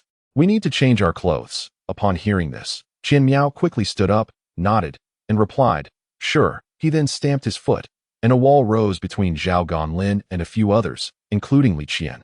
Little Shui placed several cotton cloaks in Li Qian's hands before she followed suit to change into warmer attire. While Zhao Ganlin and the others were changing, Li Qian hurriedly approached the chubby Qian Miao. Qian Miao, shall we discuss something? Qian Miao looked at Li Qian in confusion and asked, What's the matter? Li Ge, I would like you to teach me a few simple earth control techniques. The chubby boy was even more perplexed, for he had just seen the flames flickering in Li Qian's hands. Deep down, he was already certain that Li Qian possessed a fire attribute spirit root. Earth control techniques? Aren't you a fire user, Li Ge? Li Qian placed his hand on Qian Miao's shoulder and said, Qian Di, let me impart a principle to you. In the world of martial arts, having multiple skills is never a burden. After pondering for a moment, Qian Miao decided to teach him some basic techniques and invited Li Qian to sit down beside the fire. Qian Miao pointed his finger at the ground, and to Li Qian's astonishment, a small stone figure rose up, with its facial features vividly defined, even displaying expressions. This is the simplest earth control technique my master taught us when I first began. If you can make the little figure move freely with eyes, mouth, and nose, then you have succeeded. Li Qian attempted to imitate him, pointing his finger at the ground, but only managed to raise a small pebble for a brief moment before it fell back down.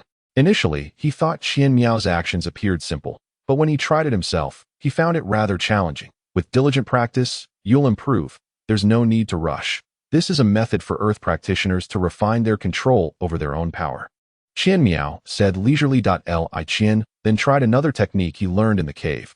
Allowing a layer of rocky armor to spread over his arms, he extended his hand towards Qian Miao and asked, "Does this count as a beginner's achievement?" A flicker of surprise crossed Qian Miao's previously calm face. After all, the rocky armor was a lower-tier technique within the Earth Spirit sect, known as rock armor.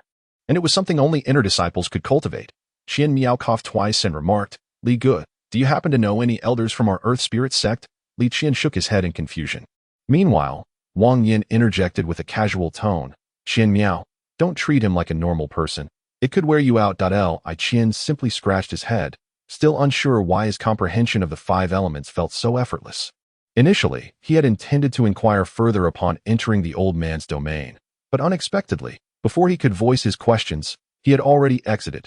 Qian Miao fixed his gaze on Li Qian and asked, "Li Gu, are you truly unaware?" Chapter 33. Rock Armor. Li Qian scratched his head and replied, "I don't recall knowing any elders from the Earth Spirit sect."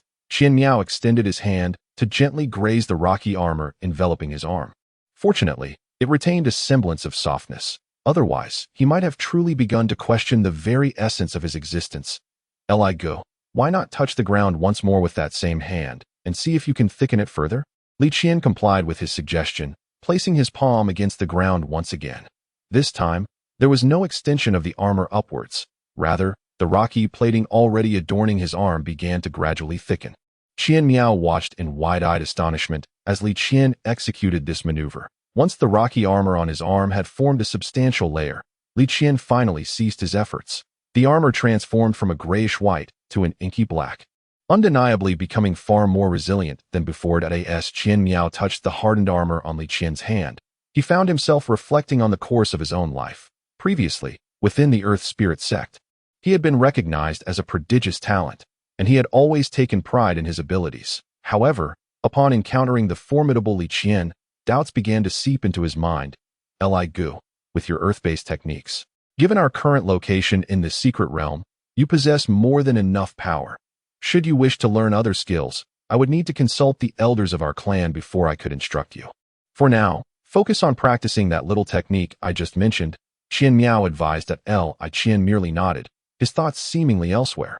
Yet, as if struck by inspiration, he dashed over to Chen Kunpeng, retrieving the manual of the steadfast fist that Wang Yin had gifted him previously. "Chen Xiong, could you take a look at this manual and share your thoughts?" Chen Kunpeng accepted the manual and flipped through a few pages before shaking his head and returning it to Li Qian. "I can only say it's decent. In a one-on-one scenario, it should suffice for lethal purposes." Li Qian nodded, tucking the manual away before seating himself beside Chen Kunpeng and inquiring, "Chen Xiong, what led you to pursue the path of a martial artist?" With a wry smile, Chen Kunpeng replied, "I had no choice. My spiritual roots are rather poor. Without taking the path of a martial artist, I would have no hope for cultivation. Fortunately, I encountered my master. Otherwise, even on this path, I might have never aspired to reach the second tier." Li Qian had merely intended to engage in casual conversation with the youth to forge a closer bond. Yet he was taken aback by the weight of Chen Kunpeng's words. "It's all right. Chen Xiong, I too once lacked any innate talent for cultivation. It was only through a fortunate encounter that I have attained my current state.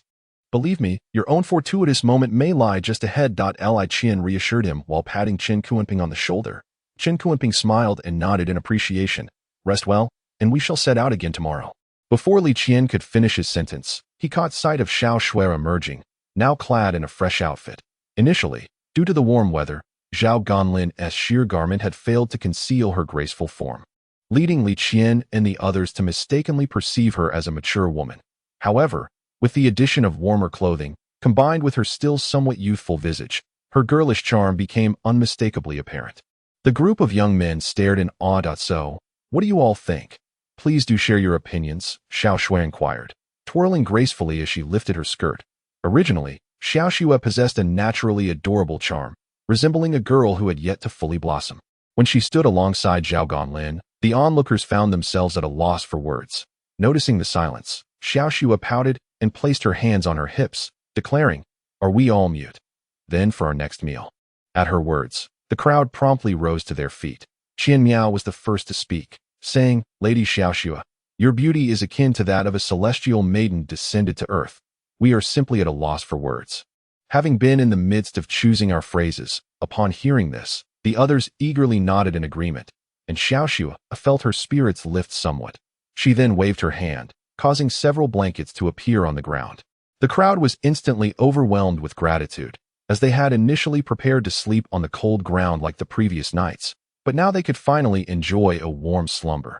Tonight, let us rest well. The journey ahead will only grow more arduous. We must restore our energy and spirit to seize the grand opportunities that lie ahead. Xiaoxua addressed the group. Since conditions have improved, Zhao and I shall not share a room with you gentlemen. At that moment, Chen Kuan secretly rejoiced at being in the company of these individuals. Had he been alone in such frigid conditions, he would have suffered greatly. After a short while, the group arranged their blankets and lay down. Before long, their breathing became steady.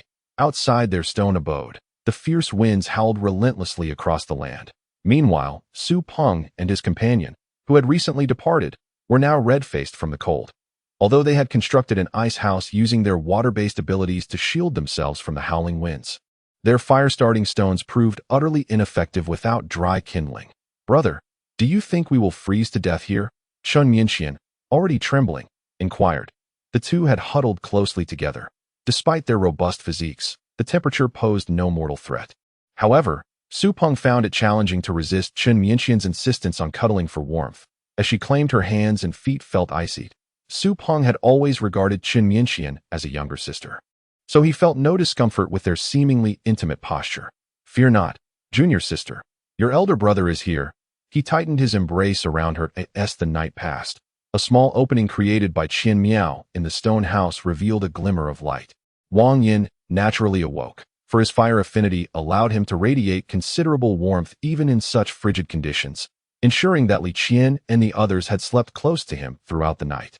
Rising proved a challenge for him. Struggling to get up, Wang Yin placed a larger flame on the ground, gradually increasing the temperature within the stone abode. He then began to practice some martial arts in the open space. The other three, sensing the absence of their warm source, stirred from their slumber. They quickly wrapped themselves in the brightly colored blankets that Xiaoxua had provided the day before, which were unmistakably feminine in design. Yet the biting cold was unbearable. They hastily stood and gathered around the flame Wang Yin had ignited, seeking warmth. "It is truly freezing. I have never experienced such cold in Zhongzhou." Li Qian tightened his cotton cloak around him and spoke in a slightly trembling voice. Qian Miao concurred. "Indeed, in our Jiangnan region, it's spring all year round. This is the first time in my life that I've encountered such frigid weather." Chapter 34. The Frosty Forest.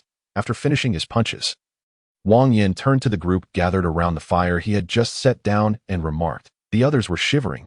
"But Li Qian, what else with your shivering?" Li Qian, trembling, turned to Wang Yin and replied, "I'm made of flesh too. Why should they be allowed to shiver while I cannot?"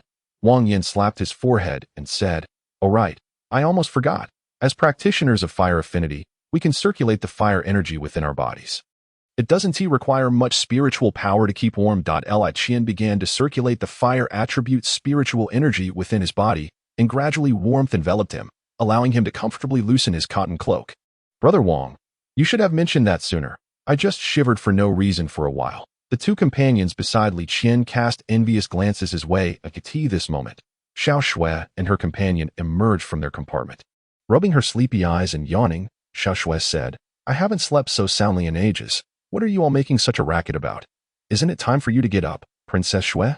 Li Qian replied languidly. Xiaoxua paid him no mind and busied herself preparing breakfast. Qian Miao promptly stood up to assist, as he was always eager when it came to food. After everyone finished breakfast, Xiaoxua began to gather the cotton blankets they had slept on the previous night. "Why are you putting them away? It would be better to leave them here," Li Qian inquired, puzzled. Qian Miao shook his head and responded, "Li Gu, you are mistaken. Leaving them here would only serve to benefit others, and besides, I am well versed in the method of constructing stone houses. It requires little spiritual power to recreate one. Li Qian nodded in understanding. The previous day, they had climbed to the summit of the cloud wall but had not taken the time to appreciate the surrounding scenery. Before them lay a vast forest of ice and frost. How can there be a forest here amidst such fierce gales? Li Qian asked. Xiao Shui shook her head beside him and said, these are merely rocks. The real trees were long since blown away. Just as Li Qian was about to ask another question, Qian Miao, shivering slightly, urged him, Li Gu, let's move quickly. It's too cold here. The group then proceeded into the frosty woods. Within the forest, the ice formations, resembling tree branches, were exceedingly sharp. As they advanced, they could only make an effort to navigate around them. After some time, Wang Yin, feeling increasingly frustrated with the detours, raised his hand and unleashed a massive fire pillar. As the flames swept through, the ice and snow melted, clearing a path that was much easier to traverse. However, it was not long before the ground behind them began to freeze once more. The group had no choice but to quicken their pace. After a considerable journey, they finally emerged from the frost-laden forest. The temperature began to rise slightly, as if the expansive ice forest had shielded them from the relentless gales beyond. The land here has begun to sprout with lush green grass, adorned by peach blossom trees swaying gently in the breeze, showering delicate pink petals upon the ground. In stark contrast to the frigid, snow-laden world outside, this place resembles a veritable paradise. However, at this moment, Li Qian and his companions are not preoccupied with such beauty. Before them stand two opposing factions, one clad uniformly in swords with varied attire, while the other consists entirely of maidens dressed in harmonious shades of verdant green. Young lady, I advise you to dutifully surrender the recently acquired treasure, lest your lives be in jeopardy, a young man from the sword-wielding faction boldly proclaimed. In response, a maiden from the opposing team stepped forward, retorting, you of the sword sect may flaunt your arrogance in public, but do you truly believe that our Mu'in sect cannot contend with you? The young man from the sword sect replied, indeed, what of it? It is not my intention to bully you. After all, we find ourselves in an environment that favors you greatly. At this juncture, both factions finally noticed Li Qian and his companions emerging from the frosted forest. And who might you be? The sword sect youth sneered, casting a disdainful glance at Li Qian's group. Wang Yin puffed out his chest and boldly declared, your grandfather. Li Qian and the others turned in astonishment to gaze at Wang Yin, while the young man's expression stiffened momentarily before contorting into a grimace of fury. You seek death, he shouted, drawing his long sword and charging toward Li Qian and his companions. Without hesitation, Wang Yin conjured a blazing inferno, unleashing a towering pillar of fire. The young man, having almost reached Li Qian's group, was compelled to leap aside to narrowly evade the fiery onslaught. You are a disciple of the Qihua sect? Are you not afraid of our elders seeking retribution against your sect? He questioned, halting to scrutinize the massive shadow cast by Wang Yan's fire pillar. I have long been intolerant of your sword sect's brazen demeanor. Furthermore, if the deceased do not file complaints, Wang Yan retorted, launching himself into the air, fists ablaze, aimed squarely at the young man's face. As the two engaged in fierce combat, Li Qian turned to Qian Miao, standing beside him, and inquired, what is it about Wang Yin that incites such strong feelings against the sword sect, leading him to resort to violence at the slightest provocation? Qian Miao's demeanor shifted from his usual jovial self to one of cold intensity as he glared at the sword sect disciples. The sword sect has always prided itself as the foremost sect, with its disciples often exhibiting audacity and arrogance. On one occasion, they encountered disciples from the Tu Ling sect, and upon not receiving the proper salutations, they ruthlessly slaughtered them. Such incidents are not rare, and the elders of various sects have often found themselves enraged yet powerless, including those from the Qihua sect, who have faced similar fates. Upon hearing this, Li Qian's expression grew somber. The small warrior, Chen Kuanpeng, clenched his fists tighter at the revelation. Li Qian then asked, so it is permissible to eliminate them? Qian Miao instinctively nodded, his eyes widening as he attempted to turn away to speak again, only to witness the four companions of the sword-wielding youth drawing their swords in response to their comrades' predicame as the two engaged in combat. Did none of you wish to lend a hand? The astonishing speed left the onlookers astounded, for in their eyes, Li Qian seemed to materialize instantaneously in that position, upon witnessing Li Qian charge forward to confront the four adversaries alone. Qian Miao was immediately inclined to rush to his aid. However, he was halted by a hand, and turning to look, he found it was Zhao Ganlin. Why are you stopping me? Young lady, I must assist, Qian Miao inquired, perplexed. There is no need for such haste. Let us first observe his prowess. For I too harbor a curiosity regarding this anomaly. If he truly cannot prevail, we may intervene at that time, Zhao replied. Chapter 35, I absorb.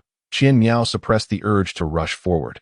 Yet at that moment, Lu Songhai also advanced, positioning himself beside Li Qian. Noticing his arrival, Li Qian immediately whispered, "I shall first attempt my new technique. You wait and gauge the situation."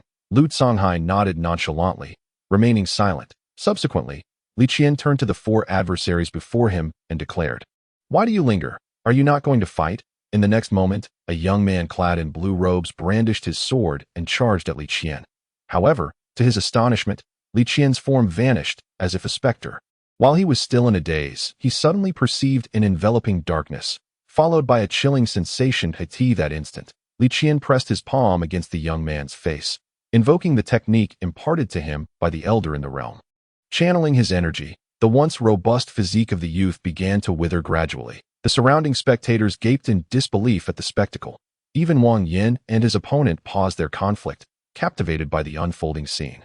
The remaining 3 disciples of the sword sect, witnessing this sight, had already collapsed in terror, seated on the ground. "Demon! Demon!" they cried, retreating with trembling legs as they pointed at Li Qian. Li Qian, with his eyes closed, wore an expression of rapture as the young man's spiritual energy was drawn into his being. This technique, while generally non-lethal, possessed the ability to drain one's cultivation when the spiritual energy of an ordinary cultivator was entirely depleted. Death was imminent. However, as it was his first encounter, Li Qian did not harbor the intention of completely depleting the youth's energy. He merely absorbed half and cast the young man aside, whose body had withered significantly. Resembling a puddle of mud sprawled on the ground. Is there anyone else who wishes to try? Li Qian raised his gaze, prepared to inquire of the other 3 disciples of the sword sect. Yet he found himself encircled by the Mu'in sect, who stood poised for confrontation.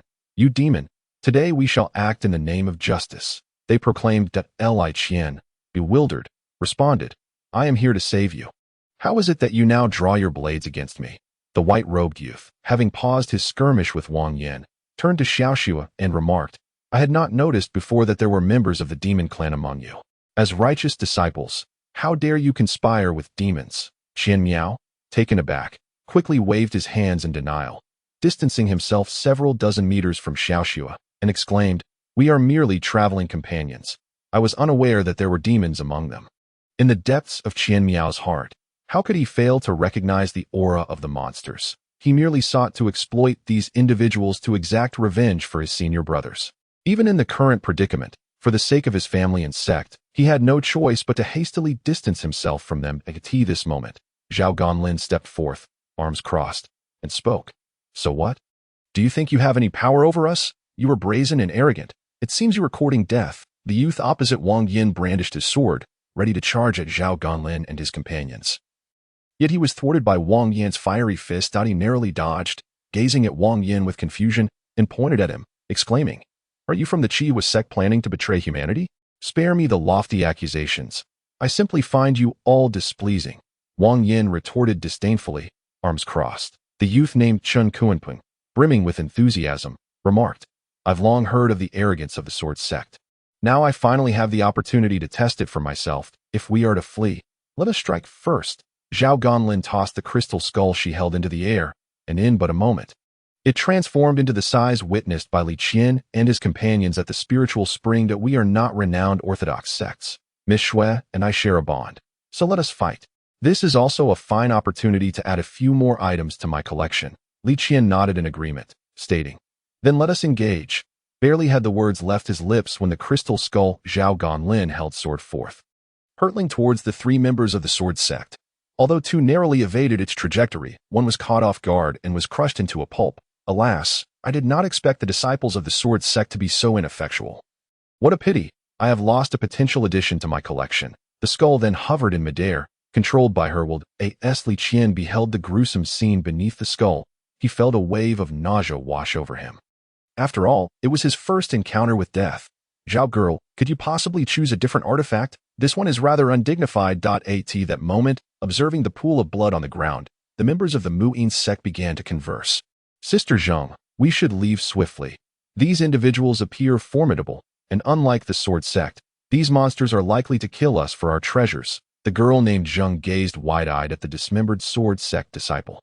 Upon hearing the advice of her companions, she nodded decisively, no longer hesitating. The group then hastily took their leave. Seeing others attempt to flee, Li Qian intended to pursue them, but was halted by Chen Kunpeng's intervention. The Muyin sect has not committed any heinous acts in the Jianghu like the Sword sect. Let them depart. Our immediate priority is to obliterate the remnants of these Sword sect disciples. Li Qian nodded. He had initially felt it a pity that the Muyin sect members were leaving, as he yearned for an opportunity to test his newly acquired skills. Then, as if struck by inspiration, he turned to Lu Songhai beside him and said, "Do you not wield a sword as well? Why not join them in a philosophical debate?" Lu Songhai, who had been eager to engage, nodded vigorously. "That is precisely my intention." Li Qian clapped him on the shoulder and declared, "You shall handle the taller one." Lu Songhai swiftly drew his sword and dashed forth, engaging in a fierce battle with the individual before him. "Brother Chen, you must allow me to witness your prowess. Otherwise, should we encounter peril again, I would like to have some assurance in my heart," he remarked. Chen Kunpeng chuckled in response, "No problem at all. I shall take care of the remaining one." He then charged out to grapple with the adversary. "Your skills in commanding others are quite impressive. Does this mean I must heed your summons in the future?" Zhao Ganlin, standing nearby, smiled as he observed Li Qian. "Miss Zhao, you jest. Each of us has dealt with one foe, and since we are acting in concert, a fair distribution is in order. However, I have another matter to attend to." Upon finishing his words, he turned towards Qian Miao, who was retreating to one side. Qian Miao, perceiving Li Qian's gaze, felt a wave of goosebumps wash over him as Li Qian approached. Qian Miao was so frightened that his legs nearly buckled. In that instant, all of Qian Miao's lifelong learning seemed to evaporate. As Li Qian drew near and was about to speak, Qian Miao suddenly knelt before him. "Brotherly, please spare my life. I truly did not know your identities before. However, if the disciples of the Sword sect were to spread word of our association, not only would my Qian family be affected, but the Earth Spirit sect might also suffer repercussions that I cannot burden my family and sect." Li Qian was taken aback by this outburst. He had merely intended to inquire if Qian Miao wished to join them in exploring the secret realm. After all, he had not broached the subject of their identities. As disciples of reputable sects typically scorned association with heretical cults and demonic beings. This was something he had long understood, yet seeing Qian Miao in such a state sparked a sense of mischief within him. "What if I were to say that if you do not join us, I shall kill you right now?" Despair etched across Qian Miao's face, tears welling in his eyes. Observing this, Li Qian waved his hand and chuckled. "If you do not wish to accompany us, then by all means, depart on your own." Qian Miao felt as though he had been granted a reprieve. He sprang to his feet and fled into the woods. Why let him go? Why not simply? Zhao Ganlin, approaching, clenched his fist and drew a finger across his throat. Li Qian, upon witnessing Zhao Ganlin's gesture, hastily shook his head. "I am not a bloodthirsty individual. After all, it was with his presence that we were able to rest well last night. Given this debt of gratitude, it is not unreasonable to let him go. At that moment, the individuals engaged in combat had also determined their victor. The three from the Sword sect lay defeated on the ground, blood pouring from their mouths. The adversary battling Wang Yin glared malevolently at Li Qian as he approached, stating, "You would do well to kill me now. Otherwise, once I escape, the Sword sect will relentlessly pursue you." After concluding their tasks, Li Qian and his companions gathered together, for among them, Wang Yin and a few others were experiencing their first taste of taking a life.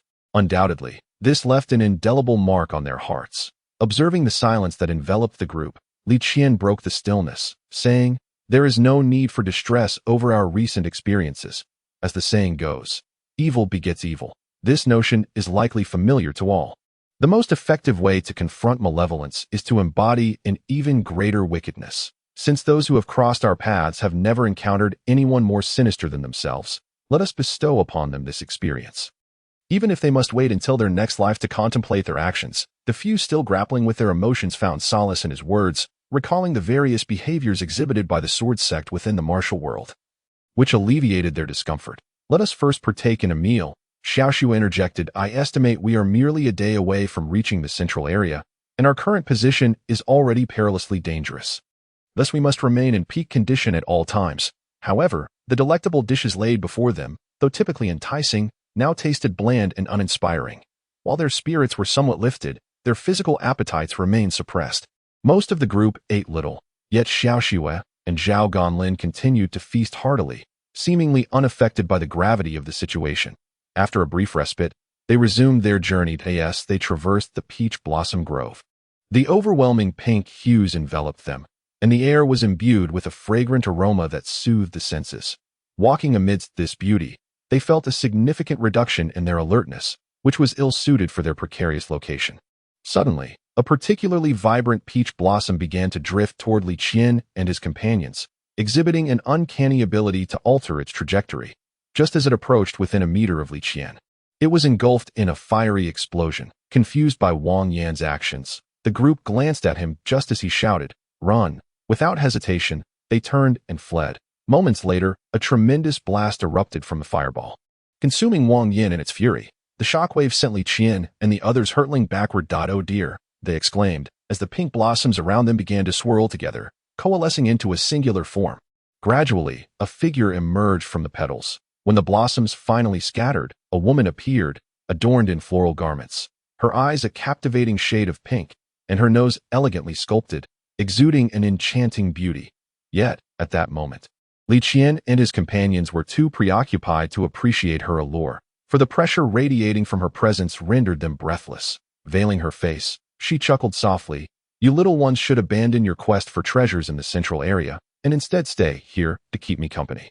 I assure you, the treasures within my abode are plentiful." As the remnants of the explosion dissipated, it became evident that Wang Yan's clothing was tattered, with traces of blood oozing from the torn fabric. Li Qian, gazing at the striking woman with a beaming smile, inquired, "Sister, with such breathtaking beauty, you must possess a kind heart. Would you be so gracious as to allow us passage?" Upon hearing Li Qian's words, the young woman smiled and replied, "You speak quite charmingly, little one, but allowing you to pass is out of the question. However, if you are truly determined to cross, I do possess a method." Li Qian promptly inquired, "What method?" "I will kill you, and then your souls can float past from here," she said, casting a mocking glance at the group of young men and women before her. "That would surely offend," Li Qian exclaimed, taking the initiative to strike first, summoning a fireball to hurl at the woman. Yet, she merely flicked it away with her hand. This maneuver brought Li Qian closer to her, and he clenched his fist, concentrating his spiritual energy into it. Launching a powerful punch at her, in response to the forceful blow, the woman simply extended her palm and caught his fist. "Oh my, little one, your temper is quite fiery. Alas, your meager skills are of no consequence to me." Li Qian smirked, and from his fist, a small flame flickered to life, quickly transforming into a massive pillar of fire that engulfed the woman. The others, including Xiao Shui, watched in astonishment at Li Qian's display. As the fire gradually subsided, the woman was left battered and bruised, her eyes wide with disbelief. Chapter 37. The Five Elemental Spiritual Roots. Her once stunning visage was marred, bearing the scars of the flames, and her expression began to twist into one of rage and horror. "You seek death," she screamed, preparing to retaliate, when suddenly the crystal skull hovering above her head plummeted down. This was a precautionary measure set by Zhao Ganlin, preemptively positioning the skull above the woman. Yet, she managed to raise her hands to brace against the massive skull, though she lacked the strength to push it away. Observing her being restrained, the group finally felt a slight relief. However, the woman's expression grew increasingly ferocious as countless peach blossoms began to swirl around her. Sensing the impending doom, Lu Songhai and the others promptly turned to flee. Li Qian had also intended to follow suit, but upon noticing Wang Yan, who was too exhausted to stand, he acted without a moment's hesitation that he rushed over to support Wang Yan, and together they fled in another direction. Just as they distanced themselves, a tremendous explosion erupted behind them. Li Qian turned to see Xiao Shui trailing closely behind him. He quickly pulled her in front of himself, realizing there was no escape. He placed his hands on the ground, sheltering Wang Yan and Xiao Shui beneath him. At that moment, an untapped potential surged within him, and a circular earthen wall began to rise from his back. The three were encased within it just as the shockwave of the explosion struck. Xiao Shui felt warm droplets fall upon her face, yet in the darkness, she could not discern their source. The onslaught persisted for an extended duration, and the warm liquid continued to drip. Eventually, the external shockwave dissipated, and the earthen wall behind Li Qian slowly faded away as the light abruptly flooded in.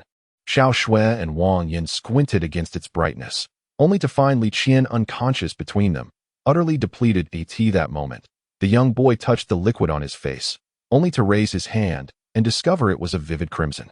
He lay quietly upon the surface of the lake, an indescribable ache coursing through his body, leaving him devoid of any desire to move. The aged visage of the elder gradually materialized before him. You could have fled with Xiao Shui. Why did you turn back to save that youth? Do you not realize you were mere moments from death? It was I who forcibly safeguarded your vital channels and essential points. The elder admonished, Master, the situation was dire. I simply could not stand by and watch someone perish, Li Qian weakly responded. The elder sighed, bending down to scoop a handful of water from the lake beside Li Qian. Gently sprinkling it over him, a wave of comfort washed over Li Qian, and he finally felt strength returning to his limbs. He then sat up, addressing the elder, Master, there has been something weighing on my mind that I wish to inquire about. The elder, still somewhat irked, stroked his beard as he replied, What is it? I sense that studying multiple elemental forces simultaneously does not lead to any rejection, that I recall it was said one could only specialize in a single attribute. Li Qian expressed. The elder shook his head and replied, Have you forgotten the 5 elemental vortexes I had you absorb at the bottom of the lake? Do you think those vortexes altered your constitution? Li Qian's eyes widened in realization. Could it be that those vortexes transformed my essence? The elder nodded and sat before Li Qian as the space around them began to shift. 5 luminous pillars of varying colors slowly rose from the lake's surface. Li Qian gazed in astonishment at this spectacle. The elder pointed to the 5 pillars, saying, This represents the current state of your spiritual roots. Originally, you possessed only one, and its quality was rather mediocre. However, through the nourishment of the elemental vortexes you absorbed, you now possess 4 additional spiritual roots. Under normal circumstances, such cultivation would lead to madness, but that will not be the case for you. On the contrary, this is the path you must pursue, to harmonize the 5 elemental attributes and forge a new essence to attain formidable power. Li Qian felt bewildered, his mind swirling in confusion. But for now, do not concern yourself with this. Focus instead on continuously devouring various attribute demon cores. Even if you do not acquire the techniques of the 5 elemental sects, relying solely on your control over spiritual energy, there will be few who can harm you in this realm. Suddenly, he sat upright, startling Xiao Shui and the others nearby. They rushed over, concern etched on their faces. Li Qian, are you all right? Quickly, take this medicinal pill. You've been coughing up blood, and we can't even administer medicine, Xiao Shui exclaimed, holding a white medicinal pill to Li Qian's lips. Li Qian glanced at his body, noticing large splotches of blood on his clothes. Yet, raising his hand, he realized the excruciating pain he felt upon entering this space had vanished. Looking into Xiao Shui's anxious eyes, he inquired, Xiao Shui, where exactly are we? Zhao Gonlin, resting his forehead in his hand, remarked, Oh no, it seems he has been rendered daft. It appears we must conclude this expedition into the secret realm prematurely. Li Qian, however, appeared utterly perplexed as he replied, No need for that. I feel perfectly fine now. Upon finishing his words, he rose abruptly and turned around. However, the extensive bloodstains on his body made it difficult for everyone to believe that he was truly unscathed. Wang Yin pondered for a moment and then clapped his hands. Li Xiong sacrificed himself to save me. Could it be at this point? Tears began to well up in his eyes. Hearing this, Li Qian stepped forward and struck him with a resounding slap. Brother Wang, I saved your life, yet here you are cursing me. Feeling the weight of the earlier blow, Wang Yin did not retort, but instead walked away, sorrowfully lost in thought. Li Qian turned to Lu Songhai, who had approached him, and inquired, What is wrong with him? Lu Songhai replied, You have been unconscious for nearly 2 days while trying to save him, and your clothes have been changed several times. Yet you still sporadically cough up blood. Thus, we all thought you. Now that you mention it, do you have any clean clothes? I feel utterly uncomfortable in this blood-soaked attire. Lu Songhai shook his head in response, but after a moment's thought, he slightly nodded. What do you mean by that? Do you have any, or not? Lu Songhai then looked towards the anxious Xiao Shui beside him. Miss Xiao Shui, do you have any spare clothes? Xiao Shui immediately nodded and produced a set of clothing from an unknown source. Though it was a feminine style, This is all I have. You'll have to make do. Just go over there. Chapter 38. A crimson attire Li Qian could only helplessly rub his forehead, unbeknownst to him. Over the past 2 days, he had been continuously coughing up blood until this morning when the bleeding finally ceased. Had it been an ordinary person experiencing such blood loss, they would have already succumbed to rigidity and departed this world. Miss Xiaoxua, why do you also wear the expression of someone at a funeral? I have told you. I am perfectly fine now. If you don't believe me, just watch. With that, he gathered a ball of fire in his hand and hurled it into the distance. Only then did Xiao Xue's expression soften slightly, for if he were truly on the brink of death, manipulating spiritual energy would be an exceedingly arduous task. Witnessing Li Qian's fluid motion, she finally believed him. Even if you are not on the verge of death, you can only wear this outfit. Your clothes have long been washed and burned. Li Qian, feeling helpless, accepted the set of clothing and made his way into the woods. After some time, he finally emerged, having changed. Although Li Qian's physique had strengthened considerably due to the nourishment from the demon core, he remained lean, and the feminine attire fit him surprisingly well that he walked out from the trees. Feeling awkward as he noticed the peculiar expressions on everyone's faces as they regarded him, his face flushed slightly. "Why are you all looking at me like that?" The others could only feign calmness. "It's nothing, really. You look quite good." Xiao Xue attempted to maintain a composed demeanor, but Li Qian's incredulous really shattered her facade in an instant. Zhao Ganlin managed to hold it together, but the other four erupted into uncontrollable laughter. Clutching their stomachs, Li Qian looked at them, his heart a tumult of emotions. Anger, annoyance, and helplessness all mingled together. Although Zhao Ganlin bore a hint of a smile, it was merely a subtle one as she approached Li Qian and tidied up his somewhat disheveled attire. "In truth, there is nothing amiss with a man wearing such clothing. Our leader is indeed of this style, so there is no need for embarrassment. This garment suits you quite well." However, at that moment, Li Qian fumbled here and there. A look of discomfort etched upon his face as he spoke. "Yet this outfit feels a tad constricting for me." Zhao Ganlin seemed to have an epiphany, and from a small pocket at her waist, she produced a set of red garments. "These were originally left here by our leader for me to wear, but I have never tried them on as I do not favor this color. Moreover, the attire can adapt its size to suit the wearer's physique. Since you lack suitable clothing, why not give it a try?" Li Qian regarded the set of red garments, then glanced at the strapless top before decisively taking it and stepping into the woods. Changing swiftly, however, when Li Qian emerged from the thicket, everyone paused in astonishment, their laughter stilled.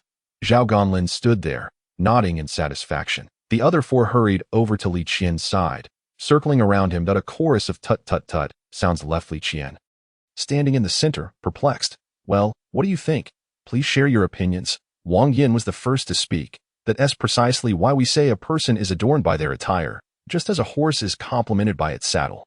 Li brother, I initially perceived you as a paragon of virtue.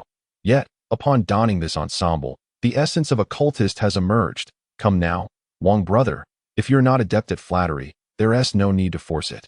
Li Qian replied, his expression one of resignation.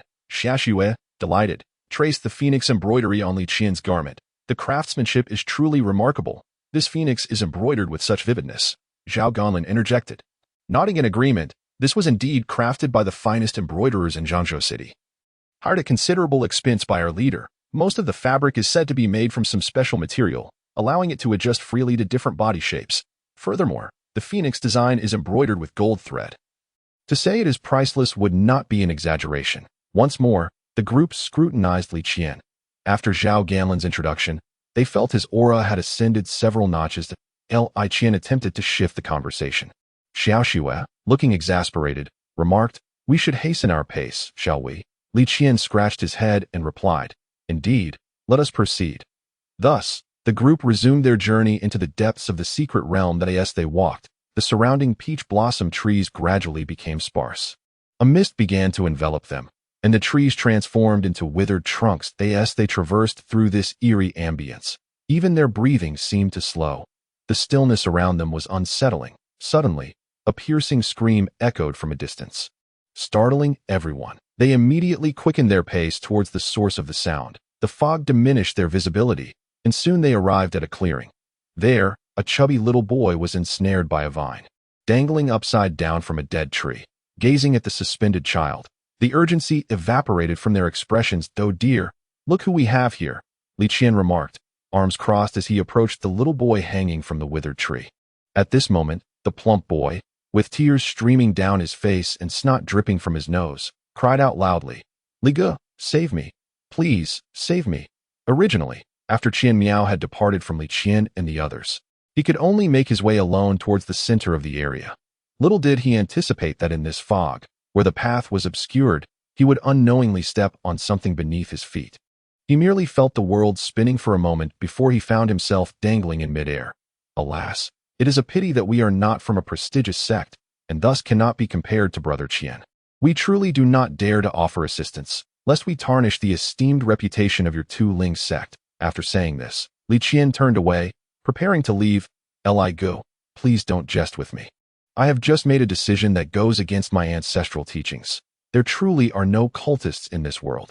Even if there were, they certainly would not resemble the charming and beloved gentlemen like you and your companions, who are paragons among paragons. With a desperate plea, he continued, if you are willing, I shall be your loyal servant henceforth, that if you instruct me to head north, I shall not even glance southward. I implore you. Li Gu, save me. By the end of his speech, there were even a few crystalline tears trickling down his cheeks. Despite knowing this little glutton's silver tongue, Li Qian, moved by the boy's extravagant flattery, contemplated that since they were fellow travelers, he could toss a fireball to rescue him. Chapter 39. The fog. The plump boy fell from midair and landed heavily on the ground. You may leave now. Take care in this secret realm that we may not always encounter you, Li Qian said, turning his back. Qian Miao quickly got up and clasped his hands, exclaiming, Li Gu, what do you mean by that? What I said while dangling up there was all from the heart. Li Qian feigned a look of difficulty and replied, if we find ourselves in a predicament like last time, and you simply run away, what shall we do then? So let it be, since we are all fellow practitioners. I can only wish you safe travels. No, Li Gu. I, Qian Miao, urge you to inquire about our Tu-Ling sect, that we are renowned for our righteousness, that I merely acted rashly last time and made a mistake.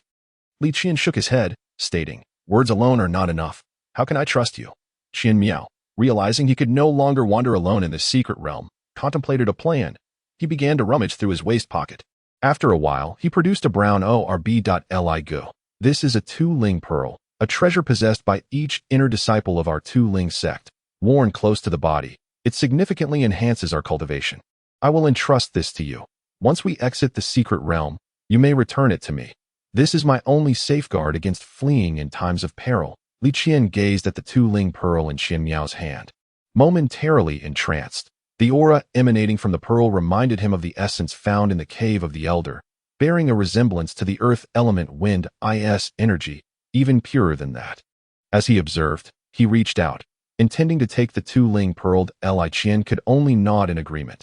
Certainly, you may leave that here with me if there ever comes a time when you find yourself in dire straits, and your only thought is to flee alone. Then you shall never behold this earth spirit pearl again. With that, Li Qian extended his hand, and, much to Qian Miao's dismay, retrieved the pearl. As he toyed with the earth spirit pearl, he could distinctly sense the emanating aura gradually seeping into his being. Observing Li Qian's fascination with the gem, Qian Miao felt an increasing pang of regret. Li Gu, perhaps we should take our leave now. I can't shake off the feeling that this place is rather eerie. Qian Miao glanced anxiously around, as if the gnarled trees bore expressions of their own, heightening his unease with every passing moment. Li Qian carefully placed the earth spirit pearl into a pocket meant for demon elixirs and nodded, saying, this fog is quite peculiar. Let us draw closer together to avoid getting separated. Upon hearing his words, the group gradually moved nearer. However, as Li Qian surveyed the few who had gathered, he was startled to find that Xiao Shui was nowhere to be seen. Alarmed, he called out loudly, Xiao Shui, Xiao Shui. I am here. Li Qian. I am here, came the reply. To Li Qian immediately prepared to rush toward the source of the voice, but a hand restrained him. Turning to see Wang Yin, who wore a serious expression, he said, that is not the voice of Miss Xiao Shui. With that, he raised one hand, and a fiery line shot forth toward the direction from which the voice had emerged, nodding in acknowledgement. The group cautiously made their way toward that location, remaining vigilant. After walking for a while, Li Qian felt his foot strike something soft, causing him to leap back in fright. Flames erupted from his palm, only to be swiftly diverted by Zhao Ganlin, who pushed him aside, causing the fireball to veer off into the mist. Are you foolish? Could you not have looked more carefully before acting? Zhao Ganlin chided.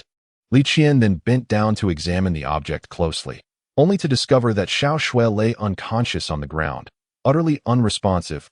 He quickly helped her to her feet. Chen Kuan, the burly warrior, poured a bit of clear water from his gourd into his palm and gently splashed it on Xiao Shui's face. Gradually, she stirred awake, bewildered as she gazed at the faces surrounding her. What has happened? How did I suddenly fall asleep? Li Qian supported her, inquiring, Miss Xiao Shui, Why did you vanish so suddenly? Yet she looked at him in confusion. Vanished? No, I was standing behind, watching you converse with Qian Miao, who was suspended in midair, and then suddenly, everything went dark, and I lost consciousness that it must be a deceptive creature that ensnares the mind, Zhao Ganlin remarked, stroking his chin. Such beings are particularly troublesome. We must remain even more vigilant. Consequently, Li Qian took it upon himself to carry Xiao Shui on his back, recalling the elders' prior instructions to safeguard the princess of the demon clan. As they resumed their journey, an unsettling realization dawned upon the group. They had lost their sense of direction within the fog and were now utterly disoriented. Once again, Chun Kuanping sat upon the ground, pouring clear water into a porcelain bowl, before placing a small black needle within it. This act allowed everyone to once more ascertain their direction, following the recent separation caused by Xiaoxiu. The group now huddled closely together, finding their movement somewhat cumbersome. Consequently, their pace had diminished significantly, and it was unclear how long they had been walking when the mist began to gradually dissipate. Before their eyes, a scene slowly materialized. Within this dense forest stood an enormous palace. Although somewhat dilapidated and aged, it did not diminish their awe at its grandeur. The walls retained a vibrancy reminiscent of their original hue, still remarkably vivid. However, before the palace stood a multitude of people, adorned in an array of garments and various forms. Yet, despite their diversity, their expressions were strikingly uniform. Each face bore a frown, reflecting a sense of helplessness. As the group approached, they noticed Su Peng from the Divine Water sect making his way toward them. Brotherly, I did not expect you to arrive so swiftly. I am truly impressed, Su Peng exclaimed, clasping his fists in greeting. That moment, Xiaoxiu, who had been perched on Li Qian's back, squirmed and quietly urged, there are so many people here. Please set me down. It was only then that Li Qian remembered he was carrying someone, and he promptly placed Xiaoxiu on the ground. Turning to Su Peng and his companion, he remarked, I didn't anticipate that you two would also be so swift in your travels. Chapter 40. Cultists? Li Qian inquired, gesturing towards the crowd gathered before the palace. But Su, what has transpired here? Why are there so many people standing around? Su Peng shook his head, a look of resignation upon his face. To enter the palace, we need cultivators who embody the 5 elemental powers to activate the protective array surrounding it. We are merely missing members from the Sword sect and the Earth Spirit sect. As he spoke, he seemed to recall something, glancing at Qian Miao beside Li Qian with an expression of delight that, I remember now. You are a disciple of the Earth Spirit sect. Excellent. We now only lack the Sword sect members. Upon hearing Su Peng's words, Li Qian and the others exchanged awkward smiles. Then, Brother Su, you may wait here. We shall take our leave, Li Qian said with an uneasy grin. What? Are you, brotherly, also planning to forfeit this opportunity? Li Qian scratched his head and responded, in this secret realm, opportunities are boundless. Since so many have already gathered here, we cannot risk our fortunes on a single tree. Let us seek out another tree. Rather, pursue other opportunities. Su Peng could only nod in agreement. With a respectful fist clasp, Li Qian prepared to lead his companions away. However, the striking red attire worn by Li Qian drew the attention of those surrounding the palace. Inciting whispers among the crowd. Suddenly, several figures emerged from within the throng. Everyone, it seems there is no need for us to wait any longer. A few days ago, we encountered members of the Sword sect in the Peach Tree Forest. They were directly confronting each other, declared a woman in green, pointing towards Li Qian and his group. Moreover, they are disciples of a cult.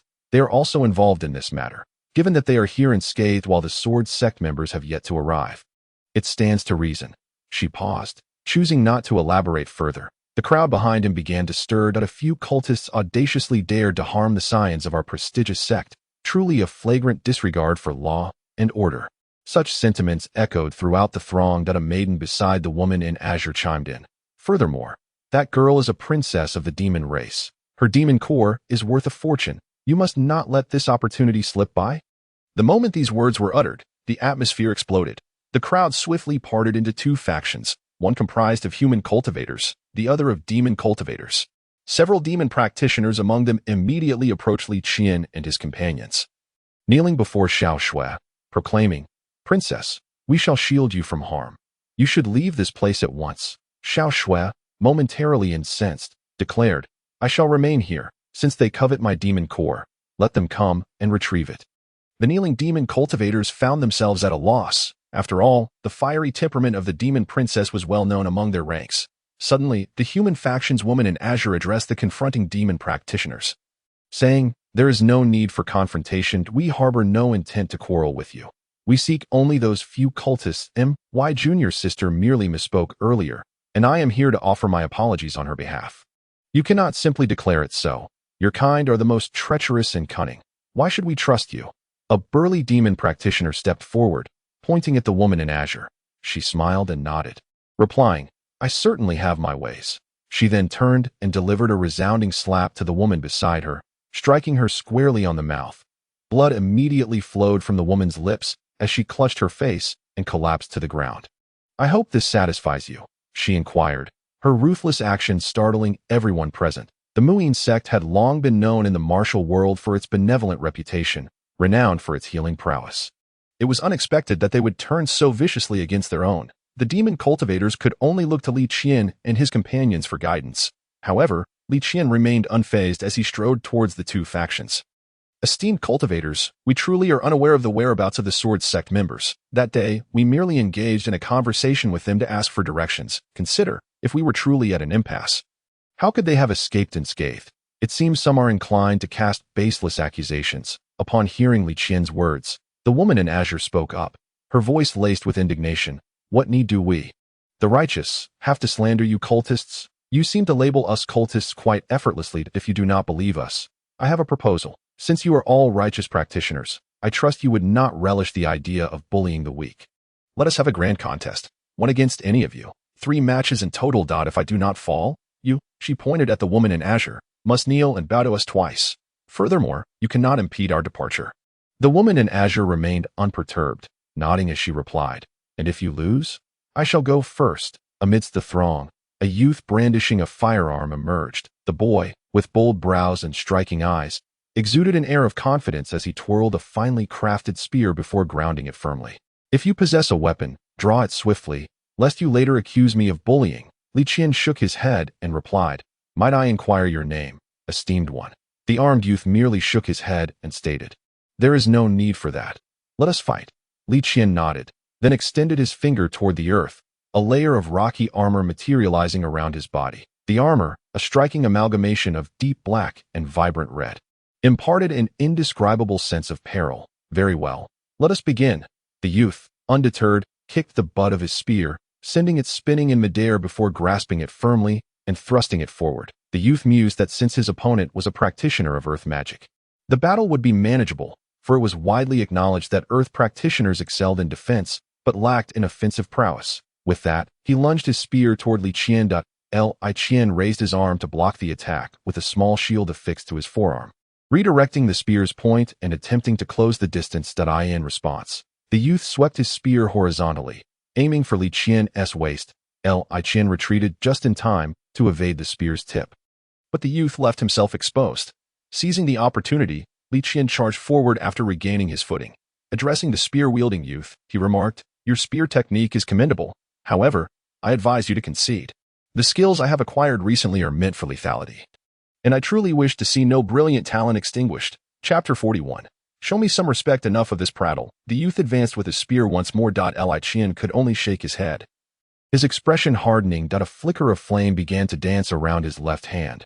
Those around them, including the spear-wielding youth, paid little heed to this development.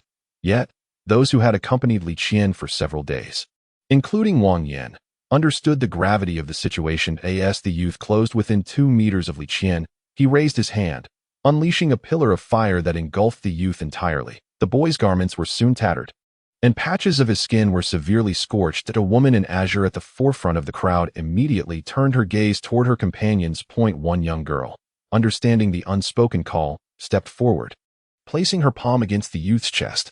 Wisps of green light flowed from her hand, cascading over him like a gentle stream, enveloping his entire form. After a considerable time, the burns on the youth's body began to mend. However, the crowd's attention was not on the healing process but rather on Qian, astonished by the revelation that he possessed dual elemental roots. He is of dual attributes, a man exclaimed, pointing at Qian. The murmurs of astonishment rippled through the crowd. Qian, unfazed, called out again, "Is there anyone else who wishes to challenge me? This time, I assure you, I shall not hold back. I will unleash my full strength. Upon hearing this, no one in the opposing throng dared to respond. What is this? Are you truly afraid? He then turned his gaze toward the azure-clad woman, who stood awkwardly. Dear lady, why not step forth and give it a try? At this moment, the woman was truly lamenting her fate. She had merely intended to leverage the presence of those behind her to eliminate the band of cultists. Little did she anticipate that the individuals gathered today would be so feeble.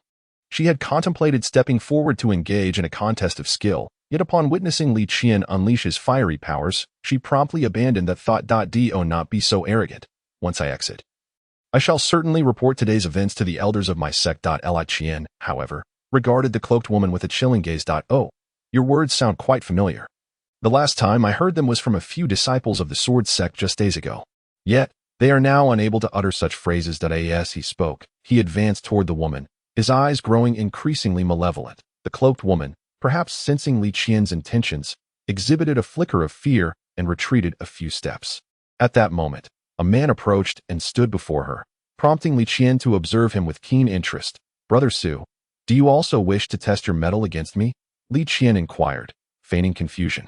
My dear friend, we are mere strangers. Why should I owe you any favor? Su Peng's expression stiffened, and he forced a smile as he replied, If Brother Li remains so obstinate, then Su shall dare to spar with you. Qian nodded, stating, Very well, that is precisely my intention. I apologize in advance. With a sharp glint in his eyes, Su Peng struck first. As he charged toward Qian, an ice sword gradually formed in his grasp. He thrust the ice sword toward Qian, who raised his arm to deflect the attack with a shield of earth. Brotherly, your ice sword seems rather inferior, Qian remarked, gathering a fireball that surged toward Su Peng. Su Peng waved his hand before him, conjuring a wall of water to shield himself, upon which the fireball collided, producing a plume of steam that spiraled into the air. Witnessing this scene, Qian felt his battle spirit intensifying. Well done, Brother Su. Now, behold this technique. He raised his palm once more, flames swirling around it as a fiery pillar began to form. Sensing Qian's intent, Su Peng quickly infused more energy into the water wall, which thickened in response. Just as the wall gained strength, Qian's fire pillar struck. The tremendous force nearly caused Su Peng to lose his footing, yet he could only grit his teeth and endure.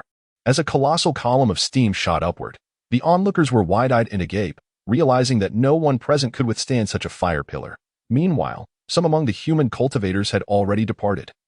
Unwilling to personally test the might of the blaze, Su Peng, drenched in sweat and struggling to maintain his defense, was met with Qian's calm demeanor. Su Peng's junior sister rushed forward to lend her energy to the water wall. She was halted by Zhao Ganlin, who stood beside her. Do not waste time here. We have garnered little from this venture.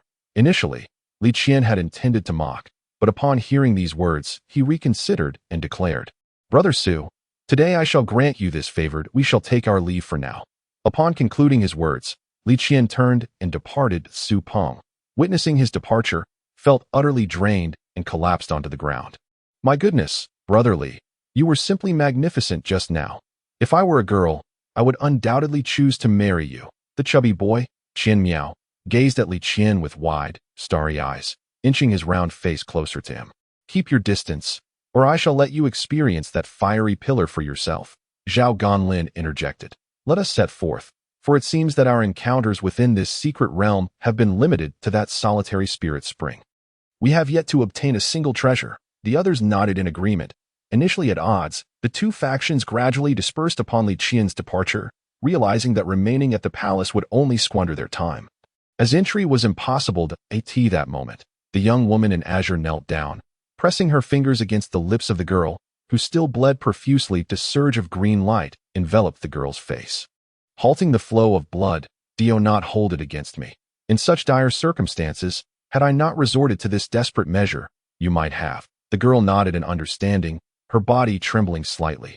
The injured youth, who had been treated, found that his wounds had nearly healed, though his clothes were tattered and singed, rendering him somewhat disheveled. He sat up, retrieving a fresh set of garments from a small pouch at his waist, and then bowed respectfully to the young woman in azure, expressing, I am profoundly grateful for your timely intervention. The azure-clad maiden waved her hand dismissively, stating, It was you who bravely stepped forward to confront those cultists.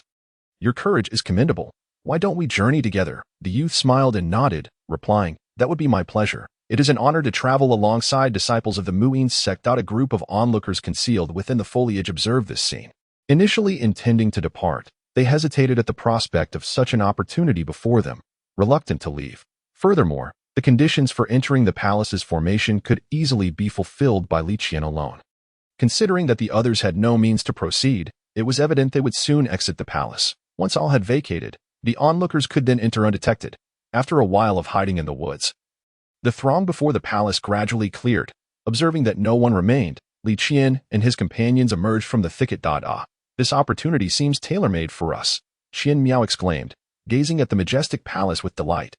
However, Xiao Shui retorted from behind, "What does this have to do with you? Do not inflate your own ego." Li Qian turned to Qian Miao and inquired, "Who was that armed youth?" He appeared quite capable. Yet, he did not wield the power of the 5 elements. Could he be from one of your 5 great sects? Qian Miao pondered for a moment before responding. By his attire, he should be a disciple of the Baiqi sect. Baiqi sect? Is that another major sect? Why have I never heard of it before? Qian Miao shook his head and spoke. The disciples of the 100-weapon sect are adept in various arms: swords, spears, halberds, axes, hooks, forks, whips, clubs, and staffs, as well as the meteor hammer. They master every weapon, whether it be hooked, pointed, edged, barbed, or bearing the main needle and chains. They are proficient in all 18 types of weaponry. Li Qian appeared somewhat perplexed and inquired, "If there are only a few types, why then is it called the 100-weapon sect? Furthermore, are all their disciples truly geniuses?" "You may not grasp this," Qian Miao replied. "The term 100 weapons is merely for aesthetic appeal. It would be rather unappealing to call it the 18-weapon sect. As for their sect, due to the rigorous nature of their training, there are not many disciples. The absence of a break in their lineage is indeed a rarity. It is perfectly normal that you have not heard of them. In my opinion, we ought to proceed inside. With such a magnificent palace, it surely harbors many treasures." Li Qian nodded, and the group approached the palace entrance. Initially intending to draw nearer, they were halted by a transparent membrane that barred their path. The group turned to look at Li Qian expectantly.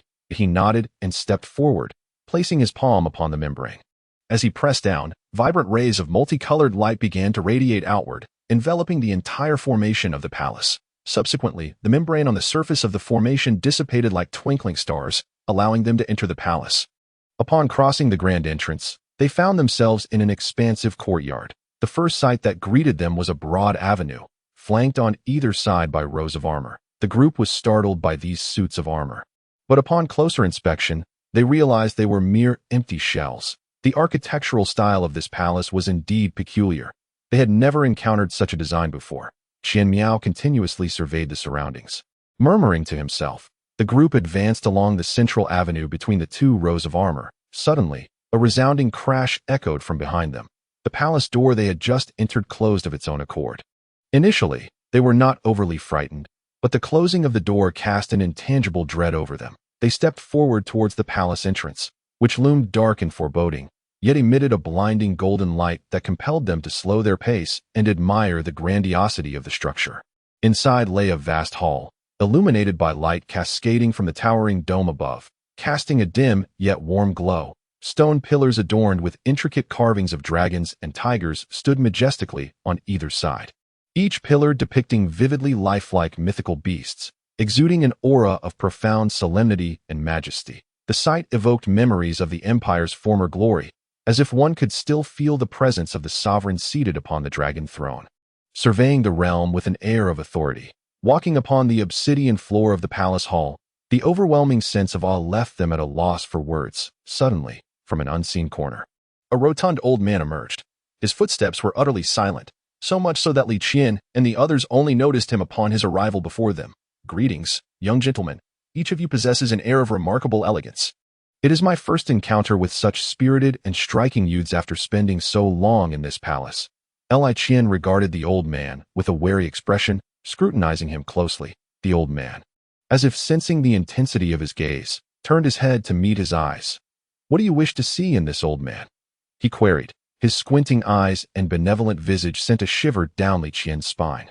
"May I inquire, esteemed elder, if you are the guardian of this palace?" Xiao Ganlin bowed respectfully and spoke. The old man chuckled, waving his hand dismissively, and replied, "Oh, Dear child, do not flatter this old fellow. I am merely a lonely spirit trapped within these palace walls.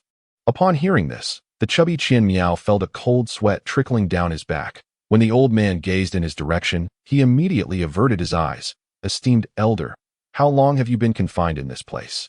Li Qian inquired. The old man lowered his head, lost in contemplation, and absent-mindedly began to fiddle with his fingers. How long? How long indeed? This question caused the old man to ponder for quite some time. And ultimately, he merely waved his hand again, stating, it escapes me. I have likely been here for several centuries. Then, esteemed elder, having resided in this palace for so many years, you must be well acquainted with the treasures it holds. Correct. Li Qian tentatively asked the old man. Treasures. There are many indeed. Oh, how could I forget? Since you have arrived here, you must be in search of opportunities as well. Come, follow me. I shall guide you to seek out these treasures. This declaration left the group feeling somewhat uncertain. Chapter 43. The secret passage. Initially, they believed they would face a fierce battle alongside the old man, but they did not anticipate his amiable demeanor. Turning to the group standing at a distance, the old man called out, What are you doing over there? Hurry up and catch up. It was only then that the others reluctantly followed suit.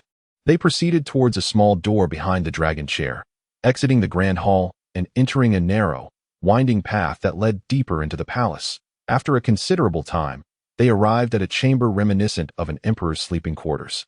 The chamber featured an expansive outdoor garden, where meticulously trimmed flower beds bloomed in vibrant colors, their petals dancing amidst throngs of butterflies that eye in the distance. A fountain sparkled, seemingly singing joyfully as they strolled through the garden. It felt like a celestial paradise, and Li Qian and his companions marveled at their surroundings, astonished that such a splendid place could exist within the seemingly dilapidated palace. Children, you can admire this beauty later. For now, follow me, the old man said, standing at the entrance of a room. Hearing this, Li Qian and the others reluctantly bid farewell to the enchanting garden. Upon entering the room, they were greeted by luxurious dragon-patterned silk adorning the walls and an ivory-carved bed draped in precious brocade. The soft bedding, interwoven with golden and silver threads, shimmered with brilliance as they surveyed the room. It seemed to whisper one word, opulence. Li Qian and his companions, akin to Lu Lao entering the Grandview Garden, gleefully examined their surroundings, touching this and that. Meanwhile, the old man ambled over to a vase placed beside the bed.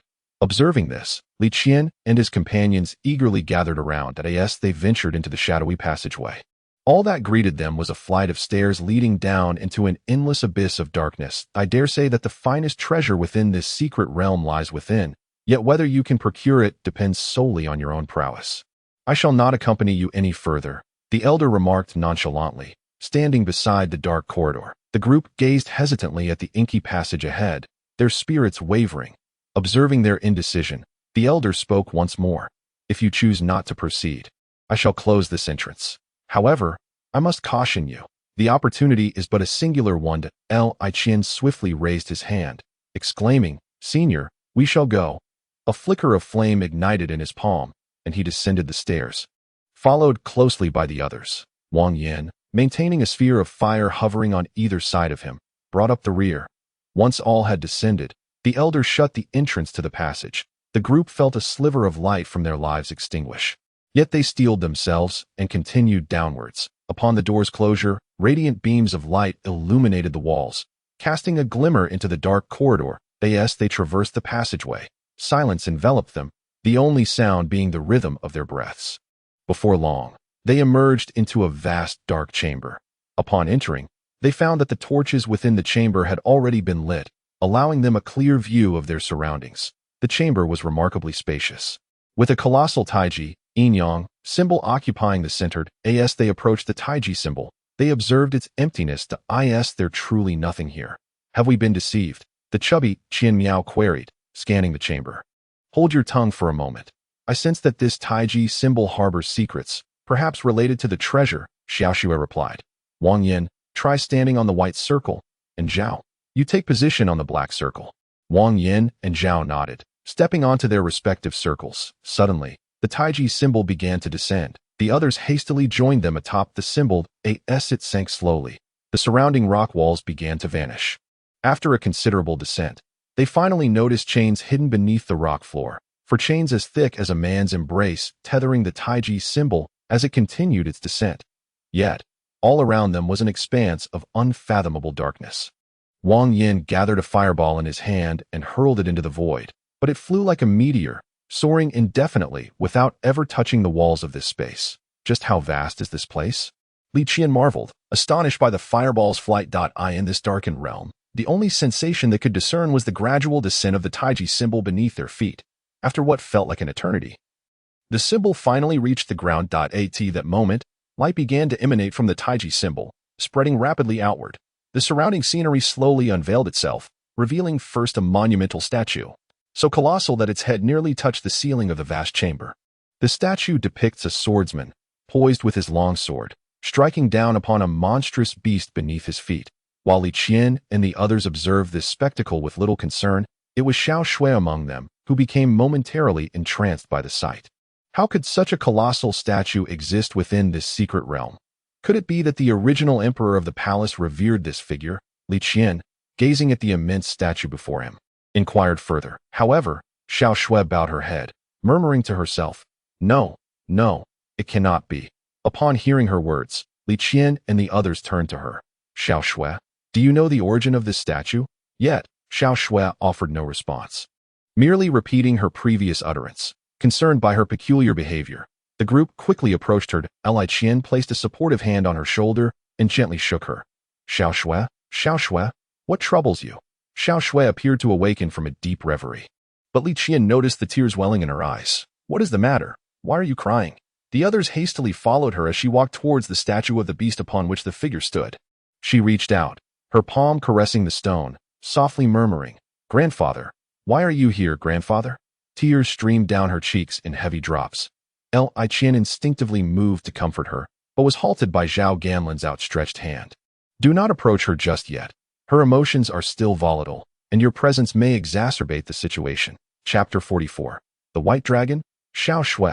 Li Qian, who had been watching her, suddenly felt darkness engulf him, and he collapsed. The elder stood nearby, and upon Li Qian's fall, he quickly grasped his shoulder, exclaiming, "Disciple, Xiao Shui is in peril." However, before he could finish his sentence, Li Qian was pulled from that realm by some unseen force. As he regained his senses, he found himself face to face with a white dragon. Meanwhile, Wang Yin and the others were poised to act, but were restrained by Zhao Ganlin. Upon seeing Li Qian awaken, Zhao Ganlin shouted, "Xiao Shui has inexplicably lost control. You must think of a solution." Li Qian gazed at the white dragon, gathering energy before him. Is this Xiao Shui? At that moment, Qian Miao swiftly positioned himself in front of Zhao Ganlin and the others. Conjuring a stone shield to deflect the energy surge, Zhao Ganlin and Wang Yin promptly dodged at Li Qian. "Do not stand there foolishly. Think of something." Just as Li Qian was still in a daze, a sudden clarity struck him. Recalling the elder's earlier warning, that he turned to the group surrounding the transformed Xiao Shui. "Qian Miao, how much longer can you hold on?" With a strained expression, Qian Miao gritted his teeth and replied, "Brotherly, I can barely endure." Without a moment's hesitation, Li Qian pressed his hands to the ground, summoning rock armor to envelop him before rushing forward to seize the back of Qian Miao's collar, dragging him to safety. Only then did Qian Miao manage to extricate himself. The white dragon, Xiao Shui, bellowed fiercely, "It is you wretched humans who have caused my grandfather to meet such a fate. You all deserve to perish." With that, she began to gather energy in her mouth once more. Observing this, Li Qian swiftly rushed forward and embraced her neck, dispersing the energy she had amassed. He held her tightly, saying, "Xiao Shui, calm yourself. Let us discuss matters rationally instead of resorting to violence." Yet, Xiao Shui began to writhe, relentlessly attempting to throw Li Qian to the ground, as if to rid herself of him. Unbeknownst to her, Li Qian only tightened his grip. The onlookers were at a loss, unsure of how to intervene as the two engaged in a struggle, though it was more accurate to say that Li Qian was being tossed about by Xiao Shui. At this moment, Xiao Shui bore numerous wounds upon her body.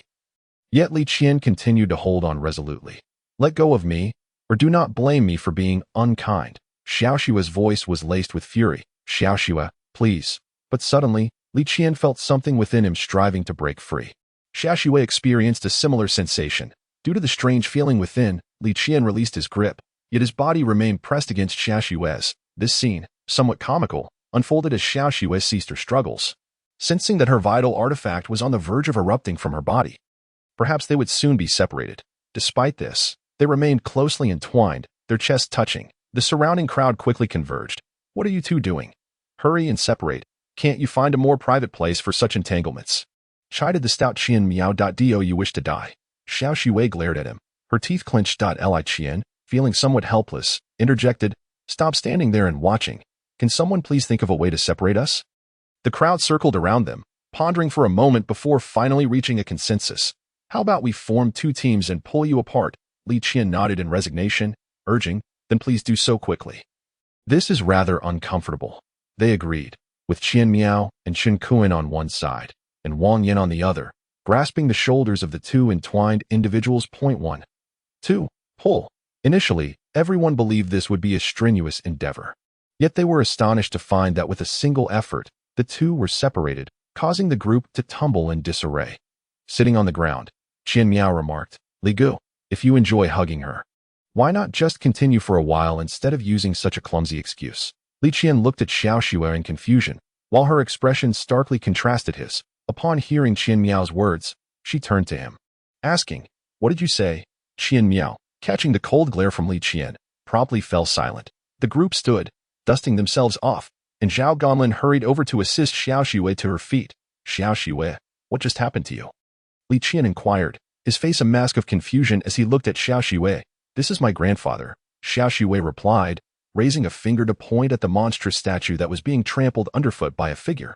The crowd turned their gaze. "It's merely a statue. How could it possibly be your grandfather?" Qian Miao exclaimed, disbelief etched across his face as he stared at the sculpture. "I can sense my grandfather's aura emanating from the statue, especially at the head. The feeling is quite pronounced." As the group approached, Li Qian turned to the chubby Qian Miao and said, "What are you waiting for? Go inside and take a look." Qian Miao nodded, leaning closer to the statue's head, and suddenly, his body seemed to submerge as if entering water, vanishing within the statue. However, it wasn't too long before he emerged, astonished, exclaiming, "Li Gu, there's a massive bone inside. Then try to see if you can break the statue open, but be sure not to damage the bone inside," Li Qian instructed. The chubby boy nodded and stepped out of the statue. Turning around, he placed his hand upon the sculpted surface. As his palm made contact, layers of stone began to peel away from the statue. In a short while, a stark, white bone revealed itself. Chapter 45. Dragon. Although the statue was colossal, it merely covered a thin layered. As the enormous white skull emerged from the statue, Xiao Xue gazed at it, unable to hold back her tears any longer. She collapsed to the ground, sobbing uncontrollably. After Qian Miao completely stripped away the rocky exterior of the skull, he stepped aside. The group stared at the oddly shaped skull before them. It resembled none of the creatures they had ever encountered. Even the monsters they had seen before. Could it be a dragon's bone? Wang Yin remarked, his face a mixture of astonishment and intrigue as he gazed at the skull. Li Qian pulled Wang Yin aside for a hushed conversation. "Did you just say this is a dragon's bone?" Li Qian asked quietly. Wang Yin nodded and replied, "I've seen images of this kind of skull in my sect. It belongs to an ancient dragon clan. Moreover, I just sensed the aura emanating from the surface of the bone, and I am certain of its authenticity." Li Qian turned to look at Xiao Xue, who was now kneeling on the ground, overwhelmed with grief. Could this girl truly belong to the dragon lineage? Yet, noticing her impending rage, he hurried to her side, placing a hand on her shoulder. "Xiao Xue, please try not to be so sorrowful. Your grandfather would not wish to see you in such pain." At that moment, white scales began to surface on Xiao Xue's body, and her eyes transformed into slit pupils. Witnessing this, Li Qian quickly turned her around, holding her tightly. Feeling the warmth envelop her, Xiao Xue managed to regain control over her almost explosive emotions. "You humans killed my grandfather. I despise you," she finally managed to utter, her voice strained as she spoke. While still in his embrace, Xiao Xue struggled incessantly, her fists pounding relentlessly against Li Qian's back. Fearing for her safety, he removed the rock armor from his back. Despite her slender frame, Xiao Xue possessed an astonishing strength. Her hands struck Li Qian's back like hammers, causing him great distress, to the point that blood began to trickle from his mouth. Nevertheless, he never loosened his grip on her. After a considerable time, her rapid breaths gradually stabilized. When Li Qian turned to look at her, he noticed that although tears welled in her eyes, her fury had subsided. "Please let me go. I need to retrieve my grandfather's skull," she implored. Li Qian nodded, only to realize an awkward predicament. The two of them were still entwined. He turned once more to Wang Yin and the others, who gazed at them in confusion and asked, "What happened? You're stuck together again." Embarrassed, Li Qian admitted, "It seems we are." The group couldn't help but chuckle as they rushed over, but this time, it was just Wang Yin and Lu Songhai who separated them with a gentle push. Once freed, Xiao Shui approached the skull, lifting it with one hand and setting it atop the bone. The skull transformed into a cascade of starlight, which she collected. After this act, she stepped back, raised her hand, and unleashed an energy beam towards the head of the human statue.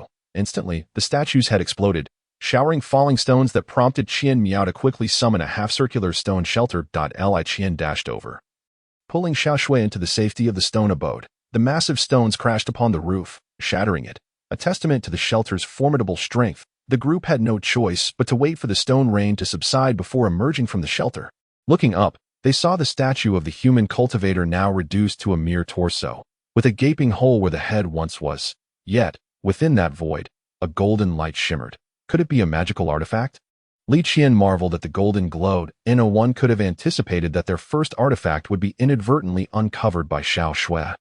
He approached Qian Miao and patted his shoulder, saying, "Brother Qian, this is your moment." Upon seeing the golden light emanating from the top of the statue, Qian Miao had already anticipated Li Qian's request for him to ascend. Thus, he said nothing as he entered through the other foot of the statue. Moments later, he reached the shattered crown of the statue, but remained silent for a long while. "There is a sword here," but Li Qian, feeling anxious below, urged, "What's the matter? Speak up." They watched as Qian Miao's body again melded into the statue, only to reappear at its base shortly after. The sword above has a plaque stating that to draw it, one must possess a heart of a sword. Otherwise, it cannot be extracted. I believe this brother is a swordsman. Why not join me in ascending? Qian Miao gazed at the somewhat taciturn Lu Songhai and spoke. Upon hearing his name mentioned, Lu Songhai instinctively glanced at Li Qian, who, understanding his unspoken concern, nodded reassuringly and said, "It's nothing. Did I not mention that within this secret realm, I would select a fine sword for you? Judging by its appearance, it seems to possess a considerable grade. Simply take it and make use of it." Subsequently, Li Qian cast a glance at the others. The group pondered whether it was appropriate to bestow this artifact upon him. Among them, there were no sword users, and no one voiced any objections. Only nodding in agreement, Lu Songhai then nodded in acceptance and stepped forward to stand before Qian Miao at the base of the statue. "Brother, how about you turn around? It would be awkward for me to bring you up facing you." Although Lu Songhai felt an ominous premonition, he said nothing and turned his back to Qian Miao. Suddenly, he felt a tightness around his waist, and looking down, he was met with a pair of small, chubby hands encircling him. Before he could utter a word, his feet were already lifted off the ground. In a short while, the two ascended to the top of the statue. Upon arrival, Lu Songhai beheld a sword radiating golden light, its blade partially embedded within the statue. As he approached, he noticed a metal plaque affixed to the sword's hilt. "This sword awaits a destined individual. Only one with a true sword heart may draw it. Those without should not attempt." Lu Songhai read the inscription and silently mused, "Fortunately, I am a natural sword body, and my sword heart has long been forged. To acquire this treasured sword today is akin to gaining wings." Chapter 46. The town, lost in thought, his hand instinctively reached for the sword's hilt. By the time he realized it, he had already drawn the sword from its resting place. It felt as though the blade possessed an invisible allure, compelling him towards it. Holding the sword in his grasp, he experienced an unprecedented sense of fittingness. As he withdrew the sword, the surface of the statue beneath him began to slowly crumble into ashes. Since the process was not particularly swift, the two managed to avoid peril and did not plummet. Not long after their feet touched the ground, the statue had transformed into a pile of fine ash. At that moment, Lu Songhai and the others gazed in astonishment at the sword, all marveling at the formidable aura emanating from its blade. "This is splendid. Alas, I do not wield swords. Let us continue exploring. Perhaps I might find a knife," Wang Yin remarked enviously as he observed the long sword in Lu Songhai's hand. "Then let us press onward. This place is still vast. We shall move ahead." The group continued their journey, only to discover that the area they occupied was merely a platform. They looked down and were astonished to find a town below. The scale of the town was once again a source of amazement for the group. Descending the stairs beside the platform, they eventually arrived at the town's entrance. After some time, beside the entrance stood a stone tablet inscribed with the words, "Hualing Town." Upon entering the small town, They were enveloped by an atmosphere that felt both ancient and mysterious. Within the town, traditional carvings of dragons and phoenixes adorned the surroundings, complemented by splendid decorations. The town was replete with numerous sculptures and murals, exuding a rich cultural ambience. The cleanliness of the small town's ground led Li Qian and his companions to believe that it might still be inhabited. However, the town was enveloped in an unsettling silence, devoid of any sound. Why is there such a town beneath this palace? Li Qian inquired, gazing at the surrounding structures with curiosity. This cannot merely be a town beneath a palace. It must be a royal tomb.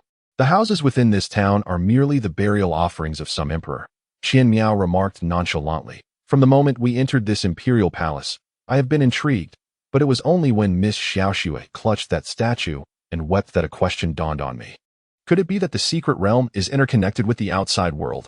Why, then, is there the body of Miss Xiaoxue's grandfather here? Upon hearing this query, the group fell into a momentary stupor, followed by deep contemplation that I sensed that the architecture within this secret realm must be man-made. Wang Yin stated, chin in hand. Nonsense, Xiaoxue retorted, slightly irked. Are you suggesting it formed naturally? Wang Yin waved his hand dismissively and clarified. That's not what I meant. That I proposed that the structures within the secret realm might have been constructed by individuals from our world who entered here. This revelation, the atmosphere turned palpably tense. Are you suggesting that someone has managed to control the entrances of the secret realm and keep them open for an extended period without being absorbed by our world? That's utterly preposterous. Xiaoxue countered after a moment of reflection. Yet, there exists a possibility. How do you explain the presence of a palace within the secret realm and the body of your grandfather? These are tangible pieces of evidence. And you can sense that aura. It cannot be fabricated. This statement rendered Xiaoxue momentarily speechless. Suddenly, a sound of sliding tiles echoed from above. The group swiftly turned their heads to see a shadow dart past. Wang Yin immediately hurled a fireball upward, narrowly missing the figure. Is there truly someone else in this town? Li Qian exclaimed, astonished at the fleeing shadow. Wang Yin, initially prepared to pursue, was halted by Qian Miao. Hold on, let us not act rashly. It could very well be that old man from earlier, trying to create a spectacle. Qian Miao cautioned. In this unfamiliar space, the appearance of something unusual warranted caution, and they were reluctant to act impulsively. Li Qian, ever vigilant, advised his companions, we should tread carefully here. The others nodded in agreement. Let us thoroughly search each house. I believe there must be treasures hidden within. Qian Miao proposed, eyeing the group. Seeing their nods of assent, he led the way to the entrance of a nearby house. This dwelling belonged to an ordinary family, and Qian Miao gently pushed the door open. Upon entering, they were taken aback to find the interior furnished quite fully. In fact, on a table in the main hall, there were remnants of a meal that had just been left uneaten. Qian Miao approached the table and touched the bottom of a plate with his finger. The food is still warm. As the crowd eagerly stepped forward, extending their hands to touch the bowls and plates filled with food, a wave of warmth enveloped them, causing their eyes to widen in astonishment as they exchanged incredulous glances. How peculiar it was. Such extraordinary occurrences had not been encountered in the mysterious realm before. Wang Yin scratched his head in confusion and remarked, I suppose I shall cease pondering these matters and continue to explore the various rooms within this dwelling. Suddenly, Qian Miao exclaimed, Come quickly. I have made a discovery. Upon hearing his voice, the others hastily rushed into the room where he stood. This chamber was rather austere in its furnishings, containing merely a bed, a table, and a stool. Yet, incongruously, a chest sat in the corner of the room. Qian Miao stood beside the chest, his face alight with excitement as he addressed the newcomers. This treasure chest may very well contain something extraordinary. Who among you can pick a lock? Hurry and unlock it. Upon hearing this, Wang Yin promptly stepped forward. Who would have thought, Brother Wang, that you possess the skill to unlock a chest? Truly, one should not judge a book by its cover, Li Qian remarked, observing Wang Yin's retreating figure. Wang Yin said nothing but reached for the lock on the chest. As he grasped the lock, it began to glow a faint red, ultimately melting into a puddle of molten iron that dripped to the floor. All done, Wang Yin announced to the others nearby. Li Qian, eyeing the dripping molten iron with an awkward smile, remarked, Well, that's certainly something. Meanwhile, Qian Miao could hardly contain his impatience as he crouched before the chest. With both hands resting on the lid, he slowly opened it as the lid was lifted. Qian Miao's small eyes widened in astonishment, repeatedly exclaiming, This. The others quickly gathered around, only to find the chest contained merely a few sets of clothing. Undeterred, Qian Miao skeptically rummaged through the garments. To his surprise, he unearthed something of interest. Beneath the clothing lay a string of copper coins. Chapter 47. The Protective Coins. These coins were far from ordinary. They emanated a subtle golden glow. Are these protective coins? Qian Miao inquired, gazing at the shimmering string of copper. Li Qian leaned in to examine them, asking, what exactly are protective coins? Qian Miao stood up and turned to Li Qian, explaining, in this world, all things can be refined by a material refiner, transforming them from mundane items into objects of special efficacy. These protective coins are the result of ordinary copper coins being refined. Just look at the quality of this string. It could be quite beneficial for us. If they are indeed valuable, we must take them. However, I have never heard of a material refiner before, Li Qian expressed. Shaking his head, Qian Miao replied, in our realm, few material refiners have ever emerged. Once discovered, they are eagerly sought after by the major sects. It is only natural that they remain largely unknown in the martial world. After finishing his explanation, Qian Miao bent down to retrieve the string of coins. He then untied the red thread binding the coins and distributed them among the group. There were exactly 15 coins, allowing for a fair distribution of 3 coins to each person. Li Qian and his companions found themselves in a peculiar situation, apart from the faint glow emanating from the copper coins. They did not perceive anything extraordinary about them. However, upon receiving the 3 coins, Xiaoshui promptly discarded them onto the ground. Turning to her, Li Qian inquired, what troubles you, Miss Xiaoshui, observing her covering her hand. He hurried over to his dismay. He noticed several bloodstains adorning her delicate, fair hand, resembling burn marks. Alarmed by the sight of her injuries, Li Qian swiftly retrieved a small vial of medicinal powder from his pocket, something his mother had entrusted to him before his departure. He had initially packed an entire medicine chest, but deemed it cumbersome to carry, so he only took this vial specifically for treating external wounds. Little did he know it would prove useful here. He uncorked the vial and gently sprinkled the powder over her wounds. Xiaoshui winced slightly, her gaze fixed on the injuries. Once he finished, Li Qian turned to Qian Miao, who was standing nearby and appearing rather anxious. What on earth happened? Fatty, how did you injure Miss Xiaoshui? Qian Miao shook his head vigorously. Brotherly, it wasn't me. Suddenly, he slapped his forehead, exclaiming, oh, I completely forgot. This talisman coin is specifically designed to ward off evil spirits, particularly against demon kind or ordinary folks, to be placed in households for protection. That I didn't recall it earlier. My sincerest apologies, Sister Xiaoshui. Why didn't you mention this sooner? Li Qian exclaimed, taking a step towards Qian Miao, only to be halted by Xiaoshui's hand grasping his sleeve. No need to overreact. I've applied the medicine. After all, I am not so fragile, since this room seems devoid of any other treasures. Let us move to another room and continue our search. We have already squandered considerable time, and given the multitude of rooms in this town, we must value our time more. Li Qian nodded in agreement with Xiaoshui's words. At that moment, Qian Miao hurried over, producing a roll of white cloth from a small pouch at his waist and handing it to Li Qian. Brotherly, I have some bandaging cloth here. Please wrap it around Sister Xiaoshui's wounds. Relying solely on that powder may leave the injuries susceptible to infection. After speaking, he subtly winked at Li Qian before stepping away. Li Qian gazed at the roll of cloth in his hands, contemplating Qian Miao's earlier gesture, momentarily taken aback. It took him a while to grasp the implication, leaving him speechless. Subsequently, the group commenced their search through every house in the town for treasures. The thrill of exploration consumed them entirely. However, they stumbled upon an intriguing observation. Every dwelling contained food that had yet to cool, as if the inhabitants had just vanished from the dining table in the blink of an eye. Amidst the dimly lit town, they lost track of time, the only reminder of its passage being their growing hunger. They casually selected a spot, swept the uneaten food off the table, and laid out the dishes Xiaoshui had previously collected. As they settled down to eat, Wang Yin grumbled, after such a lengthy search, all we've found is this warding coin. That I'm beginning to suspect we've come to the wrong place. After an extensive search, I have discerned a pattern. The crowd collectively turned their gaze towards Qian Miao, who spoke up. Li Qian inquired, what pattern? Qian Miao replied, after our prolonged search, where have we been looking? What's wrong with searching in others' homes? True, but not entirely accurate. We have been searching in the homes of ordinary people. No one in the crowd opposed him. They merely watched, awaiting his next words. The most valuable possessions in the homes of common folk are, at best, mere copper coins. What treasures could possibly exist in the households of the average populace? Naturally, one would not encounter significant surprises within the mystical realms either. I believe we should seek out places that, upon mere observation of their faade, unmistakably belong to affluent families. Perhaps we might uncover some treasures of considerable worth. Upon hearing these words, the crowd nodded in agreement. I never expected you to be so astute, Wang Yin remarked, chuckling as he ate. What do you mean by that? What do you mean by that? What do you mean by that? Just because I look like this? You think I'm clever? I have always been quite intelligent, you know. Wang Yin nodded and replied, Indeed, indeed, indeed. The crowd inevitably quickened their pace in their meal. After finishing, they stepped outside into the street. As they surveyed both sides of the thoroughfare, they found themselves uncertain about where to go next. Qian Miao spoke once more. Wealthy families are generally situated towards the center of the town. We should simply proceed along this street.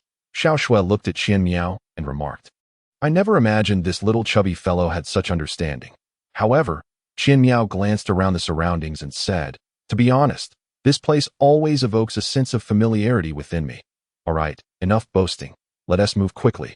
The others urged as they continued down the street. Yet, the more Qian Miao walked, the more astonished he became, eventually leading the group as they traversed through alleys and streets for quite some time until they arrived at a grand residence. The plaque above the entrance boldly displayed the words Qian Residence. Qian Miao stared wide-eyed at the sign, his expression one of utter disbelief, as if he had encountered a ghost in broad daylight. This. Chapter 48. The frail figure Li Qian, observing Qian Miao's astonishment, inquired, What's this about? What's wrong? Qian Miao, still fixated on the plaque, took a moment before managing to articulate. This is my home. The crowd gasped in unison, their faces reflecting sheer astonishment. Your home. Nodding, Qian Miao hurried forward, pushing open the grand door with a slight effort. He stepped into the courtyard, and the others hastily followed suit. Qian Miao strolled through the expansive yard. His previously small eyes widened in awe, taking in the surroundings. After a period of observation, he seemed to recall something and immediately dashed towards a specific spot, prompting the others to follow closely behind. Qian Miao swiftly approached the side courtyard, his gaze fixating on several white marks upon the courtyard wall. This truly is my home. He extended a finger to trace the lines of the marks, his astonishment reaching unparalleled heights. Li Qian approached the several white marks, observing that the lower marks were somewhat aged, while the higher ones appeared relatively new. It was evident that these were remnants of an old method used to measure the height of children at home. Suddenly, Qian Miao seemed to have recalled something and addressed the crowd, urging, Follow me. He then turned and exited the side courtyard, making his way to the ancestral hall of the Qian family. With a flick of his wrist, he conjured a stone blade, inserting it into a crack between the floor tiles. With a forceful lift, he managed to pry up the stone tile. Li Qian approached to inspect what lay beneath. A source of light emanated from the empty chamber below. Qian Miao descended the wooden ladder, followed closely by Li Qian and the others. To their astonishment, beneath the stone tile lay a secret chamber, filled with an array of extraordinary treasures. Is it truly real? Li Qian exclaimed, his eyes wide with surprise as he gazed at the artifacts before him. This is my father's treasure vault. Being the eldest son, I learned of this hidden chamber long ago. However, the artifacts within differ from those we have at home. For instance, this gourd. I have never seen one like it outside, Qian Miao remarked, lifting a black gourd. Enough of this pondering. Wang Yin interjected with a wave of his hand. Since these are treasures, let us simply take them. Any anomalies can be addressed once we leave, consulting our family or the elders of the sect. Li Qian, stepping forward, turned to address the group. Since we have encountered one another and agreed to share the treasures equally from the outset, let us gather them all in one place and allow each of us to select our share. What say you? The others nodded in agreement, showing no dissent. Once they had amassed the treasures in a single spot, they were met with the sight of over 100 artifacts in the secret chamber. Leaving them momentarily at a loss as to how to choose, Wang Yin spoke up. Why not have Li Qian distribute them one by one? However, before he could finish, a voice echoed from above. You cannot take them. You must not take them. Instantly, a hush fell over the group. You cannot take them. You must not. Li Qian, hearing this voice, treaded lightly toward the staircase leading out of the secret chamber. Standing at the opening where the stone tile had been lifted, he held his breath and leapt out, immediately turning to look back. You cannot take them. They will disappear. Who are you? Li Qian demanded. Addressing the frail figure that had caught his attention, the individual, noticing Li Qian's sudden appearance, appeared frightened and replied, The treasures here cannot be taken. Otherwise, the palace will collapse, and I shall be lost. the palace will collapse? I demand to know who you are. Qian Miao, having gathered several artifacts, also emerged from the secret chamber. Upon seeing the frail figure, he was startled, not by fear of the person, but rather by the enormous black that seemed disproportionately large for the individual's slight frame. The group, observing the shadowy figure, felt a surge of wariness. Li Qian cautiously approached the figure, closing the distance to within 5 steps. Yet, the shadow drew forth the large black measuring tool from behind him. With merely one hand, he wielded the imposing instrument with such ferocity that it seemed to generate a gust of wind. Subsequently, he pointed the massive tool menacingly at Li Qian, instilling in him a sense of trepidation that halted his advance. You all, depart, or I shall kill. As he spoke, dark mist began to emanate from his body, thick and viscous like water, slowly spreading throughout the room, particularly in the half he occupied. Observing the formidable aura exuding from the individual before him, Li Qian felt a flicker of interest. He swiftly touched the ground with both hands, summoning the black rock armor that enveloped him. Noticing the man cloaked in swirling darkness seemed to possess a fighting spirit. He too appeared intrigued, for it had been ages since he had engaged in conversation or combat with another. He hefted the large measuring tool and charged at Li Qian. The tool swung down with immense force, cutting through the air with a sharp whoosh. Li Qian instinctively dodged to evade the strike and seized the opportunity to launch several fireballs from his palms towards the man. However, the man effortlessly deflected them with the measuring tool and continued his assault on Li Qian. Meanwhile, the others engaged in battle, encircling the man, yet he displayed no sign of fear. The dark mist continued to spread throughout the room. Witnessing this, Li Qian shouted to the group, "We must exit this room.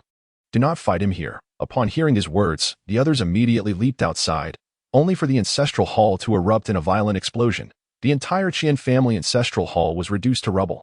As the dust settled, a figure emerged from the darkness, soaring through the air with the measuring tool raised high. You all retreat a safe distance. I shall face him one-on-one. Li Qian instructed his companions.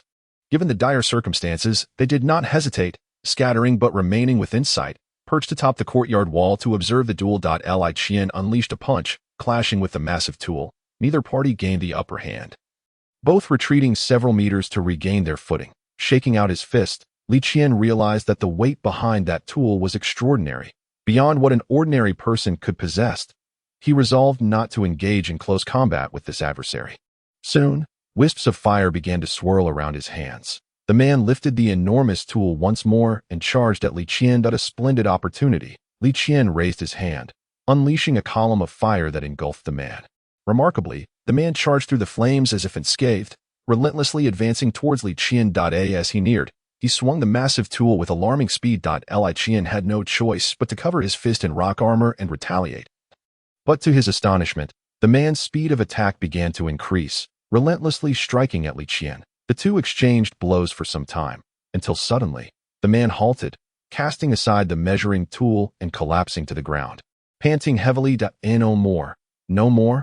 I am utterly exhausted, he gasped. This left Li Qian utterly bewildered. Hey. Get up and continue. You can take breaks while fighting. The individual lying on the ground waved his hand and spoke. You are quite peculiar. I shall not engage in combat with you. Once his breathing had stabilized somewhat, he managed to rise and gaze at Li Qian, then glanced at the approaching figures. You there? Who is the leader? He inquired, surveying the group. Li Qian responded. State your business. We are all leaders here. This place, the items within, cannot be taken outside. Otherwise, they will vanish. It has been a long time since anyone has conversed. It seems we have forgotten how. A long time. Have you been in this town for an extended period? Li Qian asked the man. The man nodded and replied, the late emperor commanded me to guard this place. Could it be that you are the tomb guardian of this royal mausoleum?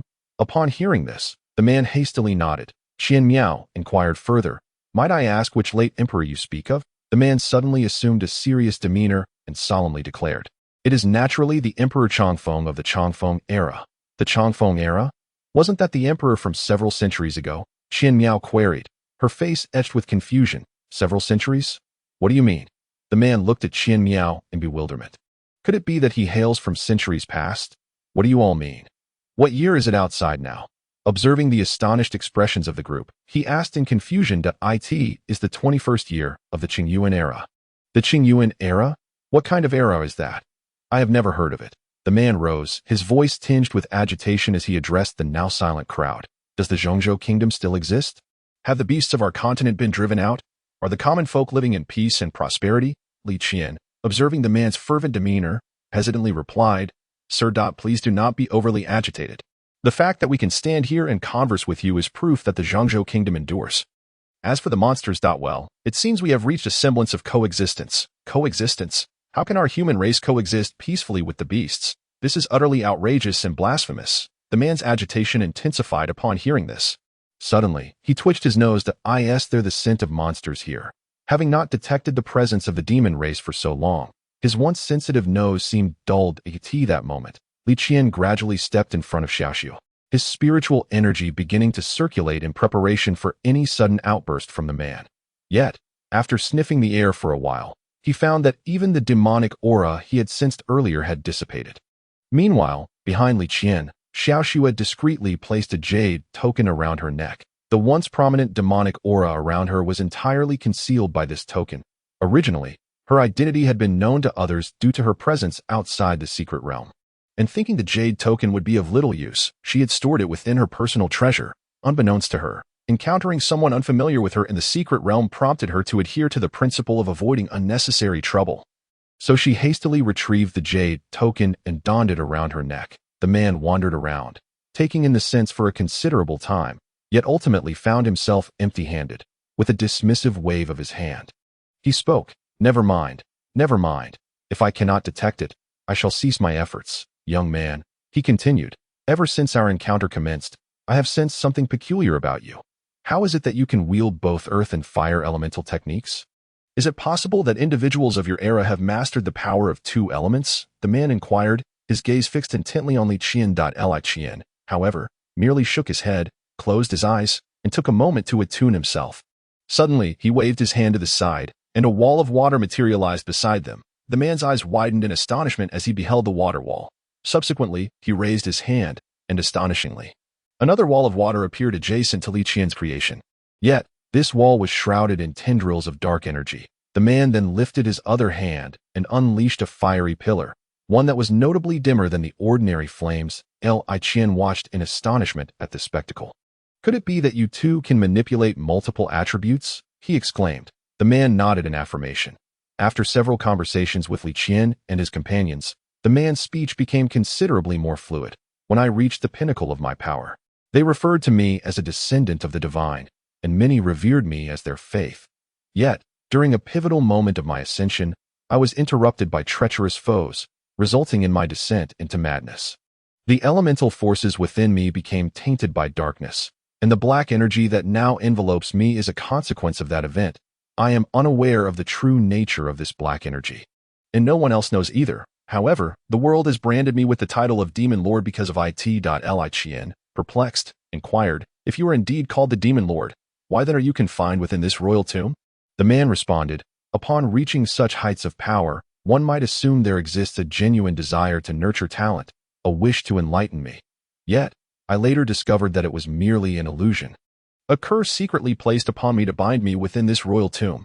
At this point, the man's face was etched with fury. Senior, if you were so formidable before, how could you find yourself evenly matched against him? Qian Miao, standing nearby, questioned with confusion. The man raised his head, surveying the surroundings. But one fateful day, this city began to tremble violently, and at that moment, my cultivation was reduced to that of an initiate.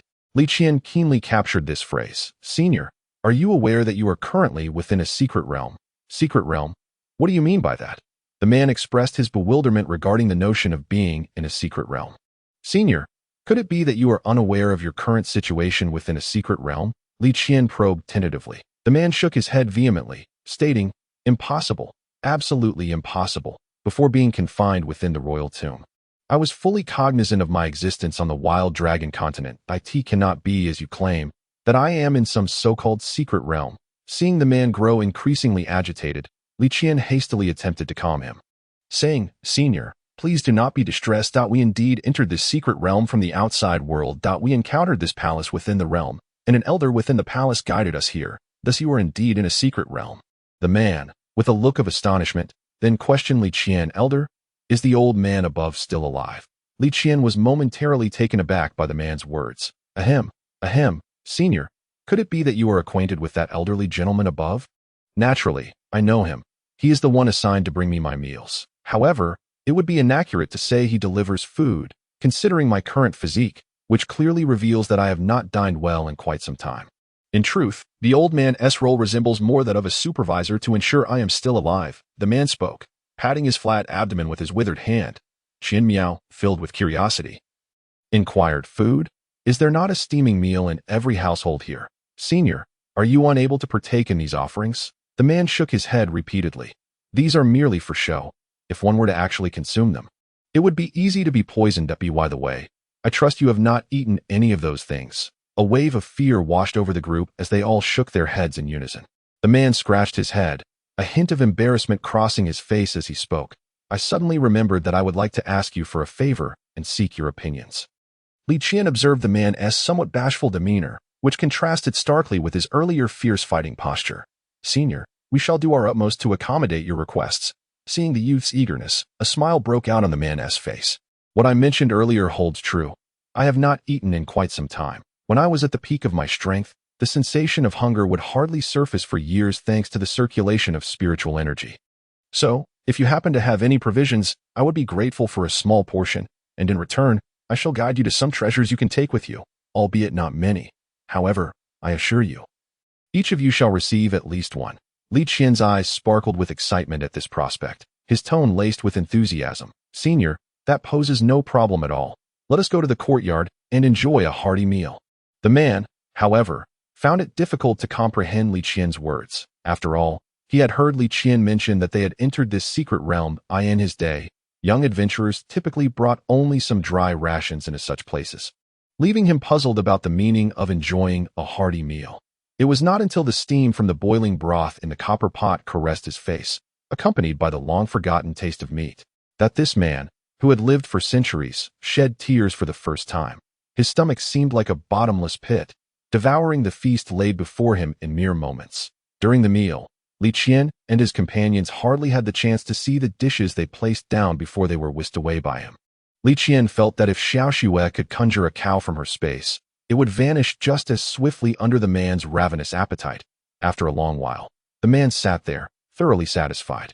However, the bowls and chopsticks of Li Qian and his companions remained nearly untouched, as they had not managed to snatch even a single bite. Xiao Xue had no choice but to prepare more dishes, allowing the group to finally begin their meal. "Senior, may I ask your esteemed name?" The man, rubbing his belly with an expression of sheer enjoyment, suddenly grew serious. "My name is Zhou Duan. You may call me Old Shou, as my previous friends did. After all, when it comes to seniority, I am at a loss as to what relation I hold to you." Li Qian nodded and spoke. "Old Zhou, you just mentioned taking us to find a treasure. Could you specify where exactly we are headed? We have been in this secret realm for some time now, and we must seize the moment." Old Zhou, with a grand gesture, replied with great enthusiasm.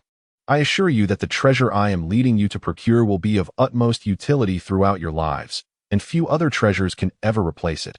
Thus, securing this one item during your expedition into the secret realm will suffice."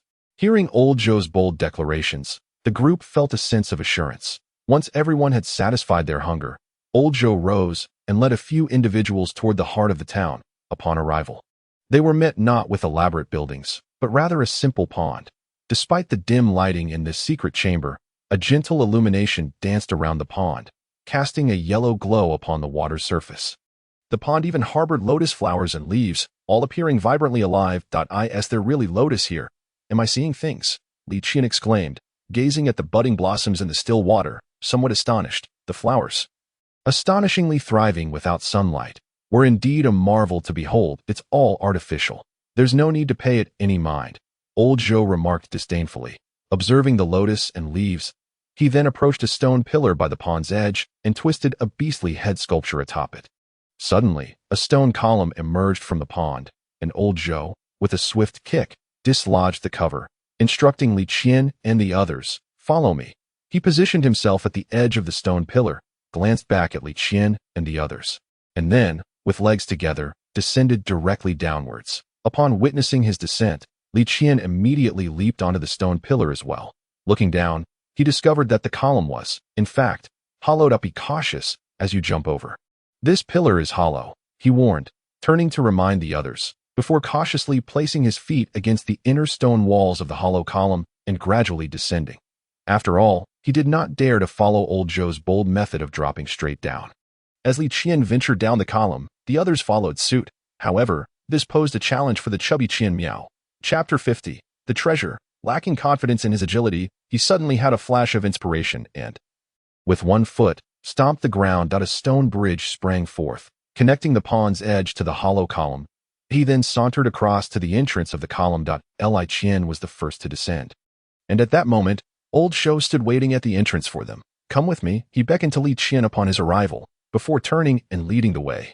When Li Qian reached the bottom, he found himself in a hidden realm beneath the pond. To his astonishment, a palace existed below, and they were currently situated in a corridor of the palace, adorned with numerous murals. Each painting depicted scenes telling the same tale. As old Zhou walked ahead, he began to recount. In our time, on this continent, there were initially no demonic beasts. The common folk rose with the sun and rested at dusk. The rulers of that era cared deeply for their people, who willingly accepted them as their leaders. People back then were even unaware of the concept of war. However, one day, a multitude of monstrous beasts suddenly descended from the heavens, their varieties numerous and varied. The human cultivators rose in defiance, crafting an unparalleled artifact that significantly diminished the strength of the demon race, due to the heavy losses sustained by both sides. The powerful beings of humanity and demons forged a pact to refrain from conflict for 500 years. Although this agreement was publicly acknowledged, undercurrents of tension persisted between the two races. As the man recounted the tale, Li Qian gazed at the frescoes on the wall, as if the apocalyptic scenes were vividly reenacted before his eyes. In that era, it could be said that humanity harbored a deep-seated hatred for the demon race, for it was through their presence that people realized the beauty of their former lives. Thus, when you initially spoke of the harmonious coexistence between humans and demons, I couldn't help but feel a surge of emotion. Li Qian timidly inquired, "Senior, have you ever investigated why so many demons fell from the sky?" Lao Zhou shook his head. As for whether others have sought answers, I cannot say, but during our time of frequent conflict with the demon race, we had no leisure to ponder such matters.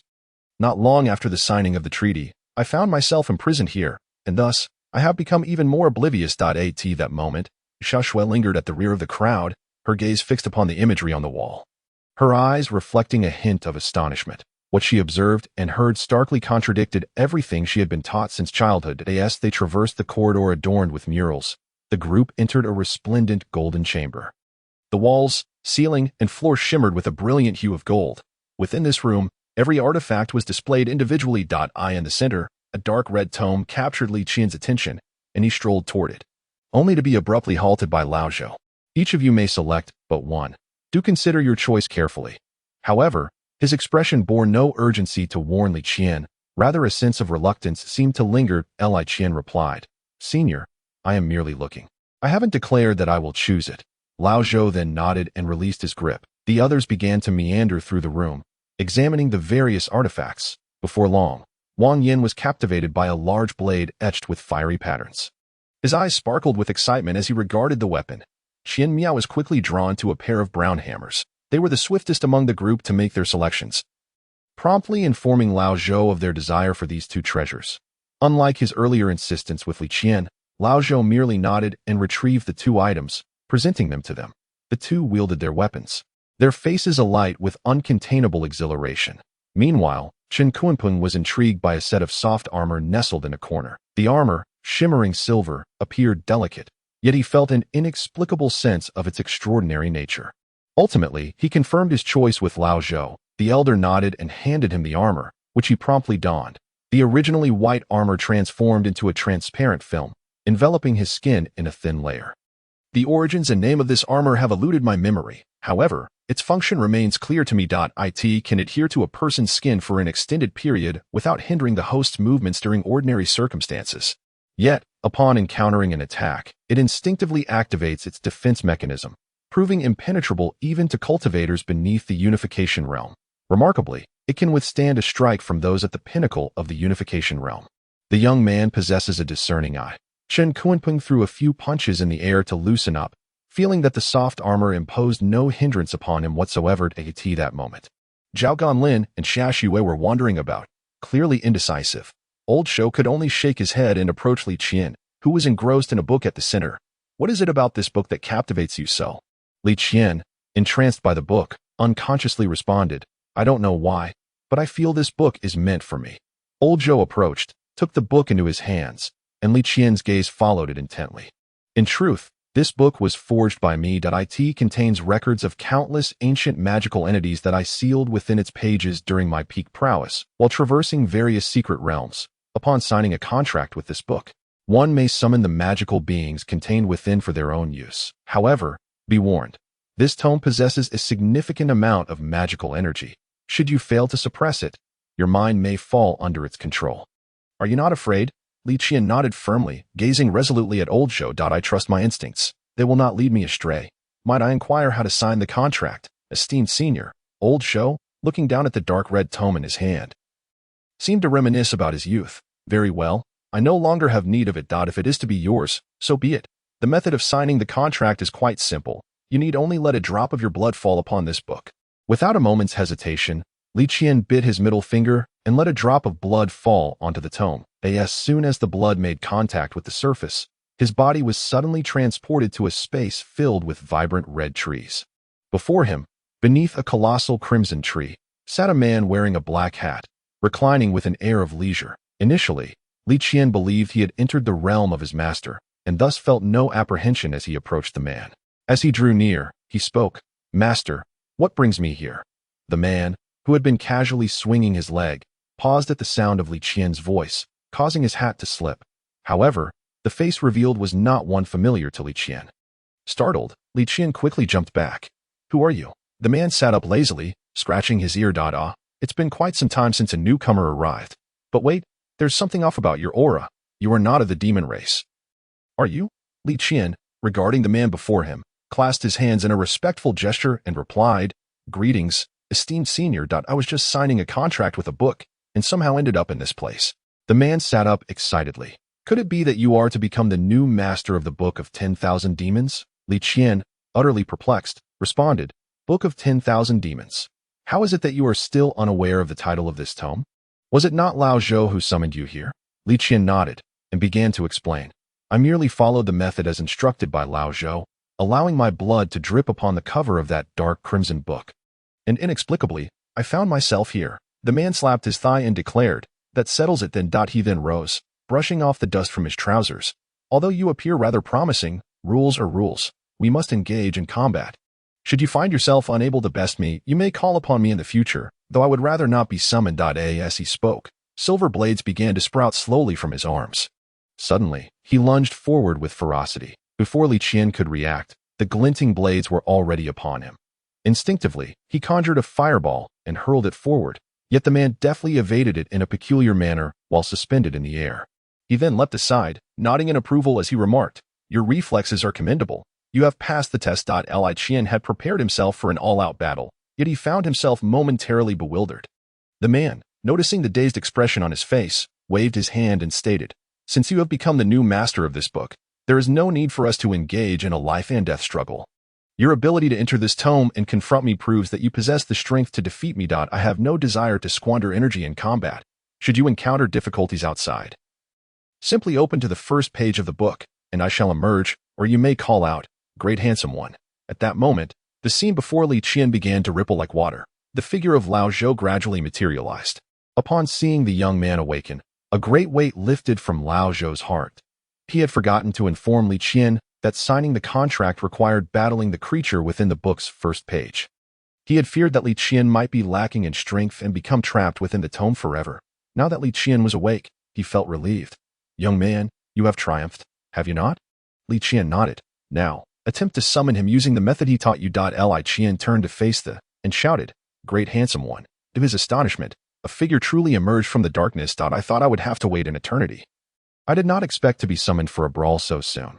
Lao Zhou, the man summoned by Li Qian, upon seeing Lao Zhou beside him, bore the expression of an old friend reunited after a long separation. Lao Zhou gazed at him, filled with nostalgia, recalling the first time he had tamed a creature within the secret realm, a companion that had stayed by his side the longest. Chapter 51. Old Blade, Old Blade? Lao Zhou exclaimed as he watched the man approach. The two embraced, as if they had not seen each other in ages. Upon parting, Lao Zhou regarded the creature known as Old Blade with a teasing smile. "It seems you have lost your edge. How is it that this young lad has managed to subdue you so swiftly?" The man retorted, a hint of annoyance in his voice. "Pray tell, how long has it been since you last summoned me for a battle? My hands are itching for action, and I fear I might inadvertently harm this young fellow with my strength." Observing Lao Zhou's expression of utter acceptance, Lao Dao, with a hint of indignation in his tone, remarked, "You don't believe me, do you? Why don't we give it a try?" Apart from Lao Zhou, the others were taken aback by this unexpected scene. "Can people truly reside within this book?" Qian Miao inquired, pointing at the dark red tome that as several young boys were fervently discussing the book in Li Qian's possession. Lao Zhou approached the indecisive Xiao Shui and her companion. "Have you two not yet made your selections?" he inquired. Xiao Shui turned to Lao Zhou, her face a picture of embarrassment, and replied, "Senior, I truly cannot decide which one to choose. Would you kindly assist me in selecting something suitable?"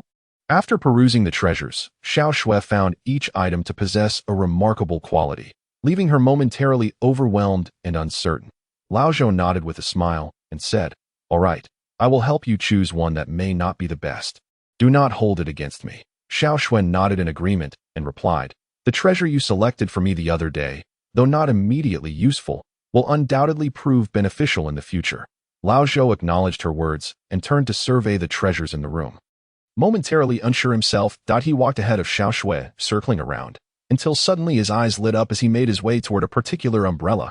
Xiao Shui followed closely behind him. Upon arriving at the umbrella's resting place, they both gazed at the striking black umbrella before them, predominantly featuring hues of black and crimson. Lao Zhou picked up the umbrella and unfurled it, revealing an intricate framework supported by 12 golden dragon-like rods, each one vividly lifelike, as if animated. Then, with a swift motion, Lao Zhou tugged on the umbrella's handle, astonishingly extracting a slender sword as delicate as a finger. He wielded the slender blade and, with a gentle sweep, etched a fine line into the ground, demonstrating its razor-sharp edge. This unnamed sword, hidden within the umbrella, was designed for surprise attacks, making it perfectly suitable for a young lady like you. Do you fancy it? Xiao Shui, mesmerized by the delicate scar left on the ground, looked up at Lao Zhou and nodded vigorously. With a smile, Lao Zhou handed her both the umbrella and the slender sword, and Xiao Shui beamed with joy.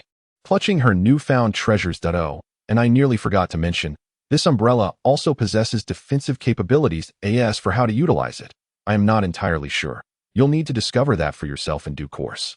After finishing his words, he turned to approach Zhao Ganlin, who was currently standing in front of a striking red whip. "What is it? Do you fancy this?" Lao Zhou asked from behind her. Zhao Ganlin turned around, nodded, and smiled as she replied, "I believe this whip would be perfect for our leader. My current treasures suffice, so let my quota be used for this." Lao Zhou inquired, "Such an opportunity may not come again in your lifetime." "You must be certain." Zhao Ganlin nodded, affirming, "I am certain. I want this one." Lao Zhou shook his head with a smile, removed the whip from its place, and handed it to her. He then turned to the group of young people gathered in the secret chamber and said, "All right, young ones, since you have made your selections, I shall escort you out to." As he spoke, dark mist began to emanate from around him, gradually enveloping everyone present. The shroud of dark mist enveloped the gathered crowd. As it dispersed, the figures of a few individuals gradually faded from the confines of the chamber. Li Qian and his companions regained their vision, reappearing at the location of the yin-yang diagram from whence they came. "Let this suffice," said Lao Zhou, standing outside the diagram. "I cannot escort you any further. Young ones, I wish you all the best on your paths ahead. May each of you become a dragon among men." The yin-yang diagram began to ascend slowly. "Young ones, do not let my 10,000 demons classic be forgotten."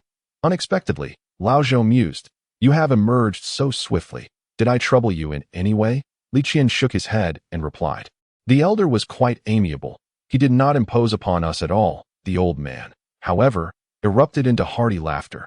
"Ha! That's the first time I've heard such words. If you were aware of his past deeds, you would not speak so lightly." Li Qian, perplexed, inquired, "Elder, what do you mean by that?" The old man merely shook his head and said, "This tale is too lengthy, and you no longer have the time to listen. You should depart swiftly. This secret realm is on the verge of merging with the grand world. If you linger too long, you may find yourselves entombed within it." Li Qian could only nod, leading the others as they made their way toward the palace's exit.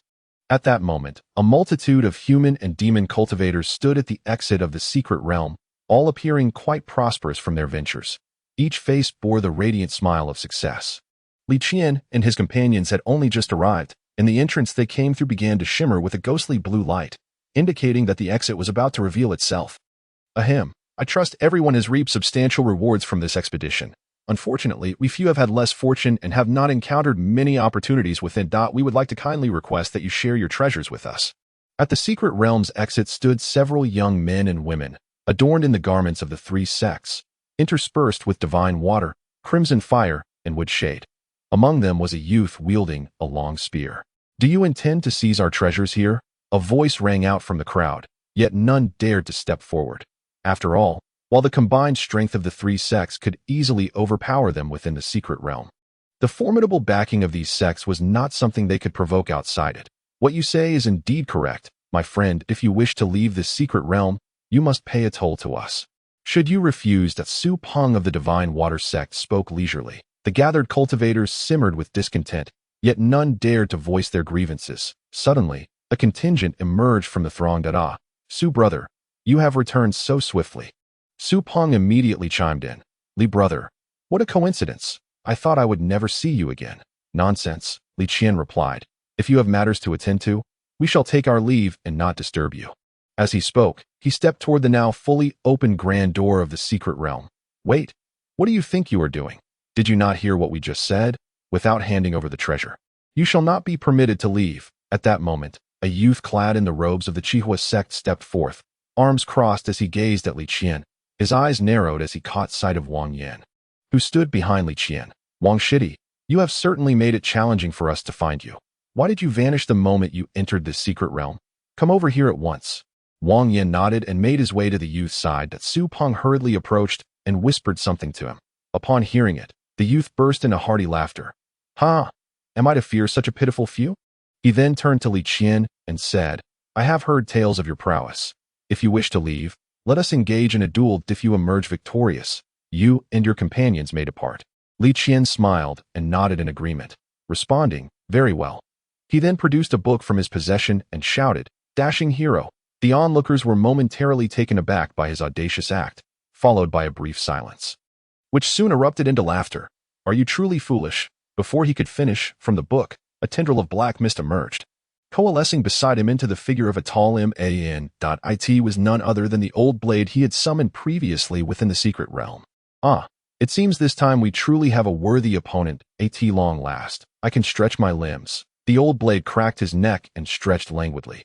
Noticing his demeanor, Li Qian quickly cautioned, Old blade, do not be too harsh. After all, he is a senior to one of my friends. The old blade nodded, acknowledging him. He then turned to the youth, stating, If you wish to fight me, you must first overcome him. Wang Yan, witnessing this, promptly tugged at his senior's arm. Senior, you cannot possibly defeat him. Perhaps it would be best to let them pass. Although the senior was somewhat taken aback by the man emerging from the book, he remained confident in his fiery abilities and dismissed Wang Yan's plea. Flames began to flicker around him, surging forth in a fierce blaze. The youth, engulfed in flames, charged forward. The blade embedded in the old blade's arm began to extend. Before the youth could draw near, he hurled a fireball, but the old blade deftly slashed through it, cleaving it in two. They then rushed at one another, seemingly passing like ships in the night.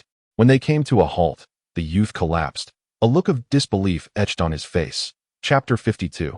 The New Leader. The old blade turned to Li Qian and remarked, Next time, summon me only for a more formidable challenge. Otherwise, should I not find my satisfaction in battle, I may just turn my fury upon you. The surrounding spectators were left in astonishment, while Li Qian and his companions paid no mind to their reactions. Continuing on their path towards the exit, the youth standing at the exit quickly stepped aside, clearing a passage for them. Outside the secret realm, many had awaited their return, upon spotting Xiaoshui emerge. And Yongzhong hastily approached her. At long last, the princess and her companions emerged from the secret realm. Although the skies within had remained clear, they soon found themselves greeted by a torrential downpour outside.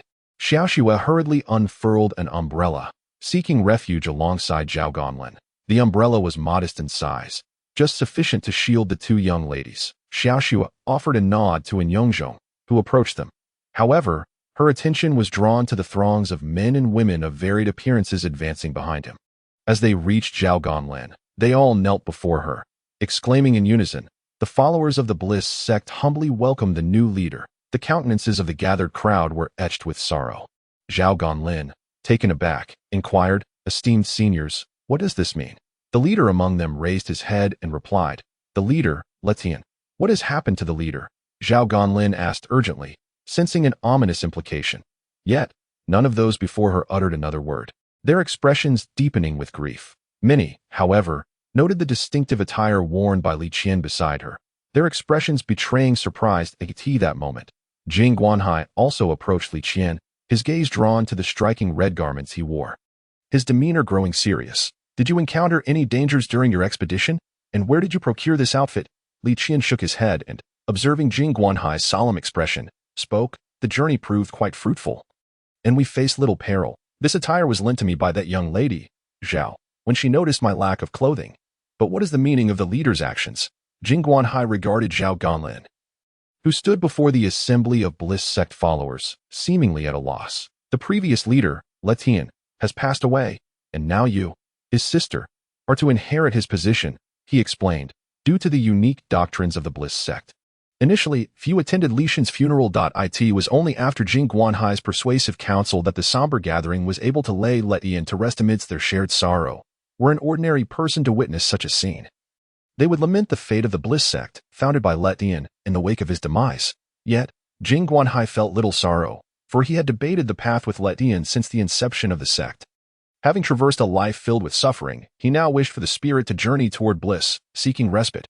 The followers of the Bliss sect adhered to this principle. However, some acted with extreme fervor, earning the sect a reputation as a cult.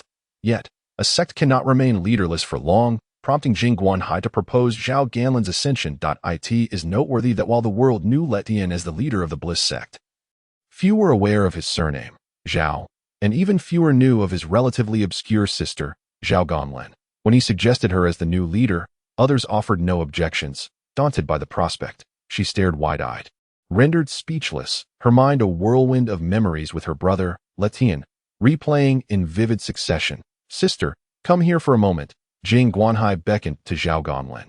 Zhao Ganlin turned around, her face a portrait of confusion as she gazed at the man beside Li Qian.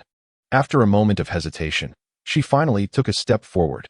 "Your brother accompanied me, but, tragically, he met with misfortune in the palace." Although Zhao Ganlin had harbored some suspicions in her heart, the moment she uttered these words, she could not help but collapse onto the ground. Rain soaked her, and at that moment, it was impossible to distinguish whether the liquid streaming from her eyes was rain or tears. Xiaoxue hurriedly rushed to her side, holding an umbrella overhead, yet she found herself at a loss for words to offer comfort.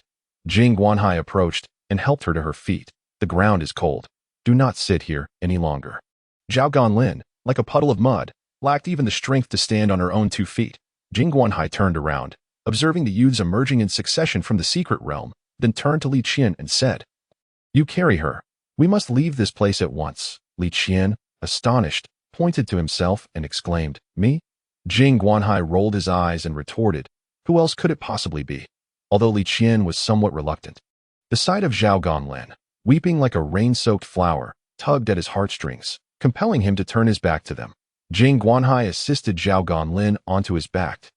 He then turned to address the members of the blissful sect, saying, "All right, since you all now know what you need to know, you may disperse." The crowd, feeling a weight lifted from their shoulders, began to rise and prepare to leave. "Wait, there is one more matter." The members of the blissful sect, puzzled, turned back. "If I find out that any of you have bullied her within the sect, beware. I shall not be kind when I come knocking." Jing Guanhai's expression darkened as he fixed his gaze on the members of the blissful sect, who hastily nodded in agreement. Only then did Jing Guanhai gesture for them to depart. The 4 of them prepared to set off, but Li Qian noticed that Qin Kuanping was still following behind him. "Brother Qin, do you intend to accompany us?" Qin Kuanping replied with a smile, scratching his head. "I was sent out by my master to wander the world alone. I currently have no destination, so I thought I might as well follow you for now." Li Qian did not decline. However, Jing Guanhai turned to glance at the young man. "Are you a martial artist?" Jing Guanhai inquired, His curiosity piqued. After all, it was rare for martial artists to enter the secret realm alone. Those who did often had seniors willing to lower their cultivation to protect them. Yet here was a young man who had managed to emerge unscathed from adversity, which intrigued him. Upon hearing Jing Guanhai's question, the young man quickly clasped his fists, his voice trembling as he said, "Respected elder, my master is Qian Lin. I am indeed a minor martial artist." It was no wonder that Chen Kunpeng's voice quivered. After all, Jing Guanhai had just admonished the members of the blissful sect. Even if his master were present, it would be hard to avoid feeling nervous. Jing Guanhai nodded and said, "So you are the disciple of old Chen? Then come along. Let us depart." Upon finishing his words, he turned and strode into the woods, an action that piqued Li Qian's curiosity, prompting him to hastily follow suit and inquire, "Master, are we not going to travel by sword?" As Jing Guanhai walked, he replied nonchalantly, "We are not in a hurry to reach any destination, and besides, there awaits a considerable opportunity shortly." Although Li Qian was unaware of the nature of the opportunity Jing Guanhai spoke of, he refrained from asking further. Xiaoxua gazed at the retreating figures of the group, lost in thought. How impolite to leave without even saying goodbye, she murmured to herself. Before long, Li Qian and the others arrived at a small hillock, where a cave lay directly ahead, marking the exit of a hidden realm. Jing Guanhai settled himself at the cave's entrance, declaring, "Let us wait here. It should take a while." The others followed him inside, and Li Qian gingerly laid the already slumbering Zhao Ganlin down on the ground. She had likely cried herself to sleep during the journey and was now resting on Li Qian's back. However, as soon as he set her down, her drowsy eyes fluttered open. "Brother." She grasped at Li Qian's clothing, whispering, "Brother, please don't go. Please don't go." As she spoke, she drifted back into slumber. Yet her small hand remained tightly clutched to the hem of his garment. Li Qian had no choice but to squat down beside her gently. "Master," he began, "during our recent venture, I discovered something peculiar about myself." As soon as he sat down, he could no longer contain the questions that had been building within him during this challenging time. Jing Guanhai turned his attention, intrigued, and prompted. "Oh, do shared." Li Qian took his time and raised his hand, where wisps of fire began to swirl around his palm, before conjuring a fireball that shot forth from his grasp and burst out of the cave. He then lifted his other hand outside, summoning a wall of water. A look of surprise suddenly crossed Jing Guanhai's previously calm demeanor. "What remarkable encounters have you experienced? I recall you possessing a gold element spiritual root. How is it that you now wield two attributes?" Li Qian shook his head, then touched the ground with his fingers, as black rock armor gradually enveloped his arm. "That I sense that this is not a result of any serendipitous discovery within the hidden realm. These abilities seem to have been dormant within me for quite some time, merely awaiting my own activation." Jing Guanhai was utterly astonished. To his recollection, throughout history, there had only been one individual capable of mastering multiple attributes, and that person's fate was far from favorable. Thus, such power, while formidable, also bore a heavy burden. "I need you to remember this. When battling outsiders, you must utilize only one attribute, especially in the presence of many. Do not let your abilities be known to the public." Li Qian, taken aback by Jing Guanhai's sudden seriousness, nodded in understanding. He then retrieved the tome he had brought from the depths of adversity. "The Myriad Demon Manual." The Myriad Demon Manual?" Jing Guanhai exclaimed, astonished at the dark red book in Li Qian's hands. Li Qian, somewhat astonished, spoke up. "Master, have you encountered this before?" Jing Guanhai nodded slightly and replied, "Could it be that during your expedition in the secret realm, you came across an elder with the surname Zhou?" Li Qian, taken aback, nodded in surprise and exclaimed, "You already know about this, Master." Jing Guanhai turned his gaze towards the exit of the secret realm, murmuring, "Alas, it seems this formidable being has indeed met with a tragic end." After a brief period, as he listened to the incessant sound of rain at the cave entrance, Li Qian began to feel drowsy. His eyelids began to droop, and just as he was on the verge of drifting into slumber, a sudden, thunderous explosion startled him awake. The loud noise also roused Zhao Ganlin, who was seated beside him. Li Qian quickly opened his eyes and looked towards the cave entrance, only to find that the once tranquil forest had transformed dramatically into the very scene they had witnessed upon entering the secret realm. Suddenly, he felt a tremor in his dantian, signaling that he was about to break through to the spirit clarity realm. He promptly sat upright, closed his eyes, and attuned himself to the opportunity for this breakthrough. In truth, he had been diligently suppressing this impending advancement during his time in the secret realm. His original cultivation level had been unstable due to its rapid progression, and this forced restraint had surprisingly stabilized his once precarious state. Initially, the prolonged suppression dulled his urge to break through, but now his dantian felt as though it were a water balloon on the verge of bursting. He closed his eyes to peer inward at his dantian. Observing the emergence of cracks upon its surface, he circulated his spiritual energy around his dantian, with the fragments that broke away serving as nourishment for his spiritual veins, with a tremendous jolt. It was evident that he had successfully broken through to the spirit clarity realm. The appearance of his dantian became increasingly vivid in his mind's eye, allowing him to see the spiraling currents of spiritual energy within. However, the abundant energy also left him in a state of fluster as he began to gather the scattered fragments around his dantian, utilizing them to nourish the various spiritual veins throughout his body. After a considerable duration of stabilizing his newfound level, Qian finally opened his eyes, only to be startled by the sight of a shadow appearing at the cave entrance. The figure seemed to notice him and immediately dashed inside, transforming into a wisp of black mist that entered his chest. Taken aback, he extended his hand, preparing to retrieve the book for inspection. Just then, several middle-aged cultivators descended at the cave entrance. "Everyone, we just saw a demonic creature heading this way. We are unsure if you have." The lead middle-aged cultivator began to speak, but upon noticing Jing Guanhai seated there, he quickly interrupted his inquiry. "I did not expect Master Jing to be here. In that case, we shall take our leave and hunt down other demonic creatures." He clasped his fist in salute and then departed with his companions. Once the crowd had left, Qian felt a surge of black mist emanating from his chest. The shadow that had recently entered his chest began to take form. His appearance struck Qian as oddly familiar. It resembled the first demon he had encountered within the mysterious realm.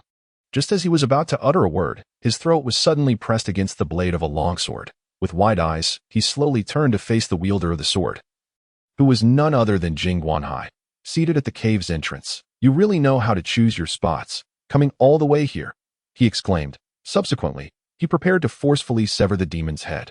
"Wait, I have something to say." The demon raised both hands and hastily shouted. Only then did Jing Guanhai pause, halting the downward arc of his sword. "Could it be that you have some final words left unspoken?" he inquired with keen interest, his sword still aimed at the demon's throat. The demon shook his hands vigorously, saying, "Esteemed immortal, I just entered the tome within this young man's chest. It must be the Wandering Demon's Codex, right?" Jing Guanhai nodded slightly and replied, "Continue. What do you desire?" With the merging of the secret realm and the vast world, our survival as demons has become increasingly precarious.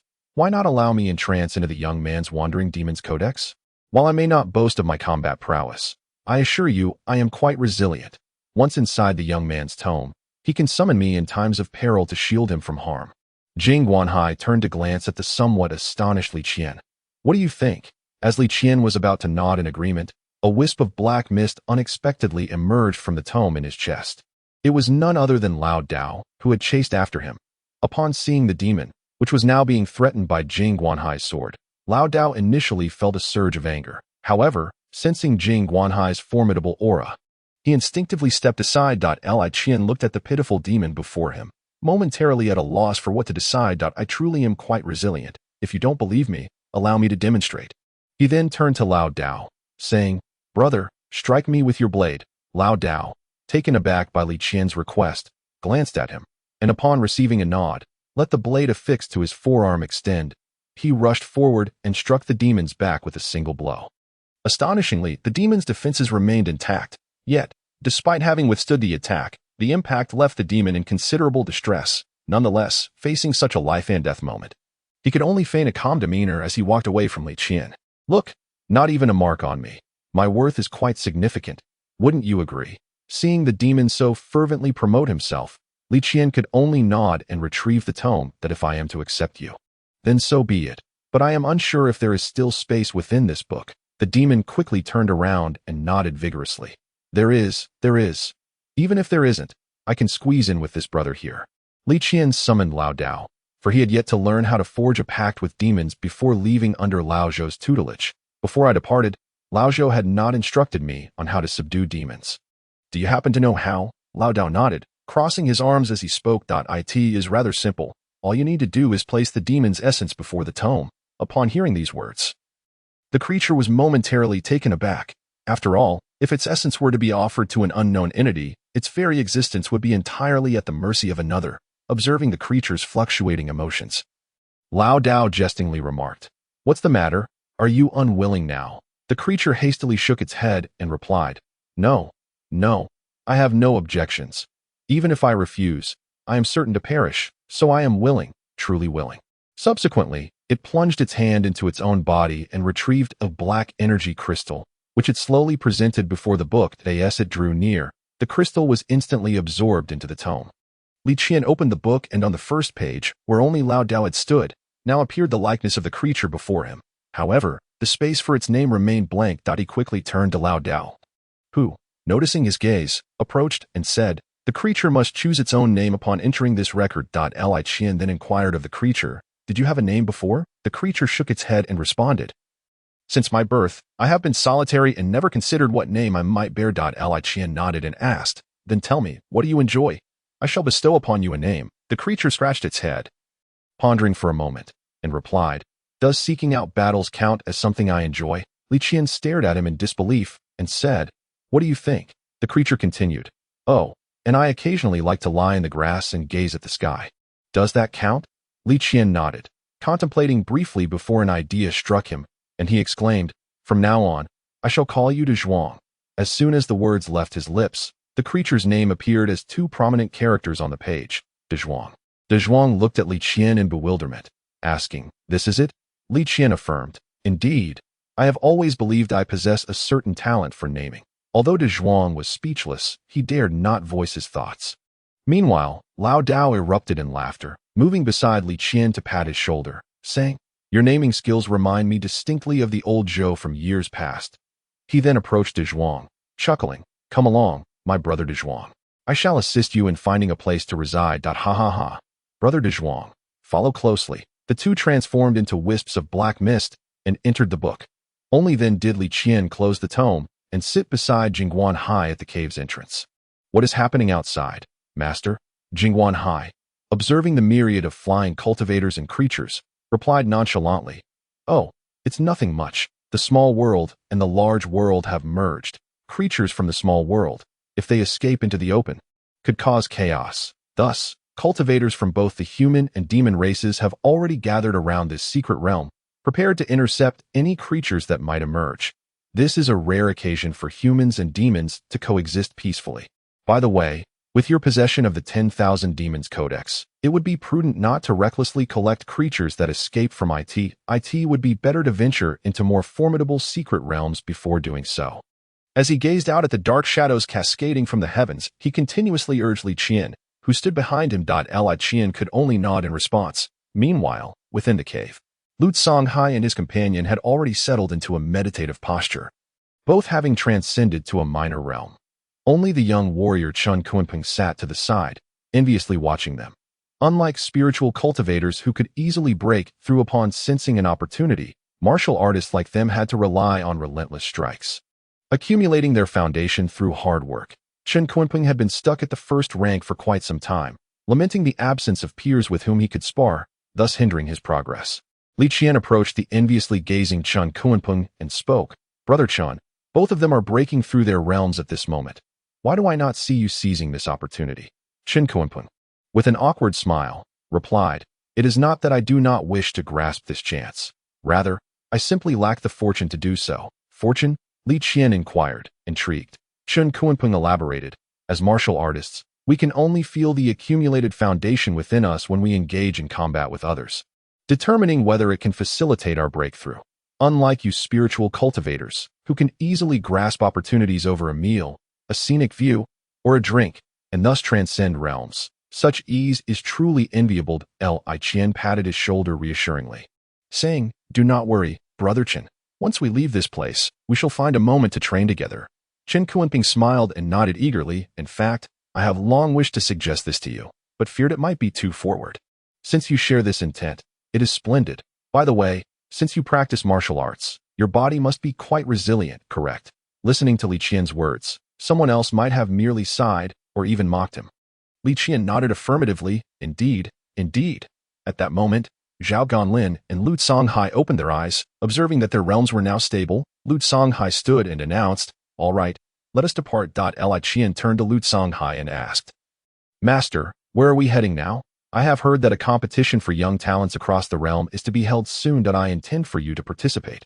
Chen Kunping's eyes widened in astonishment. Could it be the great competition for prodigies under 18? Lu Songhai nodded. That is correct. How wonderful. It is the perfect opportunity for me to test my skills as well. Li Qian, having heard of this ranking, knew it represented a gathering of all the young prodigies of their continent, numbering in the thousands. The thought of participating left him feeling somewhat uncertain, just as he was about to politely decline. Lu Songhai had already placed his sword at his feet and stated, Enough chatter. The journey is still long, but we must set off. Li Qian suppressed his reluctance. Suddenly, Lu Songhai seemed to remember something and turned to Zhao Ganlin, saying, Sister, why not join us on this journey? Zhao Ganlin nodded.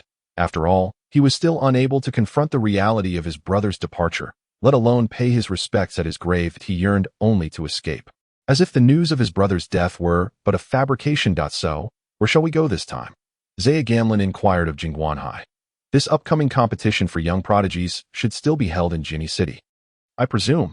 However, Li Qian and the others expressed their confusion at this unfamiliar city name. Jinni City had only emerged this year, merely a renaming of the former Zhangzhou city. Upon hearing that it was a name change from Zhangzhou, Li Qian immediately felt a surge of anxiety. After all, Zhangzhou had always been the capital, and such a name change could not have occurred without significant turmoil. What has happened in Zhangzhou? Why the sudden renaming? Jingguanhai replied with a complex expression. It is due to an individual discontent with the emperor's actions, who sought to teach them a lesson, but lost control, plunging the royal city into chaos, necessitating its relocation. Li Qian sensed an ominous undertone in Jingguanhai's vague explanation, yet they had no choice but to depart swiftly. He then leaped onto Jingguanhai's flying sword. What are you doing? Jingguanhai asked, perplexed by Li Qian's sudden action. Li Qian merely gazed at him with a look of bewilderment. I cannot fly. I can only hitch a ride on your sword. That Jingguanhai's sword typically accommodated only him, and with Li Qian's presence, it felt rather cramped. Seizing the moment when Li Qian was distracted, Jingguanhai propelled the sword forward, causing Li Qian to tumble head over heels. This elicited a slight smile from Zhao Ganlin, who sat within the cave. As Jingguanhai controlled the sword to exit the cave, he remarked, Youngster, I shall impart to you the first lesson of life. Rely on yourself. I shall take my leave now. Farewell. With that, he soared away, vanishing from sight in mere moments. Zhao Ganlin approached Li Qian and patted him on the shoulder. Do not fret. Have you forgotten that my treasure can also fly? It can easily accommodate 2 or 3 people. Li Qian turned to Zhao Ganlin with a grateful expression. Thank you, Miss Zhao, for your assistance. I am immensely appreciative. Let us set off now, Zhao Ganlin replied. Nodding, she produced her crystal skull and tossed it outside the cave, prompting the others to follow suit. Each found a comfortable spot atop the skull and settled down. Zhao Ganlin took the lead, controlling the skull as it gradually ascended. As they soared into the sky, they observed that the demon-slaying battle was nearing its conclusion, with both human and demon cultivators scouring the area for any remaining foes. Just as Li Qian began to inspect the scene closely, the skull, under Zhao Ganlin's control, veered toward his hometown of Zhongzhou. The 4 of them flew through the air. Initially, Lu Songhai intended to maneuver his own flying sword for the journey, but after reconsidering the energy expenditure involved, he promptly joined the others on the crystal skull, prioritizing efficiency and ease. That a group of individuals soared through the air, and Li Qian extended his hand to retrieve the book nestled within his chest, intending to summon Lao Dao to inquire about its contents. However, the moment his fingers brushed against the cover, his consciousness was once again transported into the realm of the book. This time, the space he entered was not as bright and warm as that of Lao Dao. Rather, it bore a sharpness that was unsettling. The atmosphere was shrouded in darkness, as if a mist lingered within the air, obscuring his vision of the path ahead. Suddenly, a faint, ethereal laughter echoed in his ears. Li Qian swiftly turned to look, but was met with an endless expanse of blackness. Another light laugh emerged from behind him, prompting him to turn once more, yet still, he saw nothing. Who dares to play tricks in this place? If you have the courage, step forth and face me. He immediately began to summon flames, gathering countless fireballs to hurl into the surroundings. Yet, this futile endeavor served only to gradually deplete his spiritual energy, yielding no tangible results. Suddenly, a voice resonated from all directions, ethereal and mocking. Little one, do not waste your efforts. You shall remain in this endless darkness. That it suits me well, as I have been lonely for many years. We can keep each other company. Who are you? What do you want? If you possess any skill, come forth and prove it.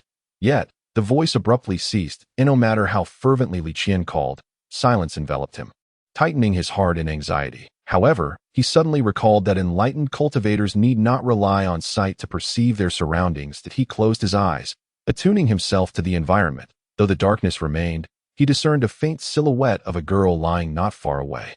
Despite her diminutive form, Li Qian could clearly make out her outline. Instead of rushing towards her, he feigned ignorance and cautiously approached. As he drew nearer, he could see the mocking expression on her face. Nevertheless, he continued forward without reacting.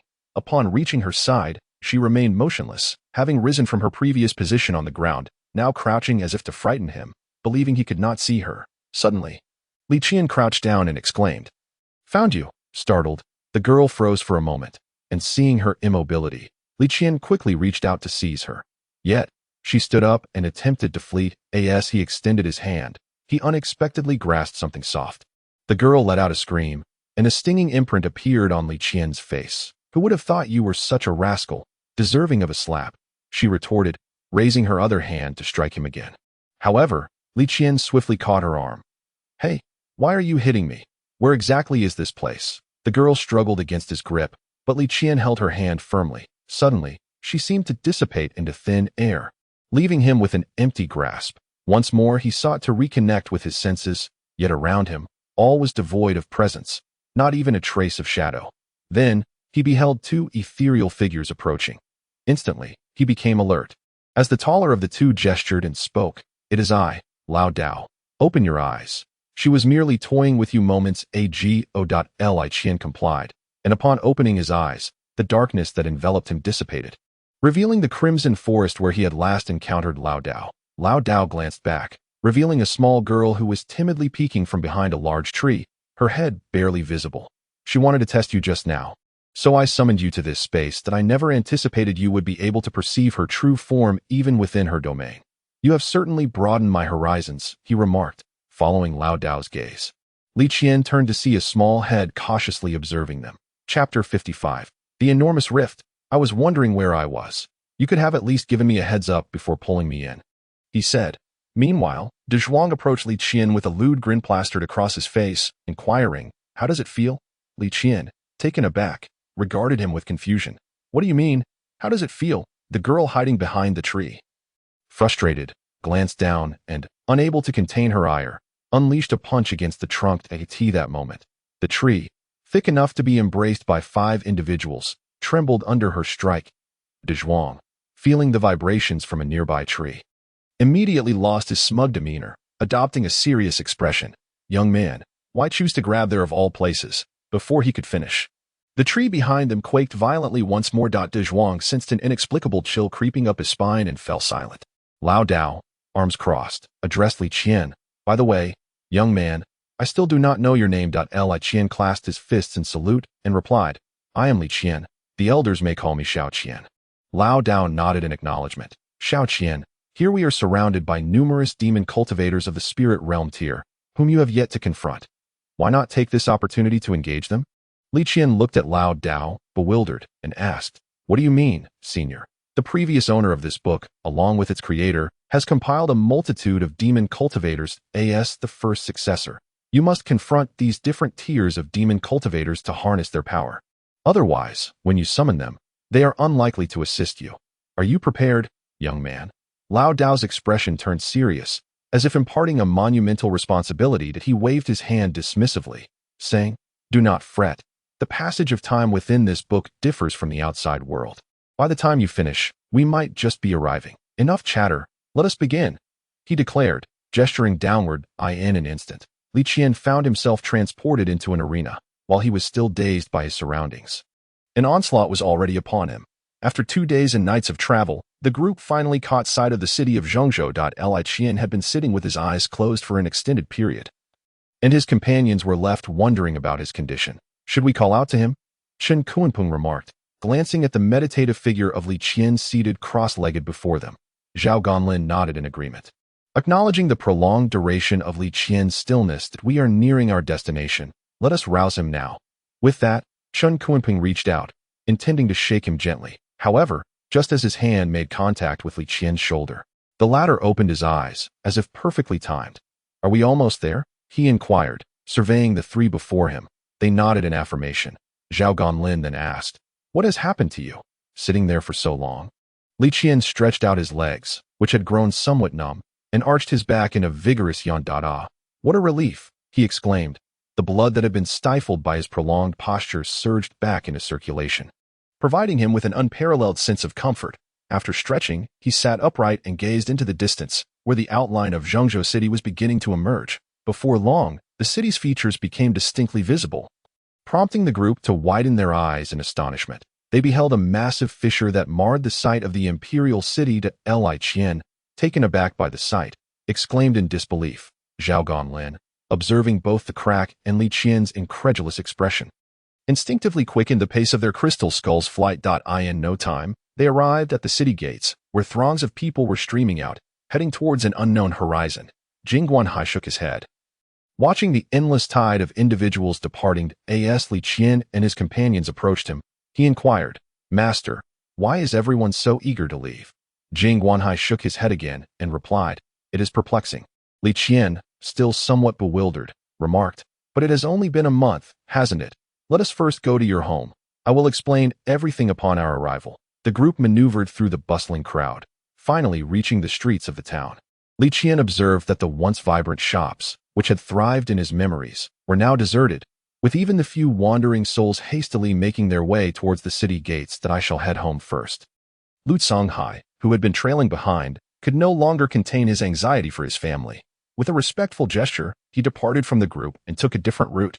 Upon arriving at the Li residence, they found the vicinity and the air above fortified with defensive formations. Due to the proximity of the Li family to the original imperial city, the intensity of the sword energy in this area was significantly more ferocious than that at the city gates. Even Li Qian and his companions felt a prickling sensation on their skin. The defensive arrays were essential for ensuring the safety of the ordinary residents within the Li household. At the entrance stood two guards clad in crimson vine armor. Upon noticing Li Qian and his companions halted by the formation, one of the guards promptly dashed into the estate, while the other, evidently familiar with Li Qian, hurried towards the formation.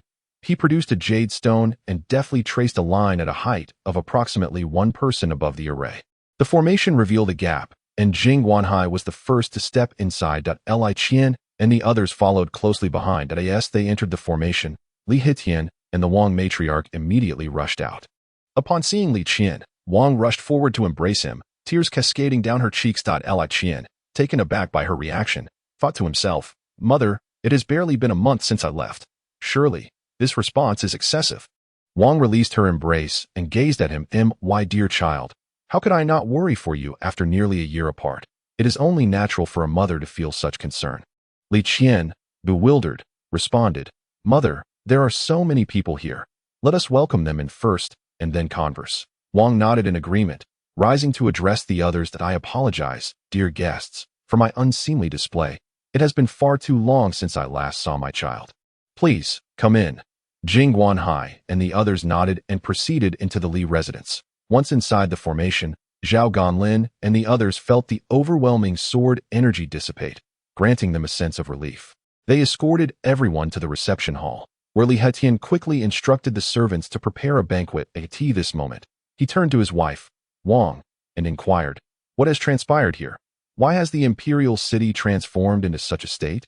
Wang glanced at Jing Guanhai, hesitating to respond. However, Jing Guanhai turned to her and said, "There is no need for reticence. If you wish to share, please do."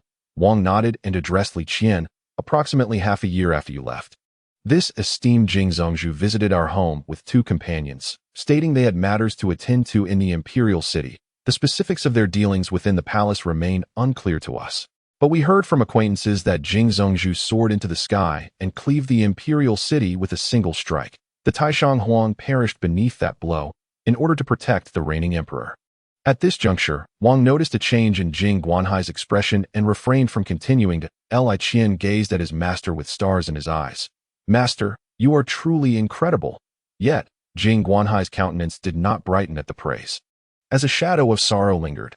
"With diligent training, you too shall reach my level, and such feats will be within your grasp." Li Qian nodded fervently. I shall train tirelessly and not disappoint your expectations. Jing Guanhai affirmed. The annual Youth Genius rankings are approaching.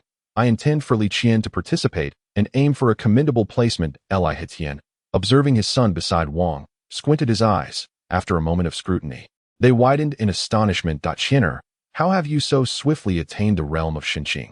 Initially, Li Hetien had wished to gauge the extent of his child's progress over the year, expecting only a modest increase of 1 or 2 minor levels. To his surprise, in just a year, Li Qian had broken through to Xinqing at Li Qian's age. Such a level was exceedingly rare across the vast expanse of the Huanglong continent.